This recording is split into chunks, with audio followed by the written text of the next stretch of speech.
It's Friday Night Lights on Red Rock 92 and StreamUtah.Live. The summer is officially over, and it's time to kick off the 2024 high school football season. Tonight, the San Juan Broncos open a new chapter. After winning their third straight 2A state championship in November, they lost over 20 seniors to graduation. A new group of players will take the field tonight, looking to make their mark and begin pursuit of a fourth title in a row. Plus, their opponents are looking to put an end to San Juan's 37-game winning streak. Live from Grantsville, it's the Broncos versus the Cowboys. Welcome to Friday Night Lights on Red Rock 92 and StreamUtah.Live. Good evening, ladies and gentlemen. Welcome live to Grantsville High School in Grantsville, Utah. Beautiful night for football, and it is the start of the 2024 high school football season. The San Juan Broncos in town to take on the 3A Cowboys tonight, looking to extend a 37-game winning streak, looking to start a journey that'll lead them to their fourth straight state championship in the 2A ranks. It's Rhett Sifford this evening, joined by Art Adair. We welcome you in. And Art, I know there's a lot of people, including us, who've been waiting on this for a long time, and the waiting is over. It's time to get underway. It's going to be fun. It's going to be a new team for San Juan, one that we've yet to see. We're excited for this here tonight. Oh, I've been ready since last year, the end of the season. You know, new season here, long drive to start the year, tough team to start the year. I've always applauded Coach Christensen and his, he never shies away from a tough opponent. He could have played a soft game to start off with, especially starting a new quarterback, running back, all the key components of what we lost from last year's team. But he's like, hey, we're San Juan. We're going to go out and prove to people that we've got a system here, and we're going to go work on the Cowboys. Yeah, it's totally, the first game of the year is a complete anomaly. You don't really know what you have. You obviously can't scout a team you haven't seen yet. So it's kind of up in the air. Both teams don't really know 100% what to expect. And we just take a look at these teams. We don't have any stats really other than what maybe they did last year. But of course, for San Juan, it doesn't even pan out for us because these JV guys would come in late in games and they'd get a little bit of action during blowouts. But other than that, we didn't really get a chance to see them play. But they have gotten some varsity reps. So I think maybe more so than other underclassmen. And really, they're not even underclassmen coming up, just a new group of seniors who's taken over basically junior and seniors. And so they've gotten a few reps, and obviously they've gotten JV reps. And so they're as ready as they're going to be here tonight, I think. And I know Coach Christensen has said that they are ready to take over. They're ready to take the baton, if you will, and they're ready to make their mark on this football field. Well, and if you look at some of these guys, specifically J.D. Palmer and Jayton Knight, kids that started on defense last year, were instrumental in that championship run.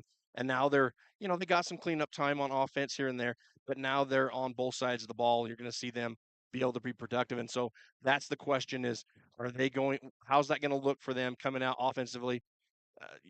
It's their offense now. And especially, my biggest question mark, Rhett, is that offensive line. Yeah. We graduated a ton of seniors off the offensive line. That, to me, everybody talks about, last year, Parker Snyder, you talk about, the receivers, you talk about running backs. But to me, you don't have those conversations if you don't have an awesome offensive line. And so, to me, it's where's that offensive line at? And I've talked to these coaches. I've been able to observe some of their practices, and they look good. They look crisp. They look sharp. But that's against your own team. Tonight, you have a team that wants to end that streak, and every game they play this year, that team's whole goal, they don't care about a state title. They care about ending that record, They care about, hey, we want to be that team because that makes their season. So it's going to be a thrilling game tonight. They're up to the challenge. We're just going to see how they come out, if there's any rust. But San Juan's been practicing and they went to 2 7-on-7 camps. They went to a padded camp in Richfield. They have, if there was rust, that rust was knocked off 2 months ago. This is a team that all summer long, all they do is prepare for that state championship game. And so to say, well, you're going to come out, there may be some hiccups. But at the end of the day, this team, the way that Coach Christensen, Coach Bauer, and those other coaches that they run this program, these kids are prepared. They're ready to go. It's like they said at the 2A media day over there with Team Hive Live. They want to get out there and hit some of the kids that aren't on their own team. Right. And I Yeah. know that feeling from coaching and Yeah. playing. You want to get out there and you want to pop pads. And I expect it's going to be a Got thrilling game. we got two teams who that's the way they like to play here tonight. So I do think it's going to be a thrilling game here tonight. Well, that's what we expect. I don't think we're going to be let down. San Juan leads this series going back to 1978. That's still not before I was born, Art. But I they was lead it. one. They lead the series. Oh, I was 1 years old. you were 1 years old. Okay. The Broncos lead the series 8 games to 6, but Grantsville has won the last two, and that was back in 2019 and 2020. And 2020 was my first year of broadcasting San Juan football, and we came here and the Broncos got shellacked in that game, 34-19. So I know Coach Christensen has never beaten them as a coach, and so he's looking to do that here tonight and break through that streak. And I know Coach. Millward, who has taken over here at Grantsville, is also looking to beat the Broncos here tonight. We did get a chance just a little bit ago to talk with Coach Millward, and here's what he has to say as we get set to go here tonight. Coach, thanks for visiting with us. I know it's not super exciting to do radio streaming video interview, but first game of the year, this is always an exciting time. It is a really exciting time. We've been working all summer. Kids are excited. We're hoping to have a good show tonight. We're hoping we can work some things out. First game of the year is always a wait and see how kids are going to react. But we're really excited. We're glad that you guys were able to make the trip up, and looking forward to a good game. I've read some of the things that you've said about this team. I know you guys have a fairly young team, but let me hear what you have to say now after full preparation is done. It's game one time. Tell me about your team. We have a good mix between seniors, juniors, and we have a lot of sophomores playing as well. So we do have a lot of experience because we were really young last year. But the kids have really stepped up. They've bought into what we're trying to do. I feel like I'm hoping that we'll show what we're capable of. I've seen a lot of potential from this team, but until you kick it off, you never know. Right. Well, I know you guys traditionally are a hard-nosed team. You're a strong team. It's in the trenches type of football. Is that what we're going to see from you guys tonight? And you're facing a team that's very similar. Well, that's what we've been preaching, is trying to be tough and hard-nosed and getting after it. Because physically we're not the biggest, so we have to play with a lot of heart, and we're hoping that we can do that tonight. What's the feeling you get from your boys coming in? Is there nervousness, excitement? There's mostly excitement. They've been beating up on each other for a couple of weeks, and they wanna get out and see what they can do against a great team. You guys have a phenomenal program down there, and I'm super excited for the matchup. I think it's going to be a really fun game tonight. I know for the past 3 years it's gotten tough for San Juan to fly under the radar. I know you know exactly what has come in tonight. How have you guys prepared for these guys? Well, one thing I do know, we kind of joke about it, is we don't know what your punt team looks like. Because, we have watched some film from last year, and I've never seen you guys punt. So we're hoping to maybe change that. But no. In all seriousness, you guys are well coached, disciplined, and have the tradition of just phenomenal football. And I think in the last couple of years, you guys could have probably won 3A as well with how good you guys were. And I'm expecting the same type of team this year. So. What do you think your guys' strengths are going to be through the year? And maybe you don't know yet, but what do you think? We have. I feel like our quarterback play will be strong. We have some solid receivers. Secondary-wise, where I feel like we have good experience, good athletes. It really is going to come down to the trenches, and if our O-line can play like I think they can, I think we'll be pretty solid. But it just comes down to those guys. They're going to be undersized, but hopefully they can play hard and use good technique and make up for it that way. Well, like we said, I think first game of the year, this is going to be a great matchup tonight. I know a lot of folks are going to be watching it. Regardless of what happens tonight, what do you want to see your boys do on the field? Well, I want them to come out and compete, number one, and I want to, win, lose or draw. I told them, I says, I want the Broncos when they leave our field to know that they were in for a battle, that they had that it was a hard fought game. No matter how it goes, I want them to walk off the field saying, "Man, I'm glad we're not playing those guys again." And if we do that, I think we'll be happy. So. Right on, Coach. Hey, we appreciate it. Have a fun time tonight. May have a great first game. It should be a lot of fun tonight. Appreciate it. Thank you.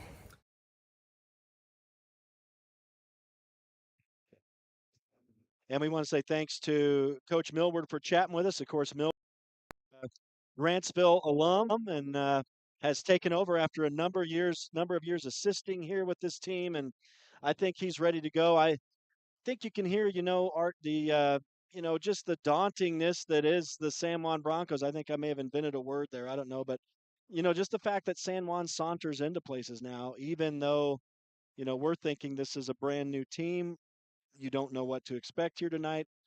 We don't know if they can extend the winning streak, but it's like, the opposing coach, you almost hear the assumption in there, that they're the underdogs, which is interesting coming from a 3A coach. Well, and part of that, Rhett, is just that respect that coaches have for one another.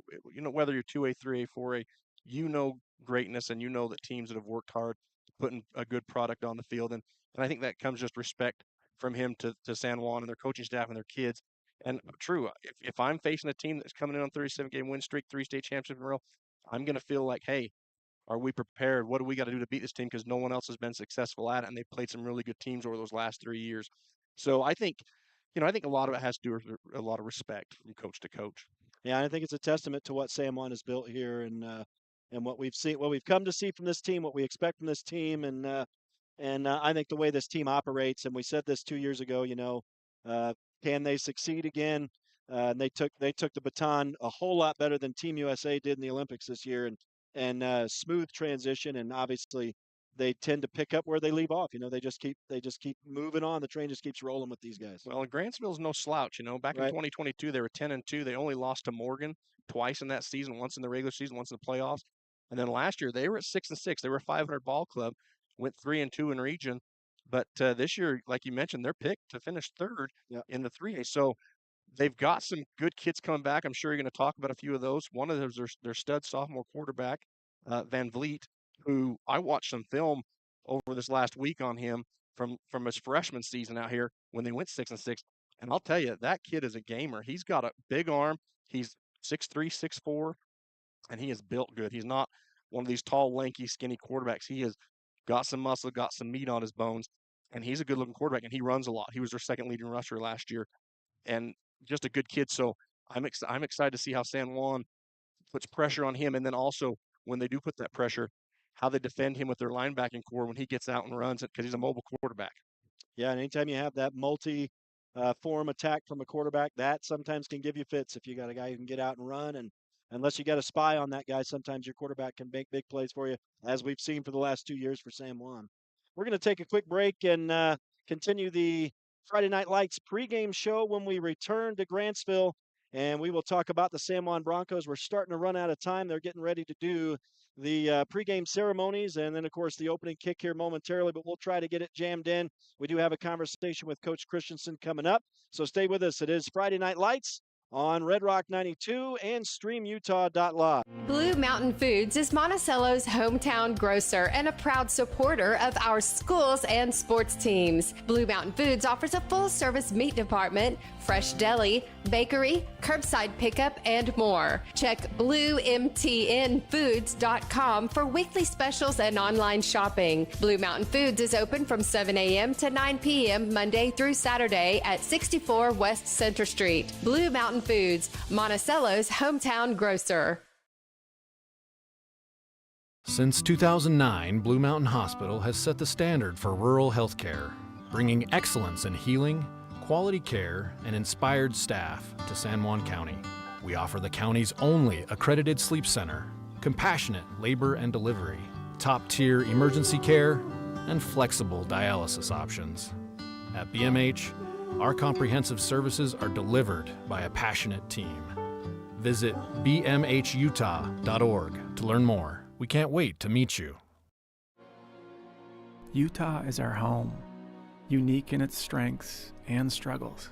And sadly, suicide in Utah is one of our greatest challenges.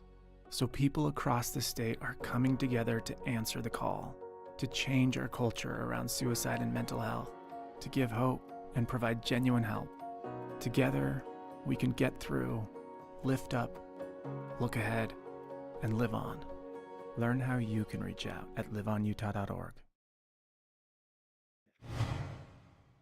Back live to Grantsville High School. It's Rhett Sifford and Art Adair with you here this evening. Friday Night Lights on Red Rock 92 and StreamUtah.Live, trying to keep the rust off here. We're not only rust off of ourselves, rust off of our system. We are trying a new system this season and trying to make the product a little bit better, trying to coordinate things video-wise and radio-wise. So we do appreciate your patience. And maybe by the end of the year, we'll be firing on all cylinders. But something different happens every week. So you just never know, but we do welcome you into the Friday Night Lights pregame show. Broadcast tonight is brought to you in part by Bradford Tire at the center of it all at 39 East Center in Blanding. Colleen Kays, author of The 7 Dynamos of Organizational Power, Creative Floors, covering all of San Juan County's carpet and flooring needs, and Crowley Construction, dirt, roads, driveways, and more. For any job, big or small, call Crowley's Construction. Thanks to all the sponsors making these broadcasts happen, and we're going to switch gears now and talk. We've already done a lot of talking about the San Juan Broncos. I think maybe just going to hear from Coach Christensen, and of course, I was able to get a lot of good comments from him in the San Juan Record this past week, and hopefully all of you got a chance to read that. He always has lots of good things to say. Art, he's just a student of the game. He's passionate about it. He spends his life, it seems, eating, breathing, sleeping football. And that's why you get the product. That's part of why you get the product you get on the field with this team. For sure, Red. And that you don't realize that until you have a kid on the team, and then you get all the text messages that he sends out, the Facebook things, the parent stuff. I mean, he lives. That guy, I don't think, goes to bed until 3 a.m. and then he gets up at 3:30 and thinks football. And that's exactly why they're successful. And not just Coach Christensen, but I think he's got a staff that is right there behind him, and they do the same thing. They love to prepare. They love to execute. And X's and O's is what they do. And when you have that and it rolls over into your kids and it rolls over into your parents, your fan base, I was telling my wife on the way up here, when we say something stupid on the radio, I'll get 2 or 3 text messages because Blanding San Juan football fans, they understand football. And so when we say something stupid, I'll get a text message, hey, that was dumb. That's not what happened. That was dumb. Because they understand. It's a community thing, and they understand the game. Well, I was going to say, you mentioned your wife. I think maybe one of his most impressive accomplishments is that he's still married after all this football. Well, we do want to get a chance to chat with him before the season starts. He has said a lot of good things in the paper. He said a lot of good things here this afternoon as we get set to kick off. Here's Barkley Christensen in the season opening interview. Coach, I feel like we were just doing this yesterday. I know you've been waiting for this for a long time. You've been prepping for this since last November, and it's time now to get started. Yeah, it's the best time of the year. Football's finally back. I don't have to watch baseball on TV anymore. So, yeah, Friday Night Lights back, and we couldn't be more excited. Well, tell me, I know you've talked a little bit about this team, about this is a creative team. Obviously, we know it's I guess you would say a totally new team. Tell me about these boys and tell me about what you know now that maybe you didn't know a week or two ago leading up to this.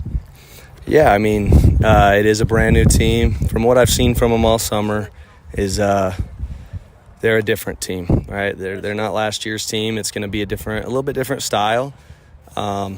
What I've learned about them is that they want it. They're competitors. I just hope they don't overthink themselves tonight. They get too nervous. They tighten up too much, making it too big of a moment because they do care a lot.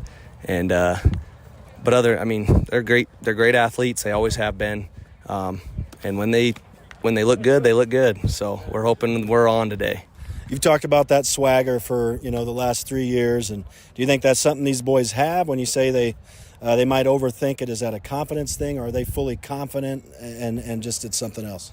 Yeah, I think they bring that swagger. They've fully bought into that mindset. I think they're confident. I just think they let pressure sometimes get to them, which it's hard not to. I mean, everywhere you turn, you hear or read that we're on a 37-game win streak, but I've told them that's last year. I mean, that's 3 years ago. Even last year's state championship's done. It doesn't mean anything anymore. So we just got to play our game, not worry about anything else, and everything else will fall into place if we just worry about us. You talked about this being very similar to a couple years ago when you had a bit of a reset or a reload, like you like to say, and I feel very similar. And then, of course, you guys just picked up right where you left off. Is that the way you feel about this team this year? Yeah, I feel like they have the potential to do that. I was kind of unknown with that grade too. I mean, we'll just never know until they start playing. I mean, JV's JV. They look great in JV. They didn't lose a game last year, this team, and at that level. But this is a whole another game, and 3A's, it's a different game too. So we won't actually know until the whistle blows, unfortunately. But what I've seen so far is great. What do you feel about the boys as far as the bus ride, as far as getting out here on the field? What's the feeling from them? They're anxious, but a little nervous, which is, like I said, normal. But they got to shake it and just go play with that confidence that they have. That's what they did at camp. They're really good when they play loose and have fun. Sometimes they like to tighten up a little bit, and then they can start getting on each other a little bit because they all expect each other to do great things, and they're all capable of it. But I think, honestly, with this team, our own worst enemy and our own best, ally is ourselves. I think, they can be – their ceiling is very high, but I've seen where they've dropped off a little bit. And I'm not saying that's what they're going to do. I'm just saying we've got to take care of us. We can't worry about anybody else. Tell me about you coaches. Is it business as usual for you guys, or a little bit of nervousness from you guys? No, it's business as usual. We're excited. But it's not so much nervousness. It's more anxiousness of just a new team. And I remember this feeling 4 years ago when we played Delta at our place and we beat them. And then 2 years ago when we played Layton Christian at our place and we beat them because it was two new teams that we were breaking in. So both those groups rose to the occasion. I think this one will too. Who you think is really poised to step up tonight and show out here tonight? I'm loving what I'm seeing out of our quarterback, Jayton Knight. If he just plays within himself, he'll be great. He's got a great, skill set. Jagger Neves is another one that I think is poised for a breakout game. Defensively, George McNaughton, our defensive end, I hope he has a ton of sacks and stops in the backfield. J.D. Palmer, our DBs, wide receivers, Javen Montella, Jake Ivins, of course. There's a ton of them that all could have it. That's the thing. There's a lot of breakout game potential. We have a lot of star power with this team. How have you prepared for Grantsville here tonight?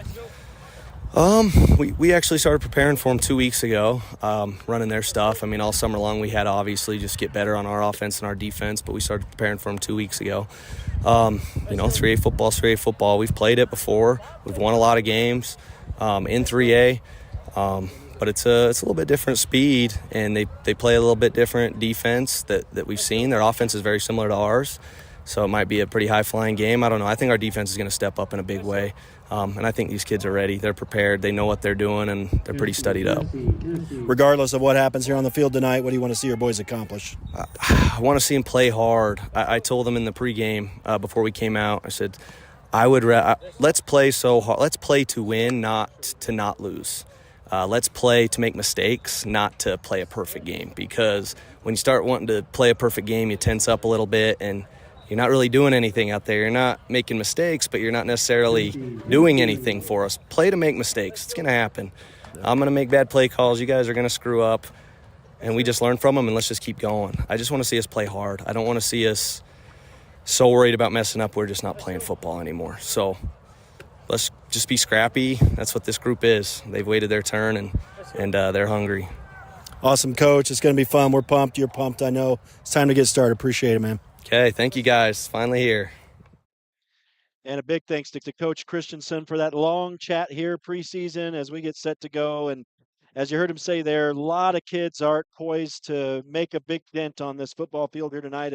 I find it amazing each year this happens that it's hard to believe that it's time to get started again. But the wait is officially over. The coin toss is in the books, and this will come as no surprise to anybody. The Broncos are about to receive the opening kickoff of the season. Yeah, they like to take that ball. They like to march down the field, get a quick score on the board. It gets them pumped up. It gets them hyped. And only a few times last season did they not convert on that first drive. So they're really good at what they do coming out the gate. And we'll see it here as they take the field, and we are about set to go. And at least as far as high school football goes, they haven't changed to some strange kickoff yet. It's going to be the standard kickoff here tonight. So we look forward to some big hitting on this opening kick and see if San Juan can maybe bust one here to open the season. A brand new season is underway as the kick is in the air. And it will be number 2 for San Juan, Jagger Neves, one of those familiar names to receive. He's going to reverse the field, and he has a little room over there, but a flag is down as Neves returns it out across the 40. But I'm guessing that's coming back. So a good return for Jagger Neves, but it looks like it's going to be erased. And that'll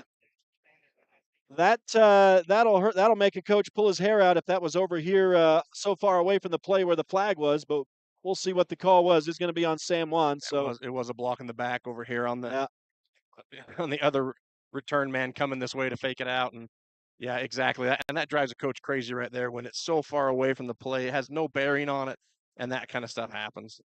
Well, let's take a look at this Jayton Knight offense for the first time this season as he brings them to the line of scrimmage.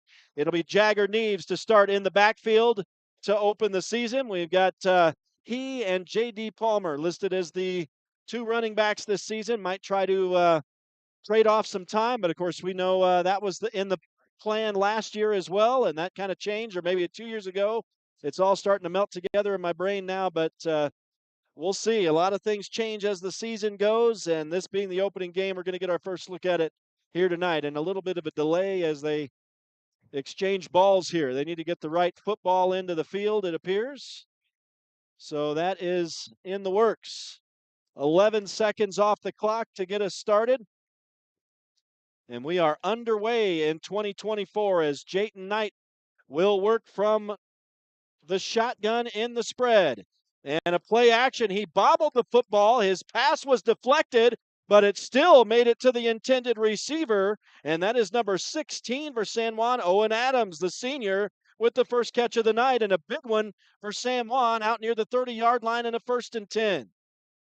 And this is one of the things that I love about San Juan is they come out fast. They try to keep the defense on their heels. They don't let them make substitutions, and they just elevate their play. And I believe that was a 20-yard catch. It's followed up by a no-gain run by Jagger Neves. So his first run for no yardage. But Jayton Knight 1 for 1 to start the season with a 20-yard pass. And a 2nd down and 10 now as the Broncos continue with the hurry-up, no huddle. Little play action in the backfield, the run-pass option. Jayton Knight, a little bit bigger than what we've been gotten used to with Parker Snyder, and he scrambles ahead for 6 quick yards right there for the Broncos and a 3rd down and 4. Yeah, Jayton's more of a Tim Tebow-esque style kid. And he'll take the snap again as they continue to go quickly. Jagger Neves breaks a tackle, busts to the outside, across the 45, across midfield. Had one man to beat down the sideline, but he's going to rumble all the way down into Grantsville territory at the 37. Another big gain for the Broncos. I think what you're going to see this year out of Jagger is a little more finesse running. You know, we got so used to Zach Connery just plowing over people, and he was a power runner, and it took 2 or 3 guys. Jagger's a little more different. He's going to look for that cut, try to get upfield. And Jayton Knight has bobbled a couple snaps early, but he picks this one up off the turf and runs ahead for 5 yards. So the Broncos running downhill here in their first possession, a 2nd down and 5 now as they just continue to rattle off yards offensively. And for the first time, you know, we got a new center in there on this offensive line. Cutler Baker's running the field and the captain out there on that O-line. Jayton Knight is going to try to feel his way ahead off the left end here, only a couple yards on this run. And this will bring up another 3rd down, this time about 2 yards to go, maybe 3. So a pickup of a couple right there for Jayton Knight. He's up to 13 yards rushing, but a big 3rd down right here.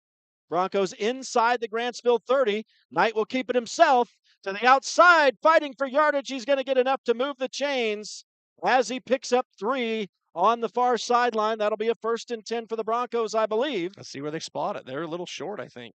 Huh. Yep, 4th down. Wow, okay, so they only gave him a couple yards there, and it is the first 4th down of the night for San Juan. Jayton Knight, as they waste no time, now a little bit of a hard count trying to get Grantsville to jump, and they'll look to the sideline for the play.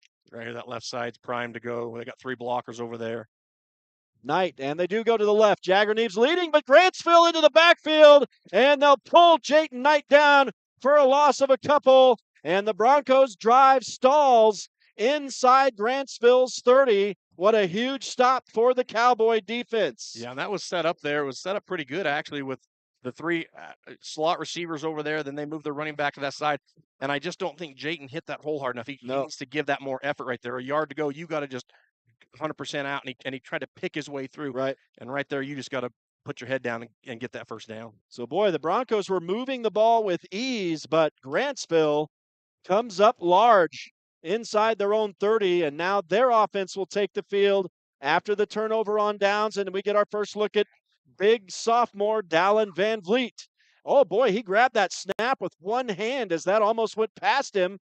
Play action. He fooled me. I think the ball is on the turf. J.D. The Palmer. Broncos have recovered. J.D. Palmer upends him, goes low. Van Vliet tries to high step over him, and then fumbles the ball, and the ball rolls right back to J.D.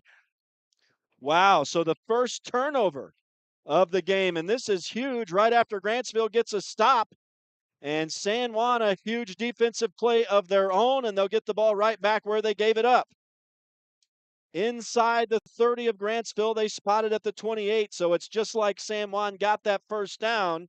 And our first turnover of the game goes against Grantsville.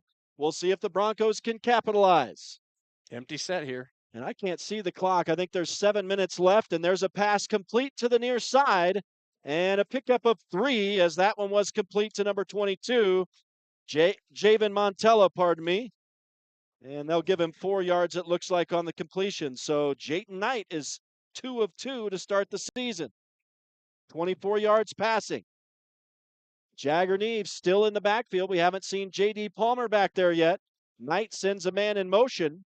And that's Branton Bethea to the far side of the field. Now Neves will take a fake. Jayton Knight is fighting his way ahead. He's going to get maybe a half yard or a yard as Grantsville doing a good job getting into the backfield once again. So 14 yards rushing on 6 carries already for Jayton Knight. And it's going to take a moment for these offensive linemen to get that cohesion together. They have never done this together, and so it's going to take them a minute. And Jayton Knight drops back, airs one out left side to the end zone. Touchdown, San Juan. What a catch on the far side. It is a touchdown officially. Owen Adams. And that was PI if he doesn't get it. I don't see a flag out there, but man, that defender was all over him. And that was a 22-yard touchdown pass from Jayton Knight to Owen Adams, the first of the season to open the scoring. My goodness, they'd only had to rule if he was inbounds. What a play, and what an opening touchdown for Jayton Knight and Owen Adams. And I don't know how there's not a flag out there. I mean, it is what it is because we got a touchdown, but man, you watch the replay, and that defender was all over the right arm of the Bronco. Well, I guess, they had to decline the penalty. Now there's a line drive pick that is no good, sailed wide right. I did not see who is attempting. I might need to see if I can see a jersey running off here. I believe it was number 5 for San Juan, Trip Palmer. As that's the usual suspect there. So he doesn't necessarily pick up maybe where he left off last season. Yeah. So he'll have to get back in form as well, as he's 0 of 1 to start the season. But boy, a huge touchdown for San Juan as they open the scoring here with 6:24, I believe it is, up on the clock left to go in the opening quarter, and a 6-0 lead for the San Juan Broncos. What a start for Jayton Knight. It looks like 8:24, but I don't know. It's hard to tell from this angle. Oh, now they brighten it, I think, for us. So thank you, guys. 8:24 it is. 8:24 remaining in the opening quarter. So the Broncos draw first blood, and now we'll get to see San Juan's first kickoff of the season. And guess who? It's Jayton Knight who will be kicking.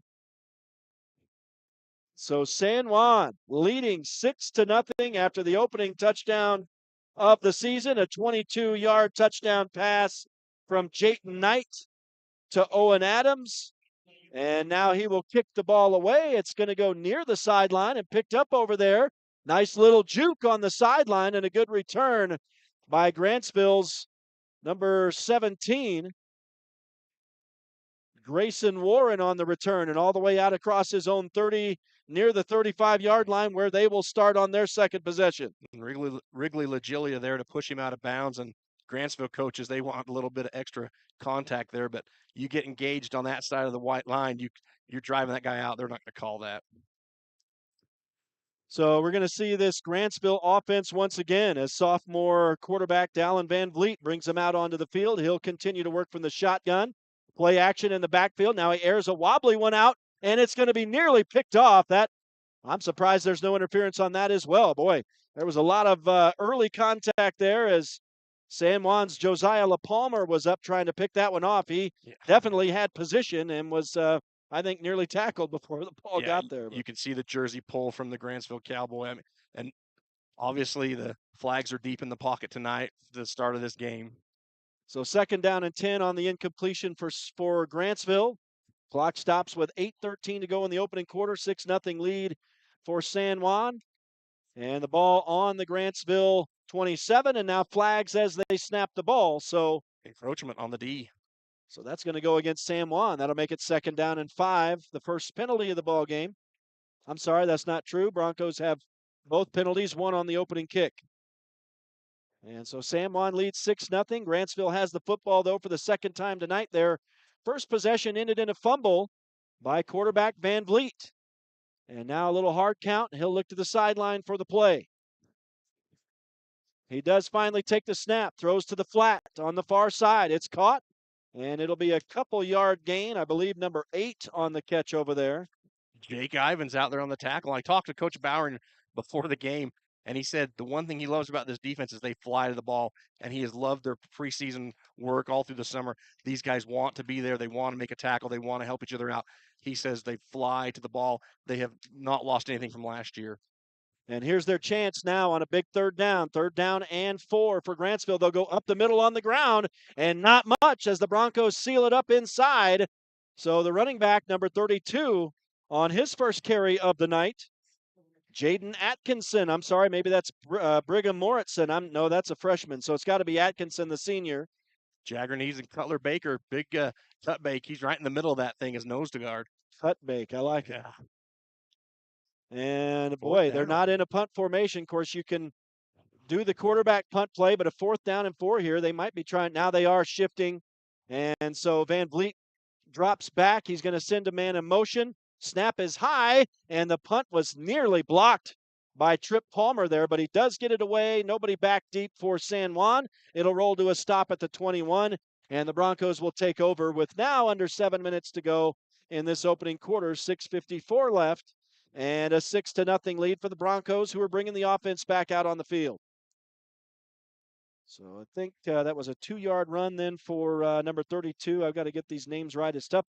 When you don't have any stats through the year, you don't really know who's going to be doing what. But I believe that's Jaden Atkinson running for Grantsville on that play.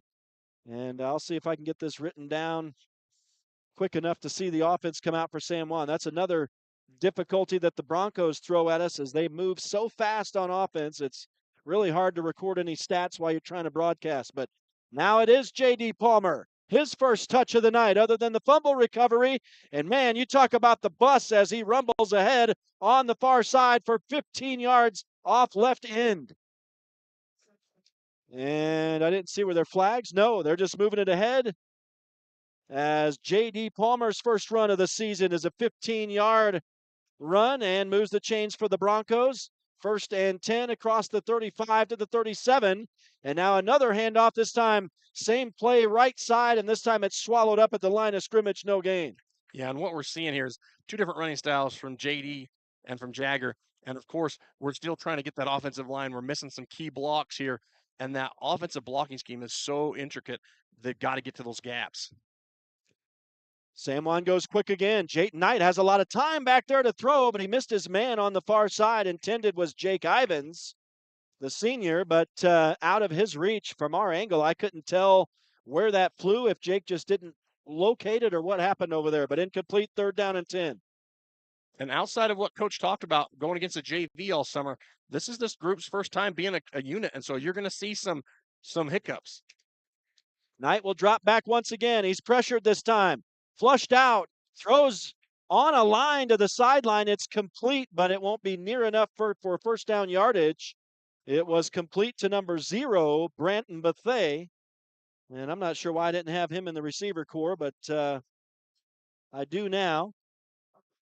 And it'll be 4th down. The Broncos are up quick to the line of scrimmage, but we'll see what they decide here. That was a 5-yard pitch and catch. And they will try for it here on 4th down, but it'll be unsuccessful on an incomplete pass. And the second turnover on downs against the Broncos, this one right at midfield. So Coach Christensen rolling the dice here, Art, and now he gives Grantsville an opportunity at midfield, and we'll see if the Bronco defense can come up large. Well, like I said, talking to Coach Byron, they've got a lot of confidence in this defense. There's a lot of questions still with the offense, with the cohesion, but this defense, they feel like this defensive unit is going to be the strong point this year. Well, we'll get to see it here as they get their first real test. Here's a reverse. And now a halfback or a receiver pass on the far side, and it's going to be complete down at the 10. Good coverage by Josiah LaPalmer, but somehow the pass eludes him, and it's caught at the 10 for a 1st and goal. Yeah, that was put right in the breadbasket by Grantsville's quarterback, Van Vliet, and he's got a great arm. He steps into that throw and just puts it right on the money. Well, that was not Van Vliet. That was the reverse. That was That's the wide receiver who threw that, and the catch made by number 20, it looks like, as we get a nice replay here on StreamUtah.Live. Now they'll go back to the ground, and Atkinson will run for no gain, maybe a loss of a yard. And let's see. Looks like it's give him 6 inches. 6 inches, all right. So that was 20 on that catch, and I gotta say that was a 36-yard pass or so, right? Down to the 10. No, that'd be a 32-yard pass, excuse me.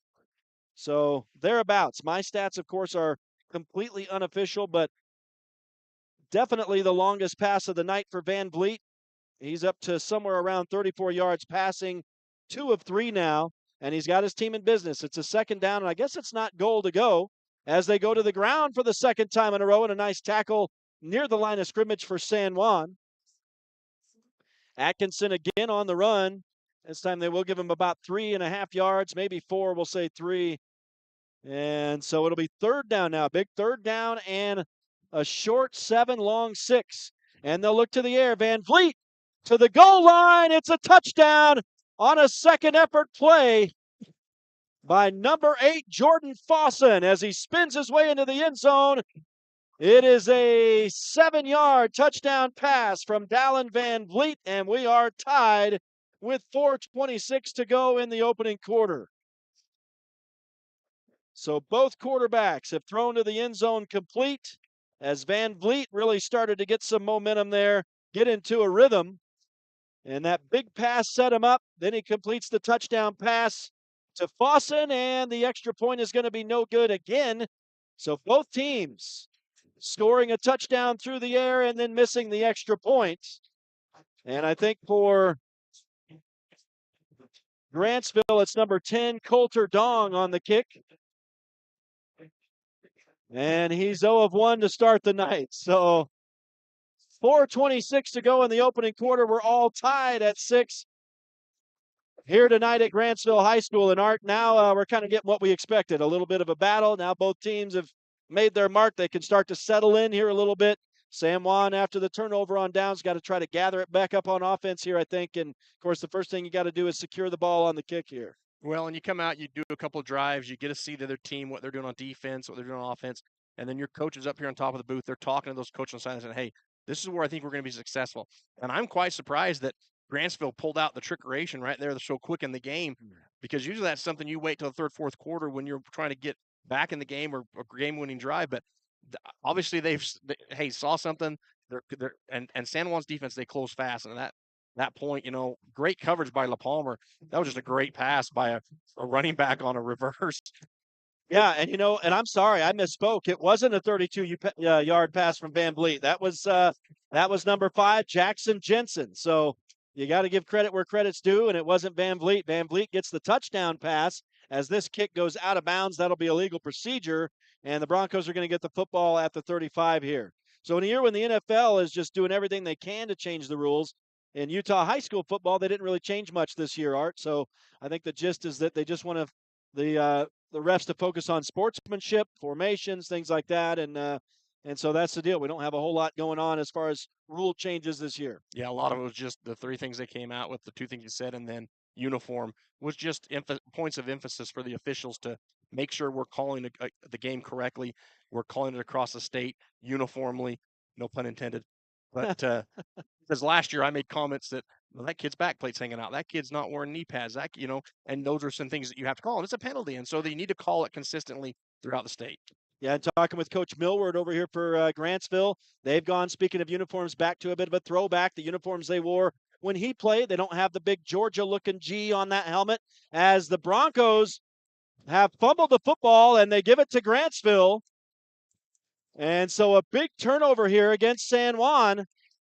Yeah, Jagger and Eves carrying the ball there for the Broncos, and just a little bit outside like a loaf of bread, not high and tight like their running backs coach want you to hold it, and bad things happen when you get 5 Cowboys converging on a tackle, and they just knock it out. And that was a 9-yard run, but a fumble, and so the Broncos turn the ball over.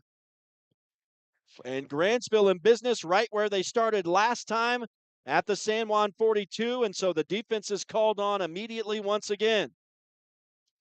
And they'll go to the air once again, Grantsville, and it's going to be complete inside the 10 as Van Vliet hits the man who threw the big pass last time, Jackson Jensen. And it's down inside the 10 for a 1st and goal. And let's see, that'll be a 34-yard pass, so he does basically get those stats this time. And boy, I'm trying to have quick fingers here, but it's no match for the speed at which these offenses are moving. And San Juan had great pass coverage on that one. They just, like I said, they just put that ball right on the money. Yeah, that's 2 passes that were very well covered, but boy, they're just threading the needle right now. And that's 2 different passers, and now Van Vliet's going to be swallowed up as he tried a bit of a quarterback sneak off the right side. And that'll be a loss of yardage back to the 10, so 2nd down and goal out at the 10 on a negative 3-yard run from Dallin Van Vliet. Jagger Neves over there on the tackle. You can bet he wants to get that ball back and make up for that fumble.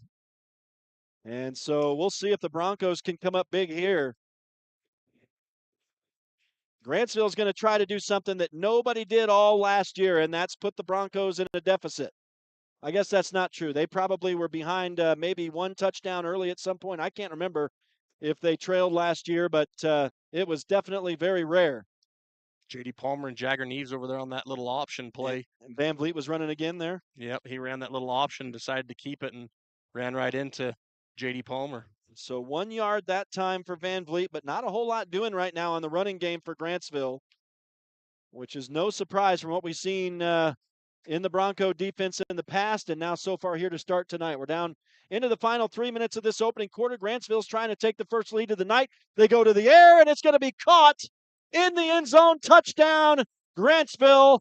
And for the first time in a long time, the San Juan Broncos trail, and it's going to be caught by Jackson Jensen on a 9-yard touchdown catch. Yeah, the run game, that Broncos have got that run game pretty much contained, but they are suffering here in the pass game with those DBs. And it's not that they have blown coverage or even bad coverage, but that they're able to thread that ball in there, and those receivers are fighting for that ball. Those DBs got to go more aggressive at knocking that ball, grabbing those arms, pulling those arms away from the body when they catch it to try to separate that football from them. And that is 2 touchdown passes now as we get a flag here on the PAT.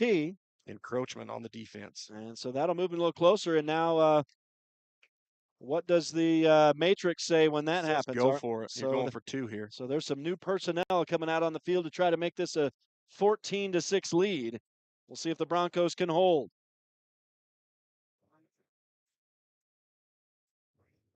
As Van Vliet will step into position in the shotgun now. And it is Atkinson to his right in the backfield.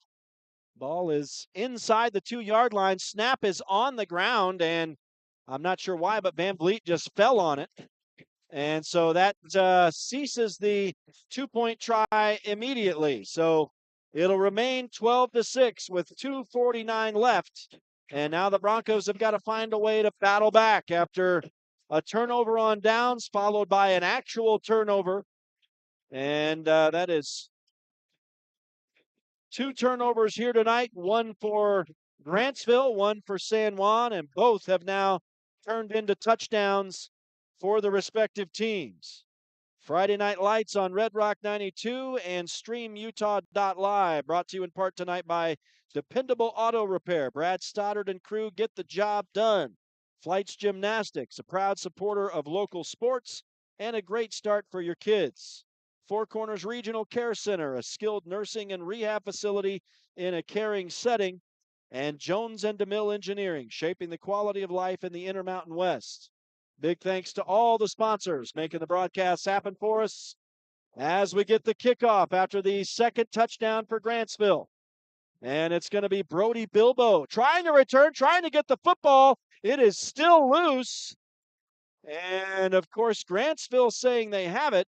This would be detrimental, but the Broncos did secure that ball somehow. And, boy, some tense moments here early in this one.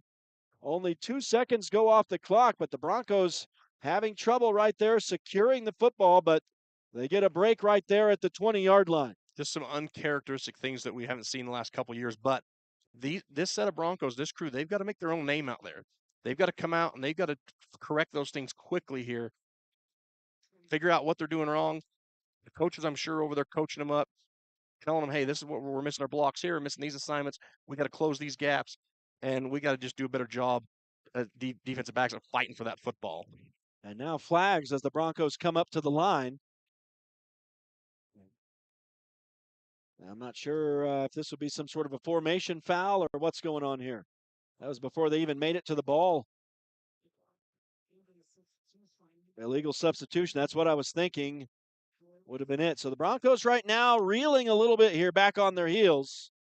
And it's going to be a 1st and 15 back at the 15-yard line. So San Juan starting deep in their own territory. A lot of time, obviously. 2:47 still left in this opening quarter. Little pump fake from Jayton Knight. Now he goes back that direction. Has a man. It's going to be caught out at midfield by number 16, Owen Adams. And boy, he's making a name for himself already. That is a 35-yard catch, excuse me. Not a touchdown catch. I'm trying to predict the future here, Art. Yeah, and Owen Adams doing a good job at high pointing that football. And those receivers, you're going to have to fight for it just like they are on the other side of the ball. Good awareness to stay in the pocket there by Jayton. That was a big pass right there. 35-yarder. 1st and 10 for San Juan. And now on the ground, they're making a lot of noise. Out across the 30-yard line as they get into Grantsville territory. And that's number 3, Jake Ivins. That was a catch, not a run. It's a catch. Yep. Catch, excuse me. Threw it out to the play. Swing pass. And, right. And Jake Ivins is one of those. He's that utility knife that they got to get him involved in this offense on those quick hits because that kid is just a stud.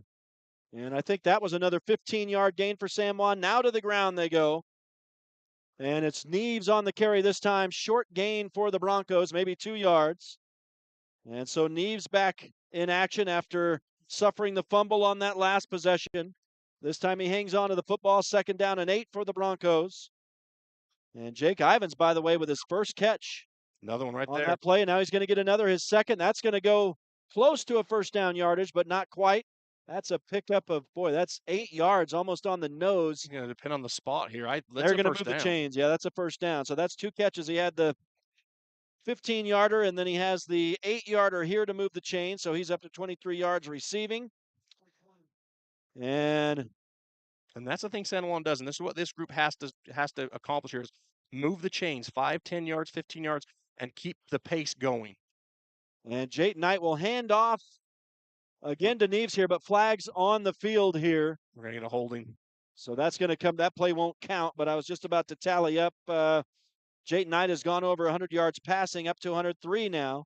He is 7 of 9. 2nd and 20 here. And we're still have 90 seconds to go here in the opening quarter.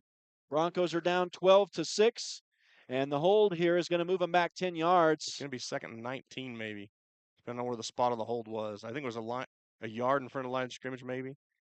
So the play actually does count, and it'll be we'll see where they spot it. Yeah, it was a pickup of 1 by Neves, and then the hold, so it will be, should be 2nd down, right, Art? Yep, 2nd and 19. They're still showing 1st down over there, but little run pass option, and Neves is swallowed up in the backfield. I don't know if that was a blitz or if they just came through, but that's a big loss. So Grantsville sees the momentum after the penalty, and they come in to stop San Juan for a loss there. It would have only been 1st down. You don't count the down. You okay. Play the down. Gotcha. So it's 2nd down now. So it didn't count as a run for Jagger either. Is that correct? Or? Yeah, they just spot it from the spot of the foul. Okay, so it's a negative 4-yard rush right here. So we will correct those stats for Jagger. We got another flag. And the Broncos, boy, just suffering in the penalty department, struggling in the penalty department here in this opening quarter. And there hasn't been a lot of pace. None of this is very shocking. Like I said, like we've said all game long, and in the pregame, this is a brand new season, a brand new team for San Juan, and they are still trying to find their rhythm out here tonight. False start on the offense. So that'll be a 5-yard penalty once again, and this is going to be second down and a country mile now for the Broncos. They've got to get down inside the 10 to move the chains, and this spots it all the way back out across the 35 to the 37. So 27 yards to go, but second down only. So you can chip away at it here. Knight has time in the backfield, and now he's got room to run. He's going to tuck it up, and he'll step out of bounds. Another flag, Rhett. Around the 30. So, yeah, I didn't right see here at that. the 38-yard line. Yikes. So the Broncos just having trouble getting a clean play in now. And it will be second down, and I'm guessing 37 now. Holding call. Yeah, so it depends on the spot, but it looks like it was right at the line of scrimmage. So I'm guessing, well, it looks like actually a yard behind. So it's probably going to be second down and 38 here by my Ball State math. Yeah, and one of the things that I think that Jayton, he's going to get better at as the season goes on, as this game goes on, is just that decision-making, when to pull that ball down and run quicker and give his line an easier time to hold those blocks. Well, they've got a lot of field to work with now as Grantsville comes pouring into the backfield once again. Knight on the run. He's flushed out. He'll be forced out of bounds here at midfield, and that's going to be a loss of 2 on that play. So nothing doing downfield for Jayton Knight. He's forced to run it out of bounds, and it's a third down and very long for San Juan. Yeah, and it looks like they were trying to actually set up a screenplay there by as fast as the line released their blocks and just nothing developed. But again, he's gonna have to get that quicker. Oh, he drops the ball this time, but scoops it up off the turf. Now throws to Jagger Neves in the flat as they do set up a bit of a bubble over there, but it's not going to work for a whole lot of yardage. As on third down, they'll pick up only about 5 on that pitch and catch. And that will make it a fourth down and super long, but they are in Grantsville territory. Would you go for it in this situation? Well, he went for it back here on the 30, so I'm pretty sure we're going for it now. Yeah, so you just shoot for the end zone, I guess, here. I don't know. Little hook and ladder, maybe?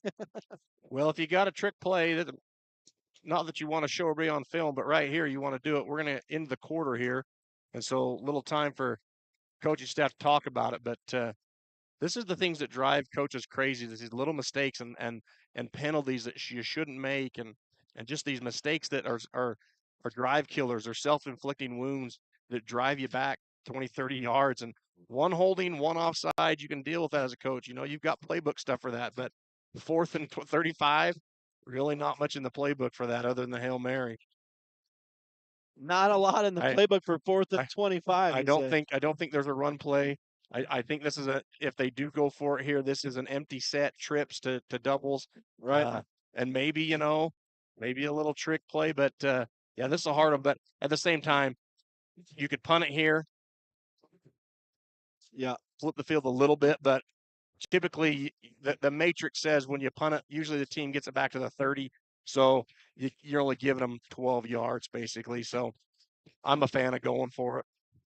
Well, we'll see what they decide as we get set to start the second quarter. We'll take a real quick break, and we'll return in just a few seconds. It's Friday Night Lights on Red Rock 92 and StreamUtah.Live. Desert Rivers Credit Union is proud to team up with the communities in our corner of the state.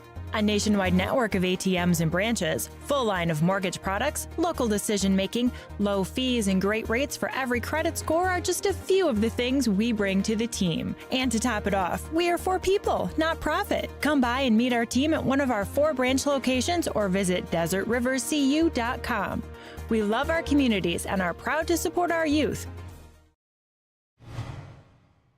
Back live to Grantsville High School, Friday Night Lights on Red Rock 92 and StreamUtah.Live as we open the second quarter with a quick punt by San Juan. So they do elect to keep it conservative after suffering numerous penalties on that possession. They'll flip the field here a bit and force Grantsville to start inside their own 15. They do have the ball at the 11, 1st and 10, and Van Vliet, who has led his team down the field to the tune of 2 touchdowns, will take back over. And he will continue working from the shotgun. Both of these teams employing use of the spread offense. Van Vliet will immediately go to the air, and it's going to be caught on the near side, but only for a couple yards upfield, and that's going to be the second catch of the evening by Peyton Thornton. Trip Palmer doing a good job at closing, breaking down, and not letting him elude that tackle and only getting a couple of yards. So 2-yard catch for him there. And now on second down, they'll put it on the ground, and it's going to be Atkinson, and he has not earned a whole lot of yardage tonight, and he won't here. Maybe 1 yard for Jaden Atkinson, the senior. Yeah, he ran right into Branton Bethea, also George McNaughton, who Coach Bowering's high on as a junior coming into this defensive starting lineup as D-end, and just great job there by those 3 interior linemen. So that forces a big third down. We'll see if the Broncos can get what they need here is to stop a drive by Grantsville. Grantsville's been successful on both of their previous 2 drives. Now Van Vliet is scrambling, and he is sacked in the backfield back at the 5-yard line, and that's what the Broncos need, and that's a big tackle by George McNaughton, and that, I'm sorry, it was Stetson Black. Excuse me, number 52. I don't know why I saw 42. 6 coming out of there. 42, okay. So I was totally wrong. Thank you, Art. And a big tackle back there for San Juan. That's huge for the Broncos. That's a familiar number that we've called over the years. Different name, but nice to see that jersey getting in there and making a big stop. That's going to force a punt. And that's exactly what the Broncos had to have right there. Stetson's one of those juniors who's really got a good sense for the football, really a tough-nosed kid, and he's going to go in there and make plays all year for him. So here's the punt. It is a pretty good one. It's going to land around midfield. It looks like Bethea is just going to let that one roll, and it will come to a stop right around the San Juan 40-yard line. So the Broncos don't suffer any damage after punting here. The defense makes a stop, and now with just under 10 minutes to go in this first half, and the Broncos trailing by a touchdown, they'll get the football back here. And San Juan's Achilles heel right now is really just trying to get those blockers down, trying to shut that, giving Jayton a little bit of time. In this offense, he's got to make a couple of reads with those RPOs. He's got to read the defense. When he's making those passes, those design passes, he's got to be able to see the routes, and he just needs a little time. He's really been flustered back there by this 4-man front of Grantsville. So let's see what Knight can do here. He hands off to Neves on first down. Neves busts it to the outside. He's going to pick up about 7 on a nice little scamper off the right end. And you can bet that old Neves was holding on to that loaf of bread this time. They make him do push-ups over there if you fumble. There you go. So he don't want push-ups. That's a good method. Neves this time will drop back to pass. He's going to air it out down the sideline. And he's got Neves. I'm sorry, that's not Neves over there. And that was Javin Montella. Okay, so number 22. I saw a 2 over there. Incomplete was the pass, though. He ran into his defender over there. So the incompletion will bring up a third down and about 4. So a big third down now for San Juan, just shy of midfield. They've got the ball at their own 46-yard line. Interesting here at the Cowboys. I mean, new coaching staff and stuff. Last year they ran that 3-3-5, and this year they're consistently running a 4-man front. They're bringing those backers up there, 5 guys. They don't want San Juan to have time back there in the pocket or to get that RPO game going. And Knight hands off to Neves. Neves going to feel his way out there, and I think really that's all I am seeing right now as they stop him short of a first down. Is right now, Art, they're just not hitting the hole very hard, I don't think, in this first game of the season. Neither Knight nor Neves, but it looks like they will actually move the chains here. So they gave him 4 yards. They gave him the first down. It's a good effort by Neves, and it looked like he had run into a wall in there, but he must have kept fighting, and what a second effort there by Neves. So I take that back, Mr. Neves. And now Jayton Knight will hit the hole hard, and he's going to wrestle ahead for 8 hard-earned yards and a late flag. Maybe a face mask here against Grantsville, as the Broncos finally might be the beneficiaries of a penalty. We'll see here. We can hope, huh? Yeah, we can hope, I guess. That's what it looked like to me. Yep, personal foul face mask. So there you go. So that'll tack it on, and the Broncos will get a 9-yard or 8-yard run from Jayton Knight, who has looked strong once he's been in the pack in there. And he'll get the benefit of some penalty yardage here, and that'll move the chains. Well, and San Juan's got to get back to their basics. And honestly, when you put 5-6 guys up there on that defensive front, it's a lot more difficult for those offensive linemen because they like to pull, they like to get those traps, and so they've got to get to those gaps quicker. Knight will drop back. They set up the screen on the right side. A man gets free of a block. Neves has the football. He's going to get back to the line of scrimmage. Not much more. So somebody broke a block over there and was able to bust that play a little bit. They tried to set up that running back screen on the far side, and it'll only go for 1 yard. Yeah, I don't know what pregame meal this defense had for Grantsville, but, man, we need to figure out the recipe because they are closing those lanes quick, and they're not extremely big kids for a 3A school, but they're getting to those gaps. And now Knight flushed out of the pocket. He's going to tuck it. He was thinking about running, but he didn't get over to the far sideline before. I can't see who that is. Is that number 15 who made the tackle over there for Grantsville? Be Pierce O'Riordan if it is, or 45. 45. So I was close. I had the second number right. So pardon me, Mr. Colt Thomas, the sophomore linebacker who gets over there to make the stop. No gain on the run from Jayton Knight there. And so a big 3rd down and 9 here for San Juan. Knight stands still, throws low. It's incomplete, intended for Trip Palmer.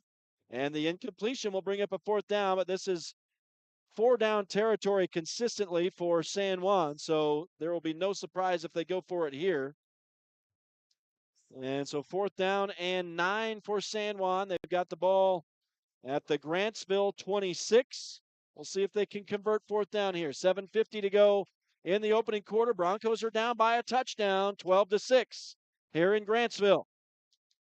And they will look to the sideline for the play. It's Jayton Knight in the backfield. To his left side is Jagger Neves. I'm looking for Jake Ivins here if I'm the OC.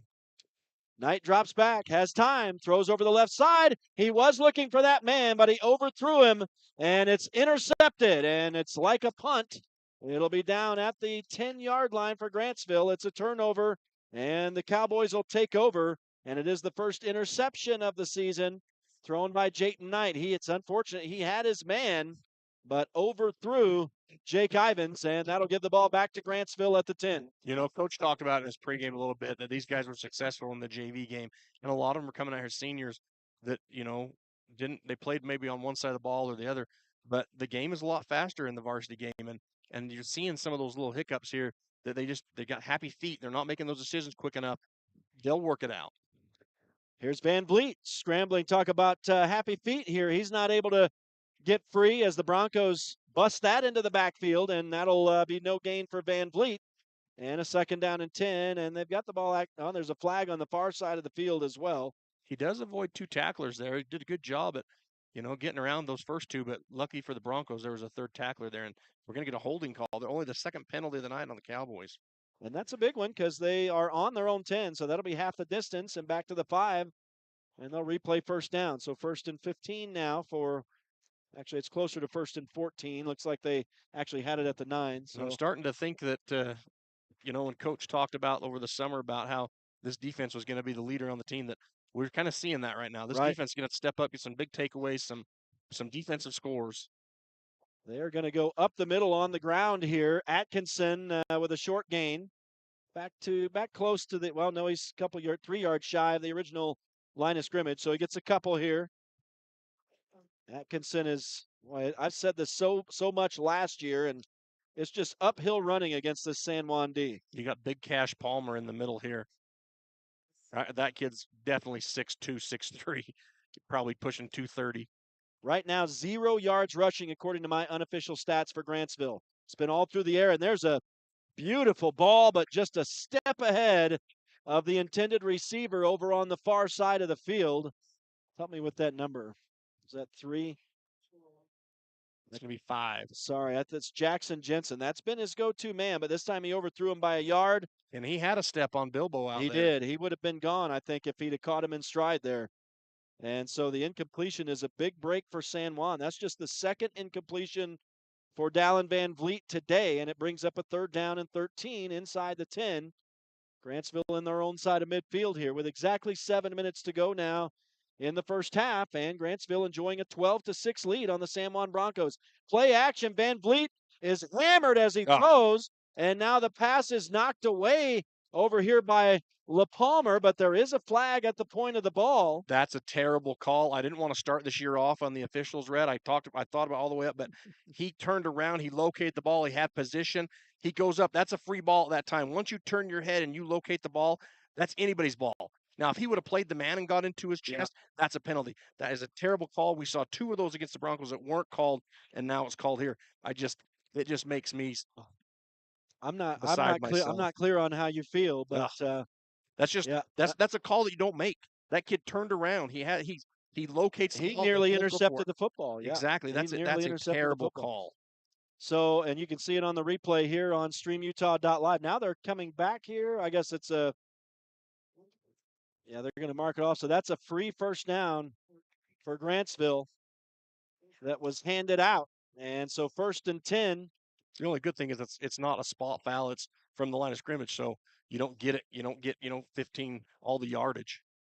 New set of downs, the easy way for Grantsville here as a 1st and 10 just outside their own 20. And now a short gain off left guard here for Atkinson. I believe it's Atkinson. I can't see a number in there, so I actually don't see 32. So he's out there. Oh, I see him now. 32's tailback. I see him now. I don't know who was carrying though. He was back in the backfield there long before, so I'm not sure. I'll give him that yardage. Actually, it was a loss of 1, so that doesn't benefit him at all. And now they'll play action in the backfield. Van Vliet rolls out to his right, throws on the run, hits his man, and a nice open field tackle by Branton Bethea here on number 8.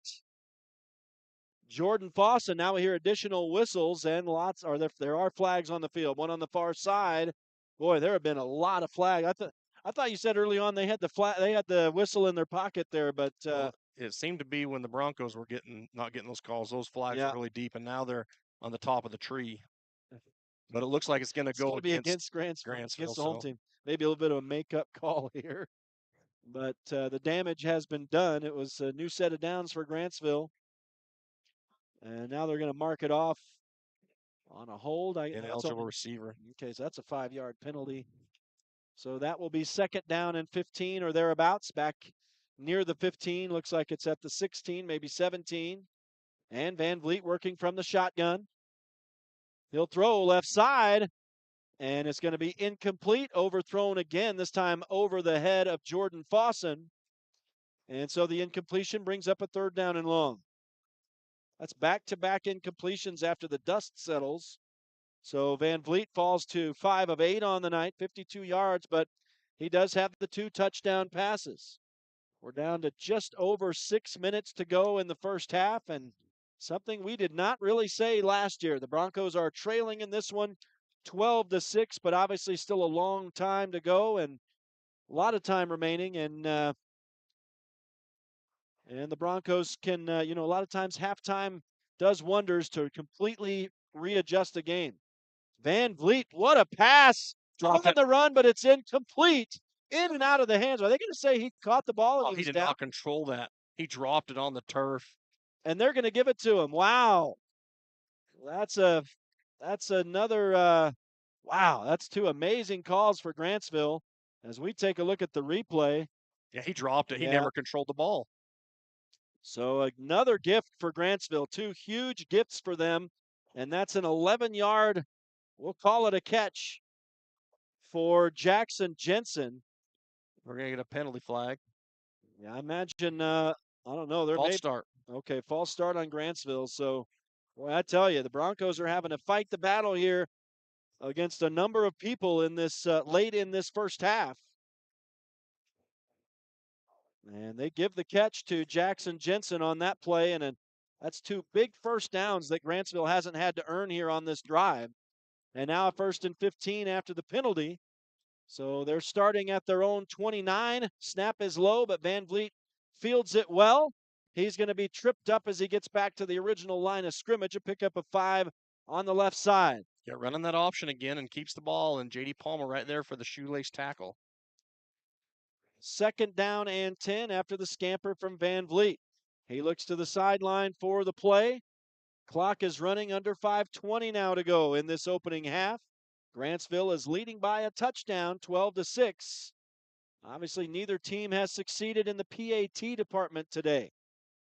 And Van Vliet takes the snap in the shotgun. This time Atkinson's got some room and some blocking on the far side, and his first big gain of the day is going to go, let's see, for 10, 20-plus yards. It looks like 21-yard run for Jaden Atkinson as he finally busts one. And that moves the chains into San Juan territory at the 45-yard line.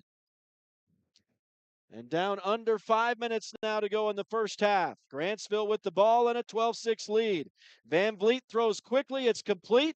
A missed tackle by LaPalmer, but fortunately he's got Trip Palmer there to pick him up, and he makes the open field tackle on the receiver, Peyton Thornton. Yeah, just left his feet there on the tackle. You don't want to do that. You want to drive through the guy.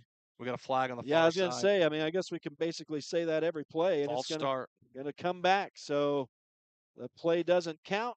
I'm not sure why that wasn't called immediately, but they let the play continue.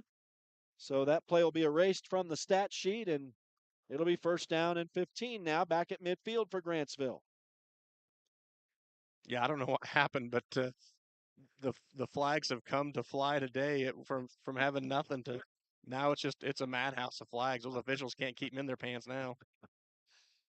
First and 15. There's a lot of good phrases and statements in that sentence we need to use on a regular basis. There's a catch over on the far side for number 11, if I'm seeing it right. No, it's not. Who do we have there? That's 19 on the catch. I think that's the first catch for number 19 today. It is. Trip Palmer out there on the tackle. Tice Fuentes with a good name. Overall, the Broncos are doing good when they do make tackles at wrapping up. Just a couple that they're missing, but there's always a guy there to clean it up. So they are rallying fast to the ball. Van Vliet, 7 of 10 now. 66 yards. And he takes the snap in the shotgun. They'll go right back to Atkinson, fighting his way ahead. Knee comes down at the 39 of San Juan, so it's only a pickup of 2.5, maybe 3 yards. And a good job there by JD because he had some daylight, he had some steam, and JD's able to grab onto his feet and drags JD backwards a little bit before the Broncos can help out. But, man, if JD doesn't make that tackle, he gets 10, 15 more yards. He had a full head of steam. Yeah, he was almost through that linebacker area there. Instead, it's 3rd down and 4. Big stop for San Juan there. Now they're looking for a big one on 3rd down. Atkinson takes the handoff, tries to spin his way through. He'll get another 2, and he'll come up just a yard or 2 shy of the first down. It'll be 4th down and 2 to go. So they're chipping away here. And it is 4-down territory for Grantsville inside San Juan's 40. Cole Duke in there on the tackle. Another San Juan kid that we called last year that, got some great ability. They nearly need him to step up and make some of those big stops. That overall, defensively, outside of some what I would call just some unreal passes and catches that they had good defense on, and then some unfortunate penalties that didn't go their way. Defensively, they've done a good job. I wouldn't get too concerned right now that the score is 12-6. There's a lot of things to fix, yes, both sides of the ball, but I have confidence that they'll make some adjustments at halftime. But I just keep doing what you're doing on defense, flying to the ball, making some plays, and hoping to get the ball to bounce your way. Grantsville calls a timeout here with 2:36 to go in the first half. They have a 12-6 lead. We'll take a break ourselves, and we'll return to Grantsville High School, where the Cowboys lead the Broncos 12-6. Stay with us. It's Friday Night Lights on Red Rock 92 and StreamUtah.Live. Looking to buy, sell, or refinance your home or property? Ask for the professionals at Anderson Oliver Title Insurance Agency. Anderson Oliver Title has provided title insurance and real estate closing services in San Juan and Grand counties for 25 years. Anderson Oliver Title isn't just another out-of-town company. It's the only locally owned and operated title company in southeastern Utah. The owners and employees at Anderson Oliver Title are excited to support our communities and are proud to support high school athletics and activities. Welcome back live to Grantsville High School, site of our first Friday Night Lights matchup of the 2024 season, and we are back underway with 2.5 to go in the first half. And what a stop by the San Juan Broncos as they pitch it to Jackson Jensen, but he can't make the corner, and a couple of Broncos team up to get a huge stop on 4th down. And San Juan will get the football back at their own 40. Yeah, Cole Duke stayed home, was not faked out by that. Comes up, makes a good hit, helped out with another Bronco, but just a great job defensively, looking for that little quick pitch, coming around on that motion. And San Juan closes really good and makes a good tackle and gives them the ball back now. 2:29 left. San Juan of old and Coach Christensen's offense here, they're built to score here quick. So we just got to get some confidence, I think. And Jayton, the offensive line, everyone, they got to just come out here and play ball. They're a little timid at times. They just got to come out here and want to be the man. Oh, guess what? An immediate flag on San Juan. These guys are loving the flags here against the Broncos. I guess they're just trying to match those helmets, I think. Yeah, they've got to get out there with their yellow everywhere. I mean, it's been relentless. Yeah, Absolutely 12, relentless. 12 men on the field. There you go. So I guess there's nothing you can do about that as Yep. J.D. Palmer tucks his tail and slinks off to the side. So illegal formation again. That's the second illegal formation they've had.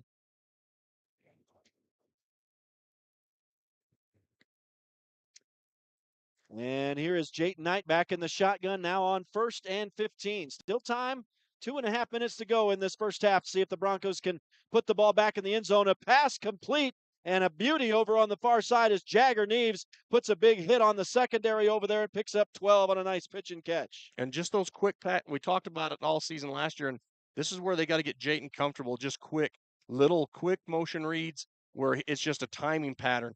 And he drops back 2 steps. He throws the ball quick. The receiver's into his route. When he gets to that cut on his route, the ball's going to be there.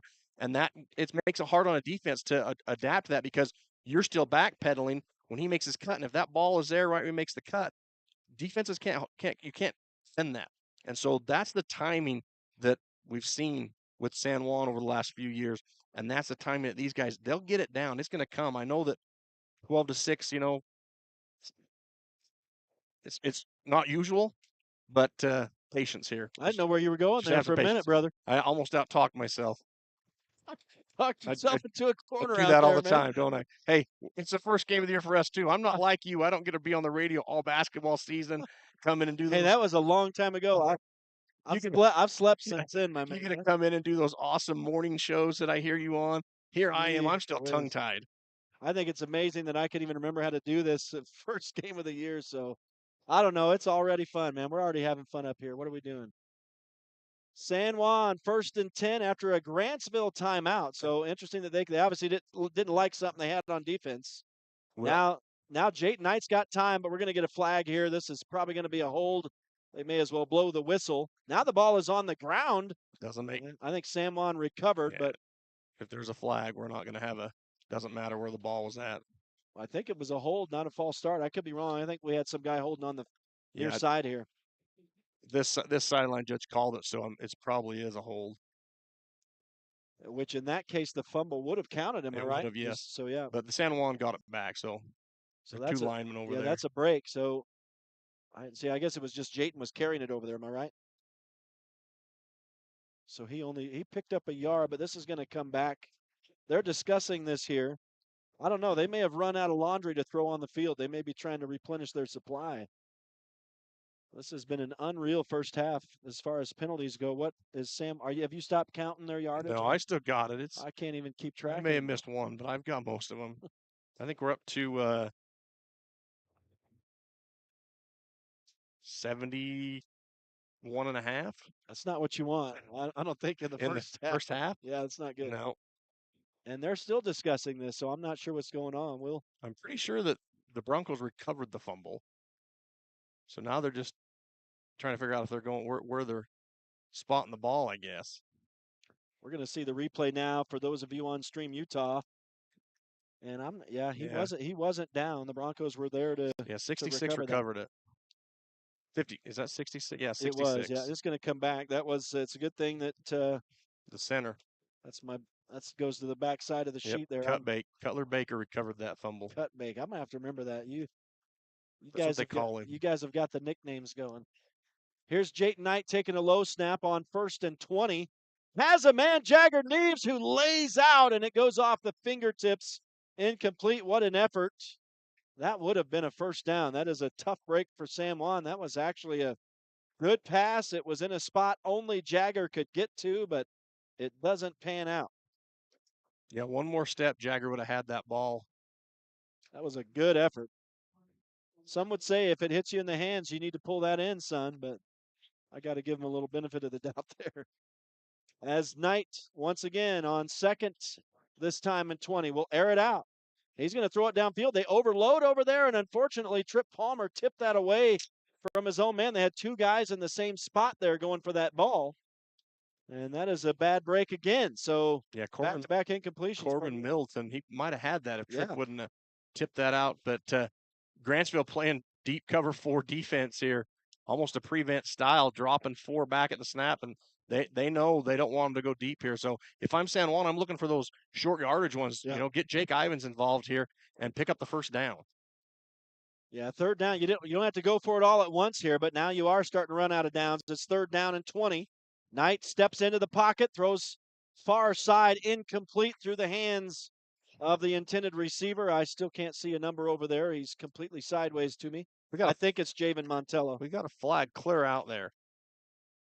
That's back in the area where where Jayton Knight was.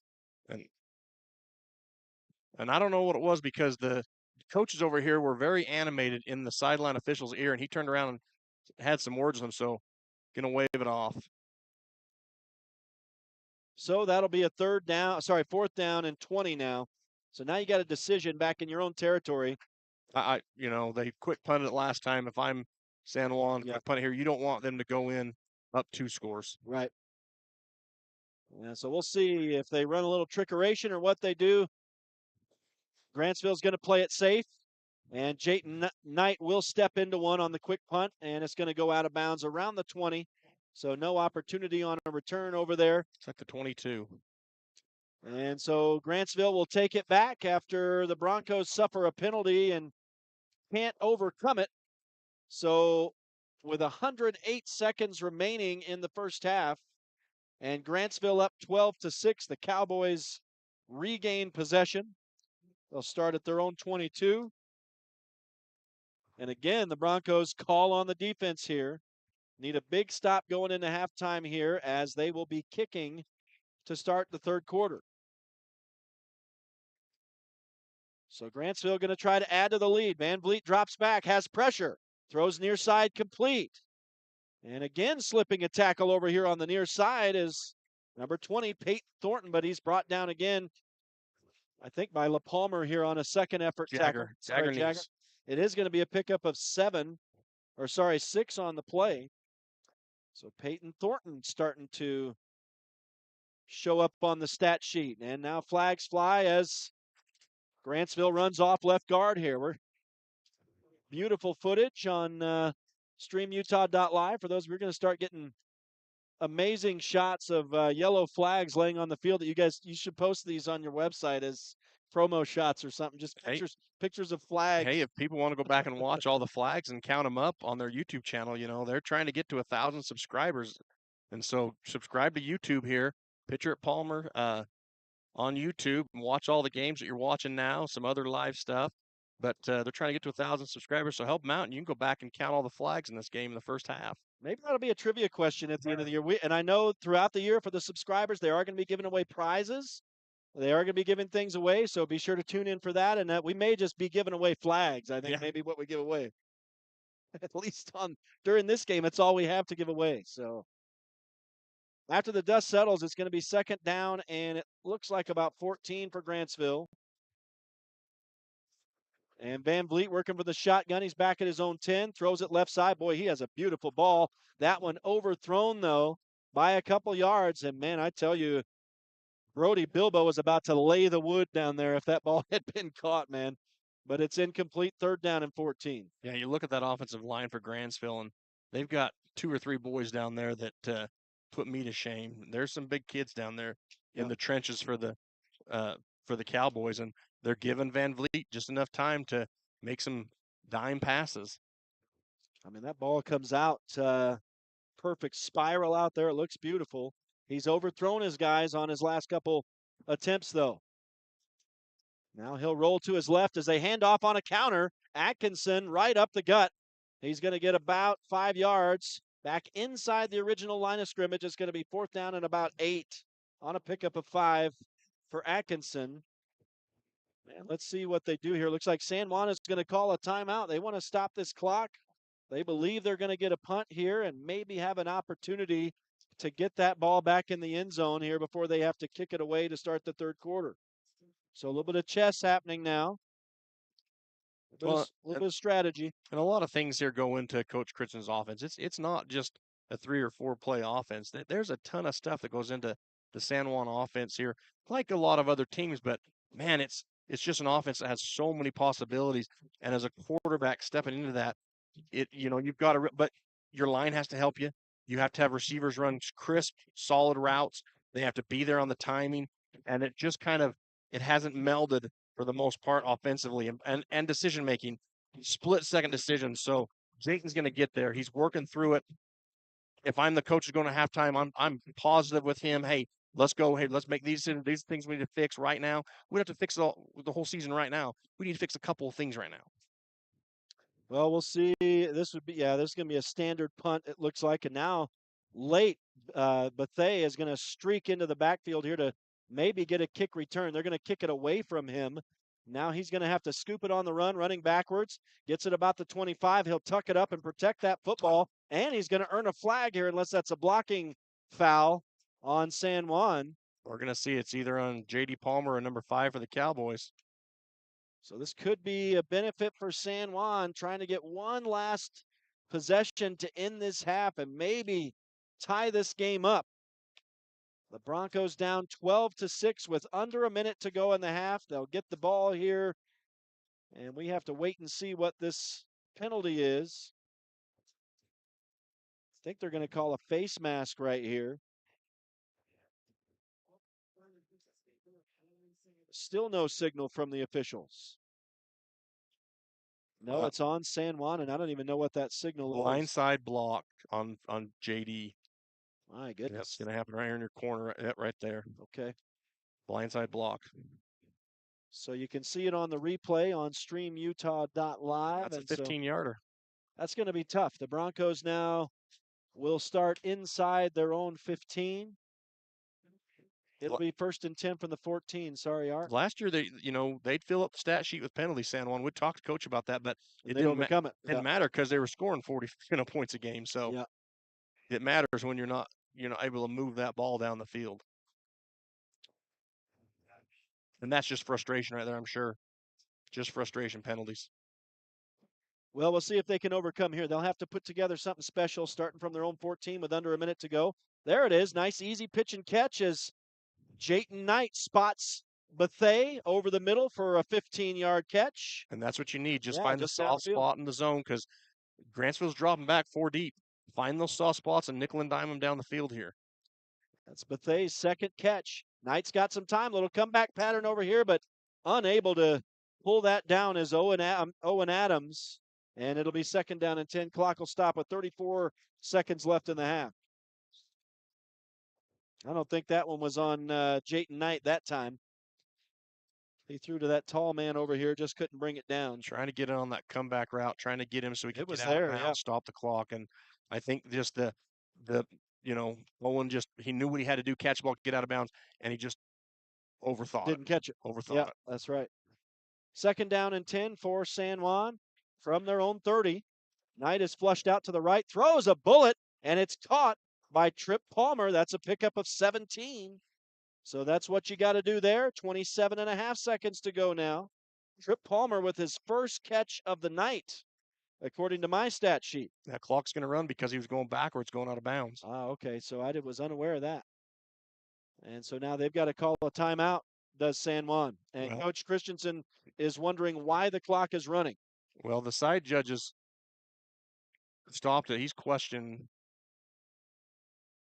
They're trying to put time back on the clock. So they are going to call themselves an error here. Should be 27.6, I believe, on the clock. Oh, they're going to put 29 up there. I think that's actually a break for San Juan, but maybe they didn't stop it until late. But So now they're not going to start till the snap. They must have thought he went out over his own power instead of being pushed out. So that's a big 1st down. We'll see if the Broncos can keep marching here. Pass is deflected, and down on the turf, incomplete. 2nd down and 10. The ball is at the 47, so the Broncos still have 53 yards to go in 26 seconds now. It's not really hurry up here with the clock stopped, but they do bring it to the line of scrimmage quickly. Jayton Knight working from the shotgun. Throws right side and do a little wide receiver screen, but they has the catch. He'll be short of a 1st down. Does he get outside over there? Looks like, or out of bounds. Yes. Looks like he does. An 8-yard catch for Bethea. Starting to get some stats among the receivers now, and this is really what you got to do when you're not 2-minute drilling here, I think, in the second half, is like what you were talking. Find the soft spots in that zone. Start making these kind of completions during regular play. And Grantsville's come back to their basic D here. They've got 3 D. They're playing a cover 3, maybe cover 4. Looks like they're man on the outsides. San Juan's into Cowboy territory. Knight is going to air one out here. It's high in the air to the sideline. What a catch by Montella. And does he get out of bounds over there? They're going to say incomplete. My goodness, what a grab, though. And my goodness. And Coach Christensen's beside himself over there. We're going to want to see a replay here. Coach Christensen may have some words for the refs. Well, they had a great view over the sidelines. It happened right down the side from them. So Knight did a great job to slip a tackle and then goes. Oh yeah, he got a foot down. His left for foot sure. was down. So that's 3 calls against San Juan in this first half that have been absolutely huge. 2 of them gave 1st downs to Grantsville that were really unexplained, and now you can clearly see that Montella made that catch inside the 5-yard line. It should be 1st and goal. And instead, I think we're going to go to halftime here. There is a catch on the far side.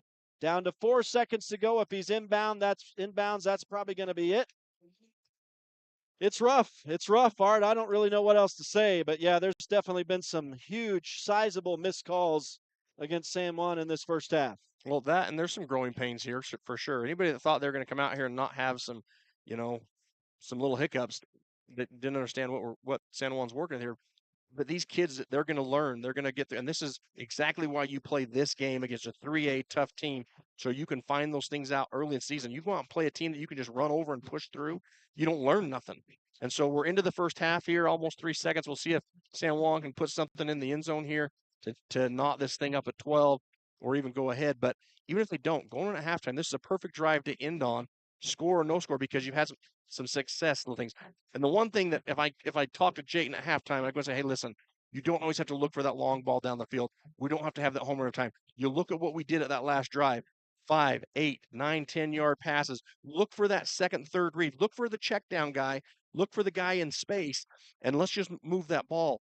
And the other thing is they've got to get a running game going. Yeah. Last year, the year before, with Zach Conway, you had that dual head threat, so people had to stack the box. They couldn't just drop back into coverage. That opened up passing lanes. You got to get a running game going if you're San Juan. Well, we'll see what they do on the Hail Mary here with 3 seconds left. Knight will throw it toward the end zone, and it's going to fall incomplete in the back of the end zone. The ball was there. The players were not for San Juan, and the Grantsville Cowboys are going to carry a 12-6 lead into halftime here tonight in front of their home crowd in the opening game of the 2024 Utah high school football season. We will take a break. We'll try to compile some stats. We'll come back out here to begin the halftime show. Stay with us. It is Friday Night Lights on Red Rock 92 and StreamUtah.Live. At Energy Fuels, creating opportunities and participating in the local community is important to us.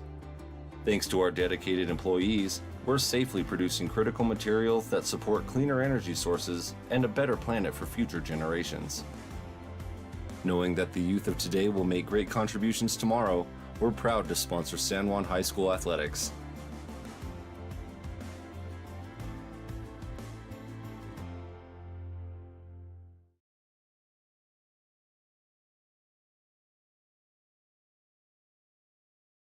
Super busy households need super fast internet, and Emory Telecom has just what you need with this special back-to-school offer. Right now, new customers get their first 4 months of Emory Telecom eFiber internet free. No term contracts, free installation, and equipment. Give us a call right now, 270-4021 in San Juan County, 259-8521 in Moab, or visit EmoryTelecom.com. Emory Telecom, Southeastern Utah's strongest, fastest internet connection.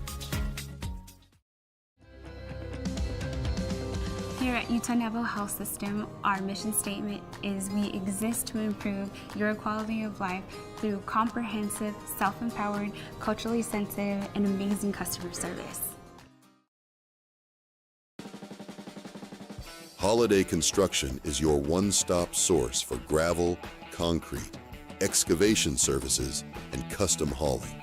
We've proudly served San Juan County with quality and dedication for over 40 years. Call Holiday Construction today at 435-678-2028.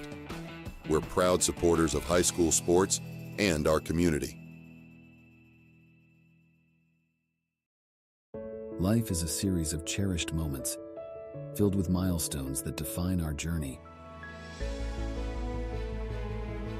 Moments of love, joy, and shared experiences. Each moment contributes to our story. As each chapter unfolds, our experiences shape us, defining who we are. When it's time to celebrate a life, ensure your loved ones are remembered with the grace, dignity, and individuality they deserve. San Juan Mortuary, celebrating life, honoring memories, transcending tradition. Monson's Quality Meat Processing and Blanding provides processing for both wild and domestic animals. They also carry USDA choice steaks, ground beef, and 14 unique flavors of handmade bratwurst. Monson specializes in friendly service, the highest quality products, and flexible timing, all at a competitive price. That's Monson's Quality Meat Processing at 885 East Pinion Ridge Road in Blanding. Call 435-459-1401 or find them on Facebook. With a changing economy and advancing technology, it's time that marketing and selling of real estate in San Juan County catches up. Four Corners Homes and Property Management is changing the game. Every Four Corners Homes listing includes 3D mapping and virtual tours, professional photos, a digital and global 21st century footprint, and marketing exposure that makes it easy for buyers to find and identify what makes your listing unique. Marketing and exposure sells real estate, and if you want the best, you need Four Corners Homes on your team. Find us at fourcornershomes.net or call 801-404-00. You don't have to be sidelined by sports injuries in San Juan County. Precision Rehab provides physical therapy in Monticello and Blanding, as well as Montezuma Creek and Monument Valley, where our therapists have helped athletes of all ages get back in the game since 1996. Precision Rehab is dedicated to restoring you and your loved ones to peak performance when pain and injury slow you down. We offer innovative, effective treatments that make a difference. Treatment is covered by most insurances, including Medicare. Call 435-678-3869 for an appointment. That's 435-678-3869. Or find out more at PrecisionRehabUtah.com. Lee Collision Repair and Restoration is the place for top quality auto body and glass service in the Blanding area. They're now open and operating at their location on North Grayson Parkway. Stop by or give Jackson a call today at 435-485-0069. Lee Collision Repair and Restoration is a proud sponsor of local high school sports.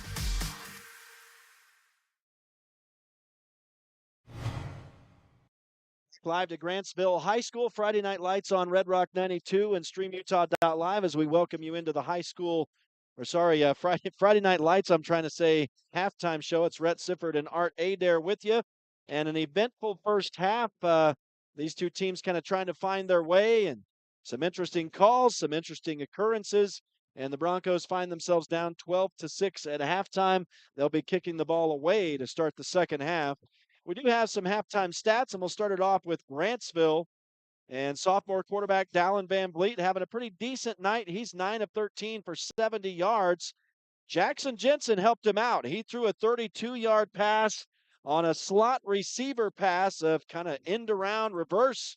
And Jensen actually threw the pass that set up the first touchdown.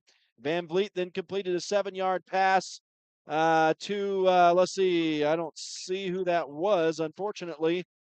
I guess Jackson Jensen himself, I guess, then caught the touchdown pass. No, I don't know. That was the second. I guess I missed that stat somewhere, but there was a 7-yard touchdown catch that I forgot to mark down.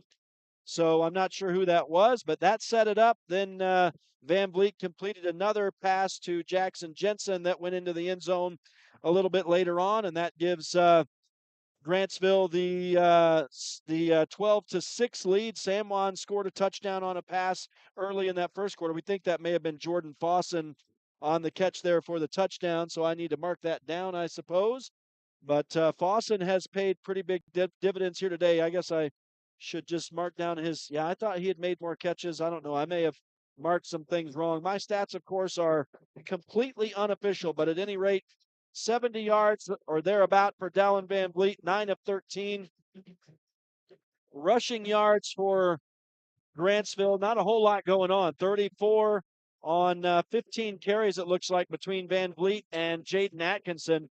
If Atkinson hadn't busted free for a 21-yarder in that second quarter, his stats would be pretty low as well. The Broncos have been pretty decent in the run offense, or run defense, I should say.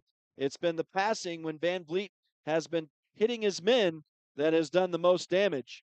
Receiving wise for Grantsville, the 7-yard touchdown catch for Jordan Fawson, 9-yard touchdown catch for Jackson Jensen, and Jensen has 52 yards receiving on 4 catches.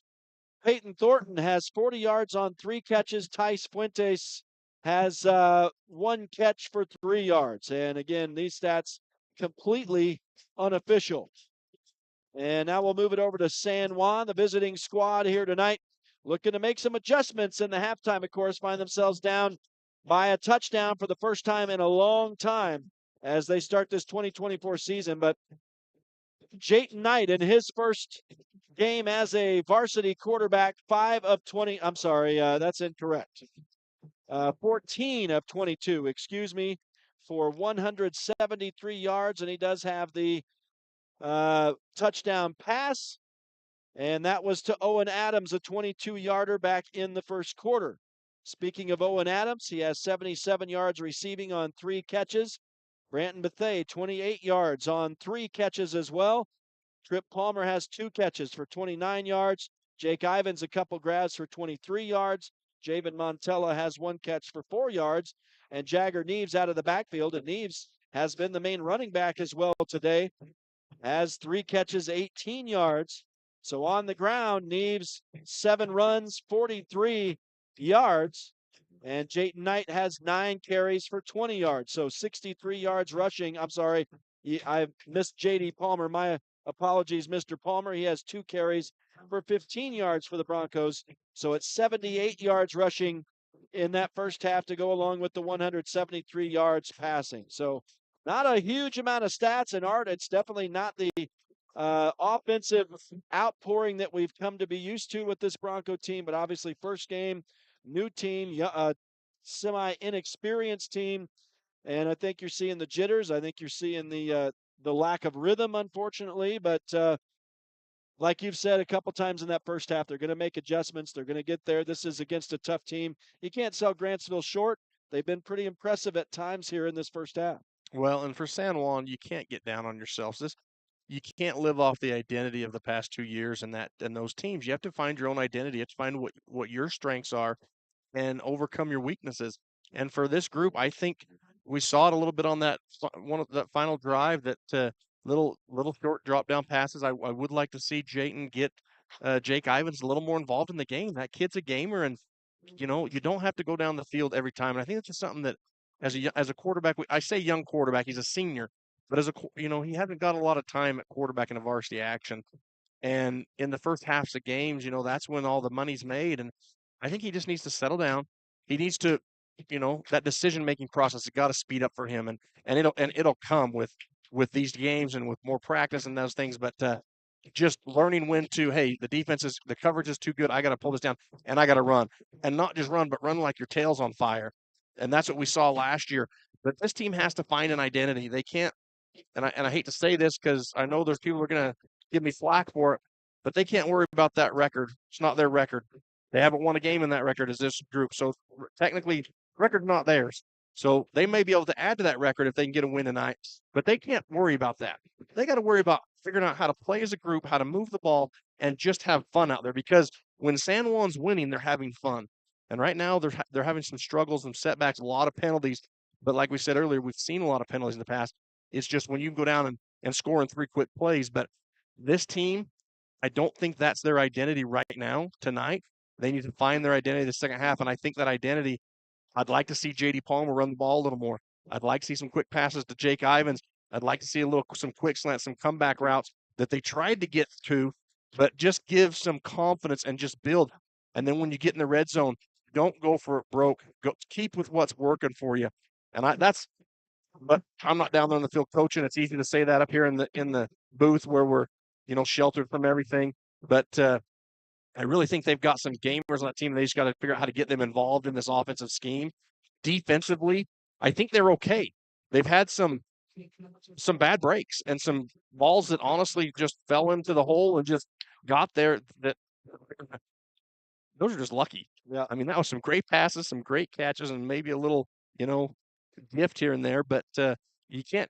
The coverage was good on 9% of those pass coverages. So I think they're doing a good job. And I know these coaches are there, and right now is the time where you build these young men up. You say, hey, listen, and like I said earlier, don't worry about winning this game, this streak.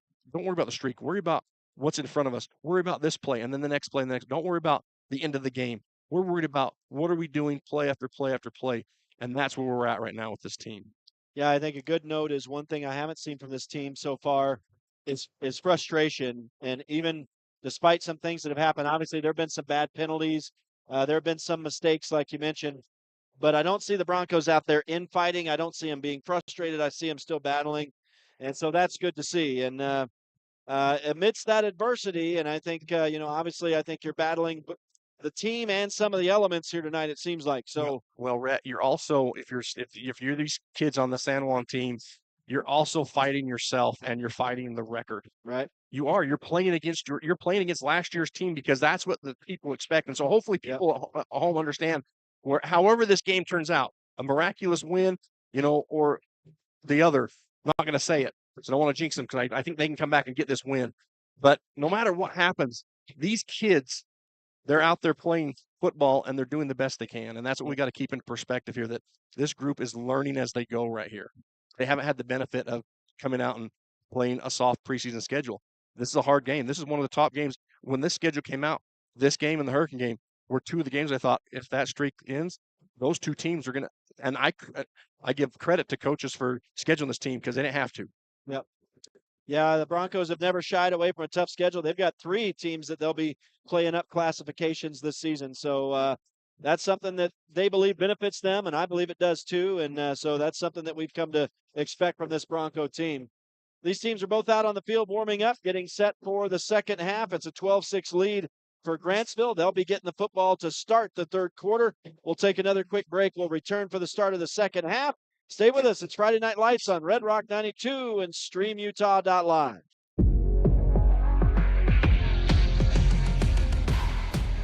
Here at Lyle Northern Electric, we take pride in our highly qualified team, dedicated to serving our community. Whether you need commercial, residential, or solar electrical services, our certified experts are ready to meet your needs. We are proud to support our community, especially our youth and high school athletics. Lyle Northern Electric, serving our community since 1957. Looking for a new insurance provider? Call Jeff Nielsen at San Juan Insurance in Blanding. For more than a quarter century, Jeff has offered a full range of insurance products: auto, home, life, health, and more. Give him a call today, 435-678-3223, or pay him a visit at 60 North Main Street in Blanding. San Juan Insurance, over 25 years of experience and just getting started.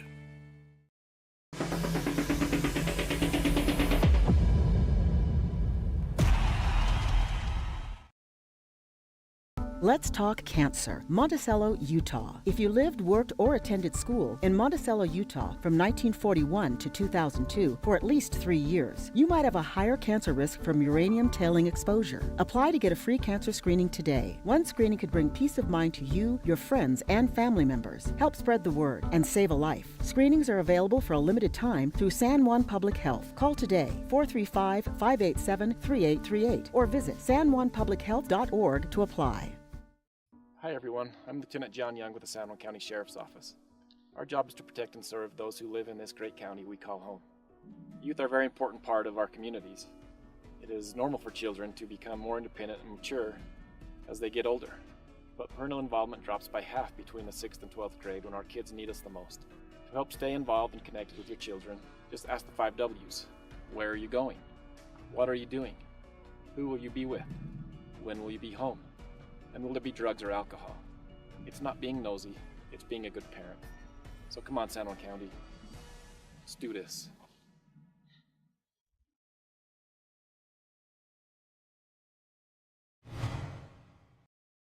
Back live to Grantsville High School as we get set to start the second half.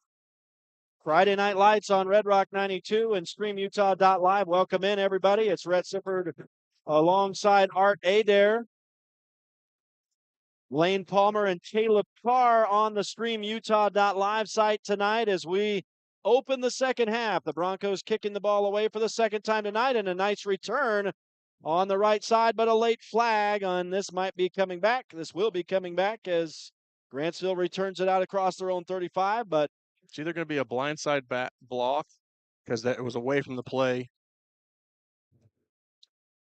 Yeah, this official crew or officiating crew says not so fast. It wouldn't be the start of the second half without a flag, would it? Right here, you're going to see it right there, blocking the back or blondes. We need to get in some deep stats here and see what kind of percentage of the plays have resulted in flags out here tonight. I mean, it's a high percentage. This flag is way back at the 15, 20.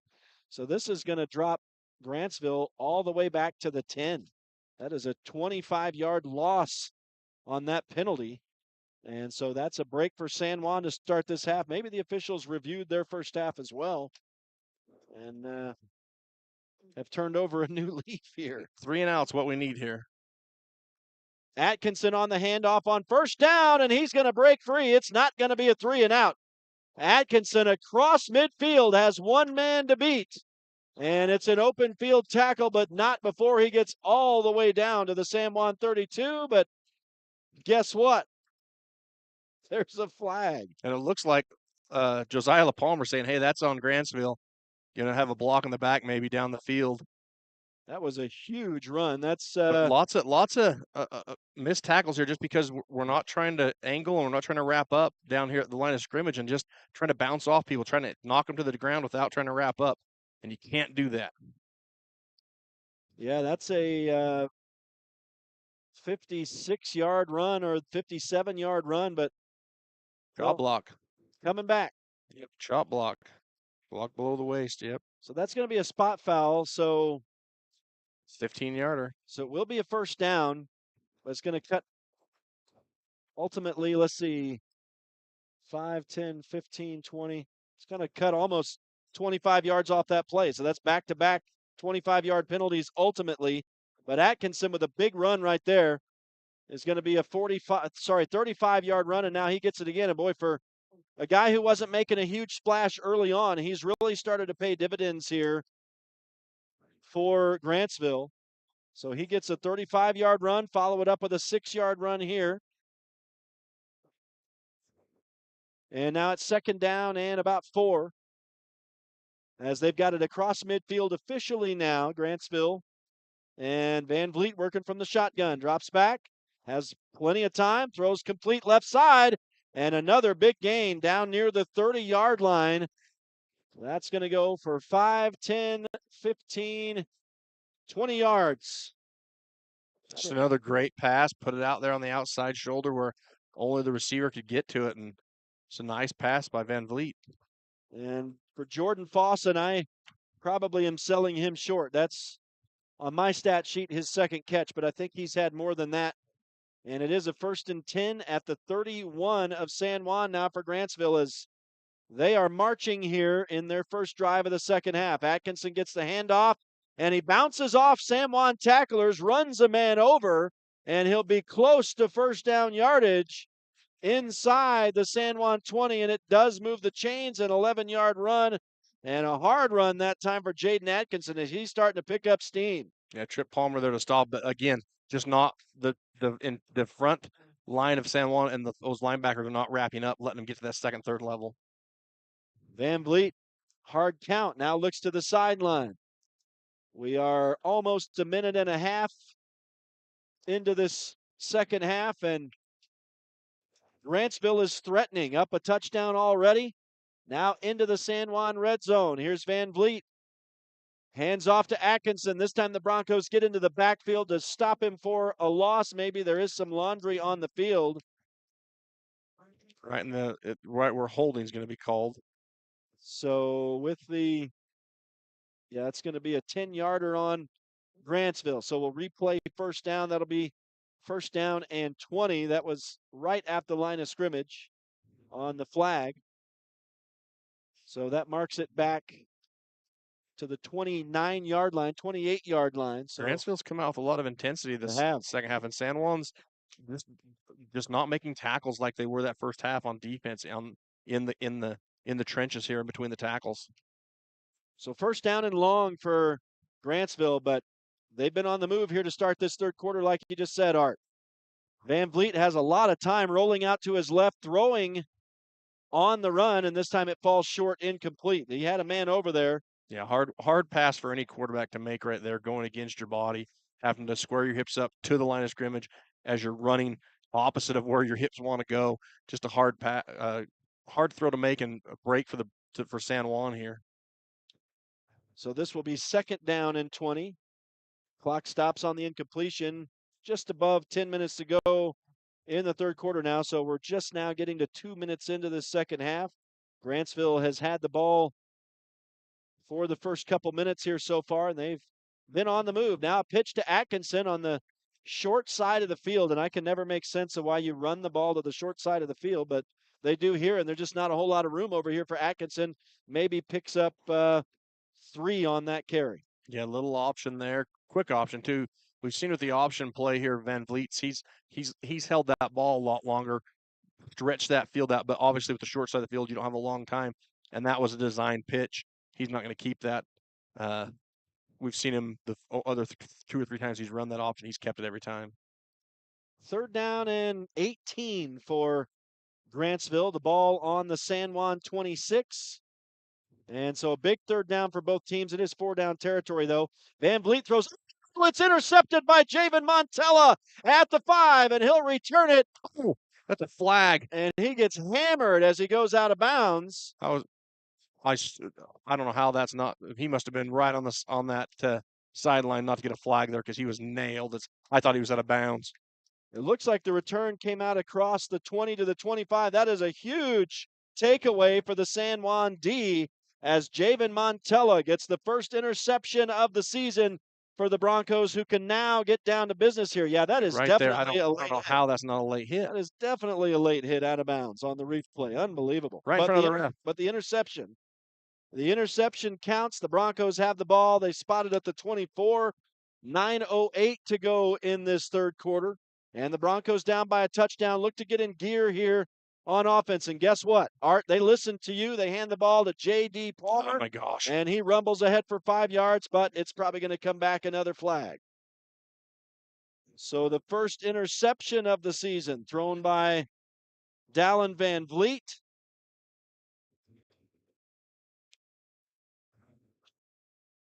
He was up to 90 yards passing, 10 of 16 now. No, that's against Grantsville. What they call? I wasn't watching. I didn't see it either, so that's going to add to the 5-yard run by J.D. Palmer. Well, it looks like it's a 15-yarder. Was it a 15-yard penalty? Yeah, looks like it. Looks like a personal foul. That's J.D.'s third carry of the night. So he's up to 20 yards now. And this time they'll play action in the backfield. They've got Jagger Neves out wide right in the slot back position. And Knight finds him complete for another 5 yards, but another flag. Oh, my gosh. I'm going to have to get a yellow tattoo of a flag on my right hip. Oh, wow. This is unbelievable. I think I've seen more flags in this game than we saw half a season last year. Holding. It's impressive. Well, so how do you rule this? Do the stats count? Because they mark it from 5 yards up. Does the pass count? So he'll get, I believe he'll get the stats, and then they mark it from where the place the hold. So I don't know if he gets stats or not. So then you replay the play. You replay the down. First down and 20. I'm not going to give any stats. I think it's from the spot of the foul, so I don't think he gets stats for it. So 1st and 20, the ball's on the turf. Knight picks it up on the run. He slips a tackle, but then falls down, and he's way back inside the 20-yard line, so that is a big loss. And boy, San Juan, when they've suffered these losses in this game, haven't been able to overcome, and this is going to be 2nd down and a country mile now, back inside the 20. They need to get all the way out across midfield to move the chains. So it looks like a good 35 yards at least to move the chains. Ball spotted at the 18, so long way to go, but it's only 2nd down. Knight will roll to his left, has blocking, throws to the left. Jagger Neves is there, and it through the hands, incomplete as he was diving again. So the incompletion will bring up 3rd down and very long. And it's an unfortunate event there, that snap, just a low snap. And honestly, I played center, and sometimes you just lose the grip on that ball. You get sweaty, the ball gets a little dew on it, and you just go to snap it, and it just slips out of that hand, and nothing you can really do about that. It's just a hard position to play and a lot of pressure on you because you're trying to call out the offensive line blocks. You're trying to pick up the blitzes, and you've got to get into your gap too. You're either pulling or cross blocking, and so there's a lot of stuff that goes into it, and just unfortunate that that ball goes between Jayton's leg and puts him in a big hole. Hey, I played center myself, my man. So we're kindred spirits. Here's Jayton Knight on the throw, long pass, and it's going to be picked off around midfield, intercepted by. Is that number 7 on the interception? I don't have a name for this man. If it is 17. 17, pardon me. Prue Warren on the interception. And there is a flag. Hey, there's a flag on the field. What? I can't believe it. It's a shocker. I don't think we've gone 3 consecutive plays without a flag since the second quarter. And it's not even a flag on your right hip. It's actually on the field. I tell you. They're going to just pick it up and sneak it back in the pants, it looks like here. Well, we'll see. They're having a conversation here, but I think they're calling it because the head official, he's trying to figure out the yardage here. And the question is, will it erase the interception? That would be the only thing that could save San Juan here.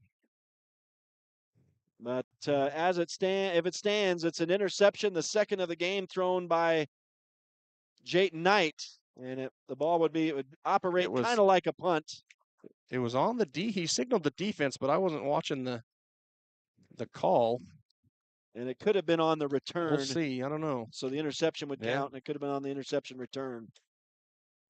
So I think that's what's going to happen. I think the interception is going to count, and then there may be a penalty on Grantsville, but maybe not. The referee is explaining himself over here. I think he said that the interception is going to count. The Grantsville offense is on their way onto the field, and the penalty must have been on San Juan. They've given Grantsville extra yardage here. And it's spotted down at the San Juan 41. I'm confused, I'll admit it. And while you watch what happens, I'll pause a moment and let folks know that Friday Night Lights on Red Rock 92 and StreamUtah.Live is brought to you in part tonight by Napa Motor Parts. Get everything you need in Blanding and Monticello. Pick a Stitch Embroidery and Apparel, offering a wide variety of customized quality products. And we're back to action as they hand to Atkinson now, and he's going to have some room on the far side. Defenders bite inside, and Atkinson busted outside, and he's going to go all the way down inside the San Juan 15. And so that is going to be a 24-yard run for Atkinson, who has been huge in the second half so far for Grantsville. That penalty was a personal foul face mask against the Broncos. Okay. After the interception. 115 yards rushing now for Atkinson as he goes to the outside and breaks free again for a big gain, down about 9 yards ahead, down to the Bronco 6-yard line, it would appear. It'll be 2nd down and 1. I don't think it was enough to move the chains, but it is enough to move the chains. It's 1st and goal on a 6-yard run for Atkinson.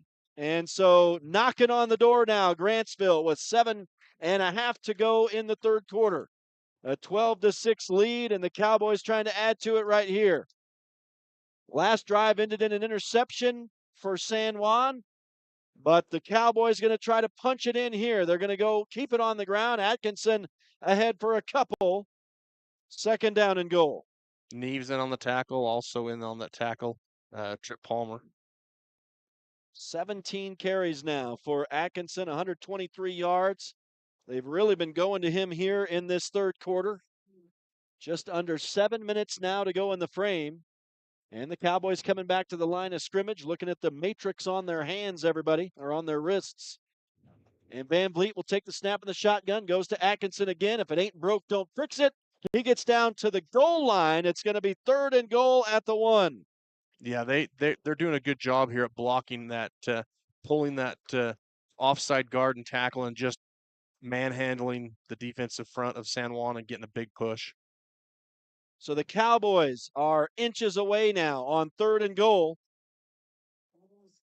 Clock is still running down under 6:10 now to go in the 3rd quarter, so still plenty of time, but the Broncos in danger of going down 2 touchdowns here. Van Vliet, hands off, Atkinson into the end zone, touchdown. And Grantsville goes up 18-6 with 6:04 to go in the 3rd quarter. Atkinson finally gets a touchdown. He's been steadily building speed and momentum, and this time it's a simple 1-yard touchdown run. And that's our first touchdown on the ground this evening as well, as we're starting to get darkness here at Grantsville High School. Now we'll see if Grantsville can succeed on the first PAT of the evening. But an 18-0 lead now, or sorry, 18-6 lead for Grantsville as they go up 2 touchdowns. They're going for 2. Yeah. So Van Vliet from the shotgun will roll to his left, throws into the corner of the end zone, and it's knocked away on a nice play by Brody Bilbo to thwart the 2-point try. But the story now is it's 18-6, a 12-point lead for the Grantsville Cowboys, and the Bronco offense going to try to get back in gear here and try to move the ball down the field. We will take a real quick break and return as we continue the 3rd quarter here at Grantsville High School. It's Friday Night Lights on Red Rock 92 and StreamUtah.Live. San Juan Building Supply has offered a full range of building supplies to San Juan County for more than 32 years. From the start of your project to the finish, San Juan Building Supply has high-quality products for all your needs, and they can deliver. Drop by 1050 South Main Street in Blanding. Call 678-2000 or visit sjvs.com. San Juan Building Supply, a proud sponsor of our local teams.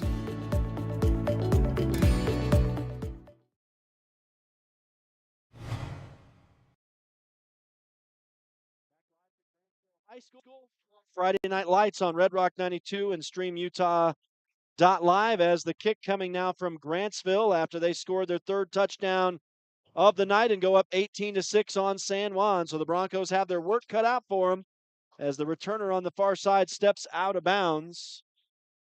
And I did not see who that was, but just want to let folks know that you've got an opportunity to ask a question to Barkley Christensen tonight during the Friday Night Lights post-game show. You can send that question at StreamUtah.Live on the San Juan page and submit your questions. And if it's a good question, if we feel it's a meaningful question, we'll pose it to Coach Barkley Christensen after the game. So you can submit post-game questions for the San Juan head coach if you'd like to on the San Juan page at StreamUtah.Live. Speaking of San Juan, here are the Broncos trying to make it happen here, but a quick pass to the flat over there, and that was out of sync as that did not connect. And the intended receiver is still standing there. What in the world happened? I think it may have been Jagger Neves over there. So the Broncos a little bit out of sync here right now, midway through this 3rd quarter. The incompletion is the 2nd in a row by Jayton Knight. Now the Broncos will get a couple yards. I didn't see if this was a catch or a run. It's a catch. So a pass. Looks like it to Branton Bethea, and looks like he's down. He's hurt. So Bethea is slow to get up. This is going to be a pickup of 4 yards on the play, but the Broncos can't afford to lose anybody here tonight. He's got some first game cramps. Yeah, I was thinking that might be the case, but 32 yards receiving for Bethea. That right calf has a softball in it right now. And that's the first completion of the second half for Jayton Knight. 4-yard pickup for the Broncos, and they're back ready to go now. 177 yards now for Jayton Knight. But the most important thing for San Juan is they need to start moving this ball down the field. There's a play action, and the defender's bit. Knight keeps it himself, and he'll rumble ahead for 8 yards and a first down for San Juan. And Art, we haven't said first down San Juan for a while. Yeah, and that was probably the best RPO that they've ran all night with the read Jayton made to pull that and go. And now they go hurry up as they try to get some rhythm. J.D. Palmer hits a man hard on the far side, but it's not going to net him a whole lot of yardage. In fact, just back to the line of scrimmage, no gain. 2nd down and 10. Ball right around the 35-yard line of San Juan for the Broncos. If you're San Juan, just stay patient here. You know, don't outplay yourself. Just get easy yards up the field. And that ball incomplete as Jagger Neves tried to turn upfield before he pulled it in, and so the incompletion will very quickly make it 3rd down and 10. But I like the play calling here. I like what Coach Christian is doing here. It's short, simple things. Now, you got to secure that ball before you look upfield to run if you're Jagger and some of these other receivers, and you got to get that timing now because these are 2-step quick or 1-step quick throws, and so you've got to get the timing down, but I like what he's doing here. Knight will drop back again on 3rd down. Throws complete to J.D. Palmer, but he was falling down as he caught it. Only 1 yard on the catch out of the backfield. That's his first catch of the night. And it'll bring up a 4th down and a long 9, short 10. And the Broncos on their own side of midfield are going to quick punt this. And it's a high punt. It'll take a semi-San Juan bounce, but now rolls back in Grantsville's favor and will be downed around the 30-yard line. It'll be spotted officially at the 32. So San Juan unable to produce, and they'll give the ball back to Grantsville with 4:37 to go in the 3rd, and the Cowboys with the momentum now up 18-6. Yeah, we need a big defensive play here. We need a scoop and score, a pick six, something to really energize that San Juan sidelines. We haven't seen them like this for a long time, for years, where they're kind of, what do we do? Where are we at? And there's a little bit of doubt over there. So we got to get that. We got to get some excitement here on this defensive stop. Here's a play action, and the quarterback, Van Vliet, who's been handing to Atkinson all second half, this time keeps it, and it worked to the tune of 7 yards. He's not as fleet-footed as Atkinson, but he gets to the outside over here and makes it a 2nd down, and looks like they gave him 8 yards. So 2nd down and 2. I'm sorry, that was Jayton Knight's stats I'm looking at, but 8-yard run for Van Vliet gets him into positive yardage for the first time tonight. Now they will go to Atkinson, and he hits the hole hard and moves the ball ahead 5 yards for a first down. That'll move the chains for Grantsville. Yeah, Grantsville has found their niche in the running game in this half. They have really been successful running that ball, where in the first half they were struggling with it and they had to live on that pass. But when you can move the chains with the running game with your feet, it's a whole new ball game out there. San Juan's those DNs got to contain in, and those outside linebackers have got to come down hard on those. So 1st and 10 for Grantsville, nearing midfield. They've got the ball at their own 44. San Juan looking for a big stop, down 2 touchdowns. In the opening game of 2024, there's an obvious hold, and it will be called in the backfield here. So this was a pitch that didn't do much. In fact, it would have lost 5 yards. I'd almost be tempted to decline this penalty and make it 2nd down and 15 instead of 1st down and 20. What would you do? I'd take the penalty. So I don't like leaving free yards on the field. So it's going to be 1st down and 20. They're going to do what you said. You're the former coach and the coach-minded individual, so I'd probably trust you over myself. And that's what they do. 1st down and 20 back at the 35-yard line, 34-yard line on the Grantsville side of midfield. Van Vliet in the shotgun. They have had success offensively of late. Send a man in motion. Fake the pitch to that man. Crash down on the Broncos getting into the backfield there.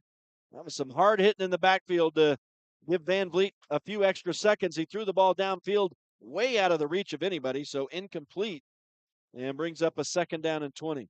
Yeah, and that's one of those rare overthrows by Van Vliet that we've seen tonight. He's been pretty accurate. I think there must have been a miscue in the pattern there because nobody was around. Well, there was some good defensive pressure back here by the defensive backs. They had lockdown coverage, that's for sure. 2nd down and long for Grantsville. Trips left. They'll hand off up the middle, and boy, Atkinson is getting some blocking in there. He's shifty, and he's going to get most of that yardage back. All the penalty yardage, and then all the way down.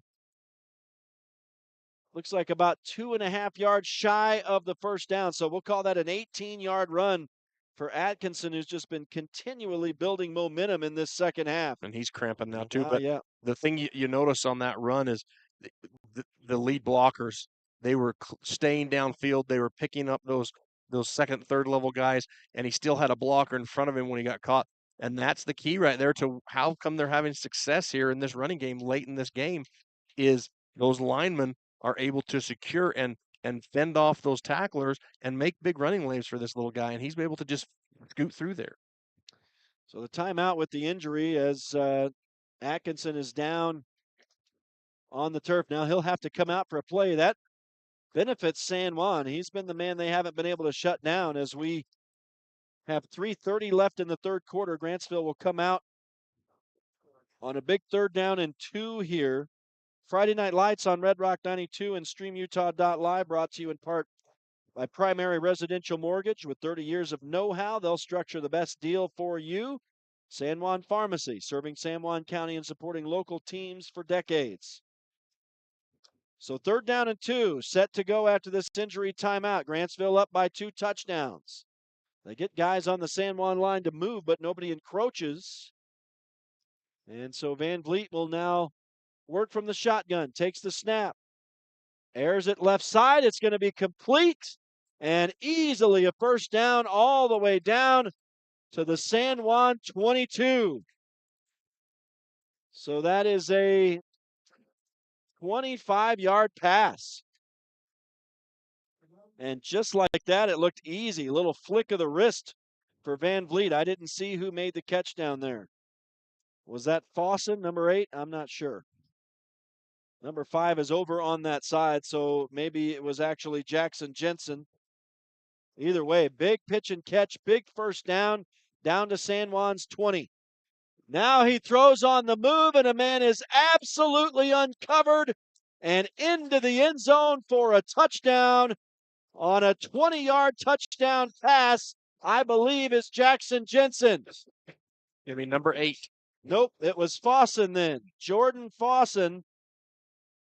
And a pitch and catch, easy as you please for Dallin Van Vliet and his receiver crew there. That was busted coverage for San Juan, an absolutely wide open touchdown catch for Jordan Fawson. And that makes it 24-6 in favor of Grantsville with 3:02 left in the 3rd quarter. And so Van Vliet now over 100 yards passing. 115 yards for him. Now 11 of 18 with 3 touchdown passes. Going for 2. And this coming with 3:02 left in the 3rd quarter. So still time, but down to 15 minutes to go in this game. Broncos pressure, force an incomplete pass into the flat over here on the near side. So the 2-point try doesn't work. Nobody's tacked on extra points, but right now Grantsville doesn't need it. They're up on San Juan 24-6 with 3:02 left in the 3rd quarter. We'll take a break and return to Grantsville High School. You're listening to Friday Night Lights on Red Rock 92 and StreamUtah.Live. San Juan Credit Union. Your money, your future, your credit union. We have branches available in Blanding, Monticello, and Bluff. Come on down and see us. Utah State University Blanding lets you have it all. You can earn a highly regarded degree to work in a rewarding career, all without leaving the four corners. Plus, we have some of the lowest tuition in the state and multiple scholarships to help you pay for your education. Explore programs in health professions, social work, nursing, criminal justice, and so much more. Join us for events and learn more about our resources at blanding.usu.edu.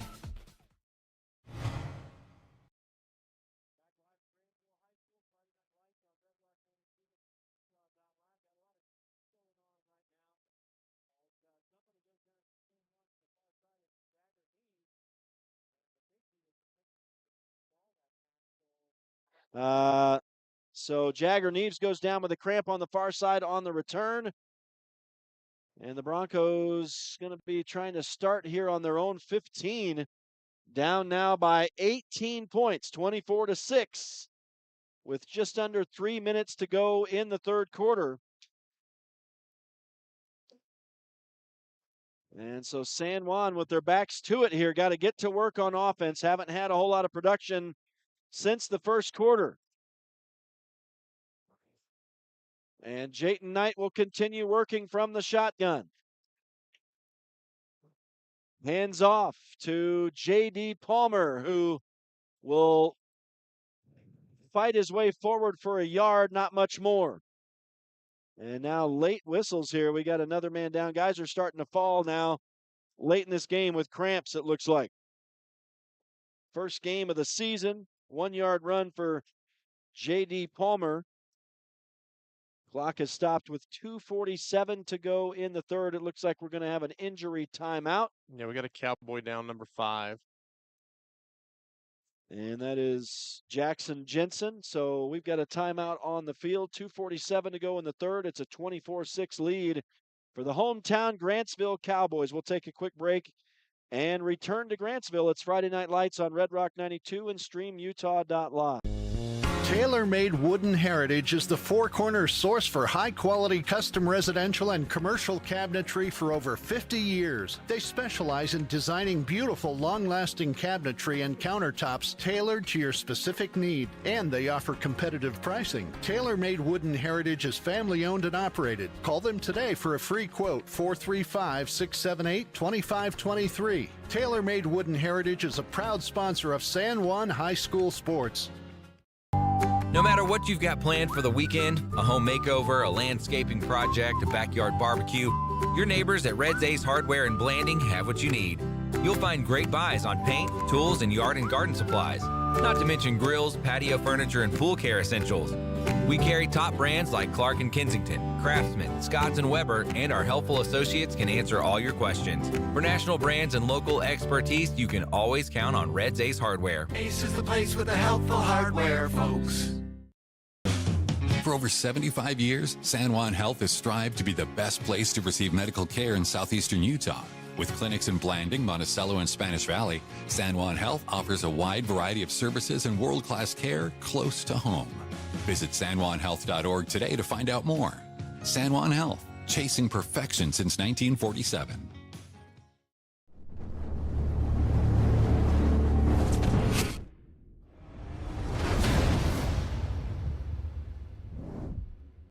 Blue Mountain Foods is Monticello's hometown grocer and a proud supporter of our schools and sports teams. Blue Mountain Foods offers a full-service meat department, fresh deli, bakery, curbside pickup, and more. Check bluemtnfoods.com for weekly specials and online shopping. Blue Mountain Foods is open from 7 a.m. to 9 p.m. Monday through Saturday at 64 West Center Street. Blue Mountain Foods, Monticello's hometown grocer. Since 2009, Blue Mountain Hospital has set the standard for rural health care, bringing excellence in healing, quality care, and inspired staff to San Juan County. We offer the county's only accredited sleep center, compassionate labor and delivery, top-tier emergency care, and flexible dialysis options. At BMH, our comprehensive services are delivered by a passionate team. Visit bmhutah.org to learn more. We can't wait to meet you. Back live to Grantsville High School. We welcome you in Friday Night Lights on Red Rock 92 and StreamUtah.Live. Back to action after the Grantsville injury timeout. And on second down, Jayton Knight throws incomplete over the middle, but there is a flag in the area of the secondary, right out by the line to gain. And I'm not sure. This might be against the Cowboys. But the Broncos just are trying to get something going here in this second half, and still 2:36 to go in the third quarter. Time isn't quite yet the major factor yet. It's just the production level is they're not having a lot of success against this Grantsville defense, who's gained a lot of momentum for sure. Yeah, and San Juan, that's I think the second or third time they've had an illegal receiver downfield. So just and that happens with that double pump sometimes on those RPOs, and Jayton double pumps that one, and he just needs to let that ball go. He needs to not second guess himself and just be the quarterback he knows he can be. So third down after the incompletion and about 8 to go. And so a big third down here for San Juan, deep in their own territory. Got the ball around their own 15-yard line. Knight, play action in the backfield, rolls right, has some room. He's going to get a first down and a little bit more as he scampers out of bounds on the far side of the field around the 30-yard line. So that moves the chains. About a 14-yard run for Knight. And a good recognition there by Jayton to just get out there and quick off that run too. There was no hesitation. He just went. Right now's the time you need your guys to start stepping up. Let's see what the Broncos are made of. Here's a man wide open, and it's Owens. Owen Adams makes a catch all the way down to the Grantsville 20-yard line. That's the first big play for the Broncos in a while. 50 yards? Yep, 50-yard pass or thereabout. And so the Broncos in business for the first time in a while. Nice catch by Adams. We haven't called his name since the first quarter, in fact. And now they go hurry up, of course. And on the ground, J.D. Palmer still fighting all the way down inside the 5. It's going to be a first and goal for the Broncos. 15-yard run for the senior. Great couple of plays here by the Broncos. And trying to punch one in, trying to answer as Jayton Knight will dial his own number into the end zone. Touchdown, San Juan. It's been a while, but they answer. A 4-yard touchdown run for the senior quarterback, Jayton Knight. Puts the Broncos back on the board. And that makes it 24-12 as San Juan cuts into this Cowboy lead a little bit. And they made quick work of that one. Down the field in a hurry, the Broncos. And it is 24-12, still 2:03 left in the third quarter. My goodness, that drive only took 30 seconds. And now it's Trip Palmer on for the PAT. Can he succeed where everyone else has failed? And the answer is no. The kick is blocked. 18 for Grantsville thinks this is the NFL where you can pick up the blocked PAT and run it back. Points. He's like, what? All right, so the Broncos back on the board. Wow, that did not take long. And boy, they had their backs to it there on a third down and long deep in their own territory.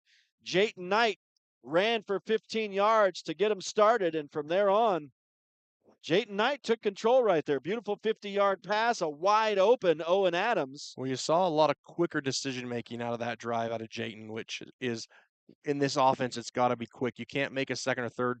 You can't think about it. You just got to go. And you saw that with the quick passes. You saw that with the scramble.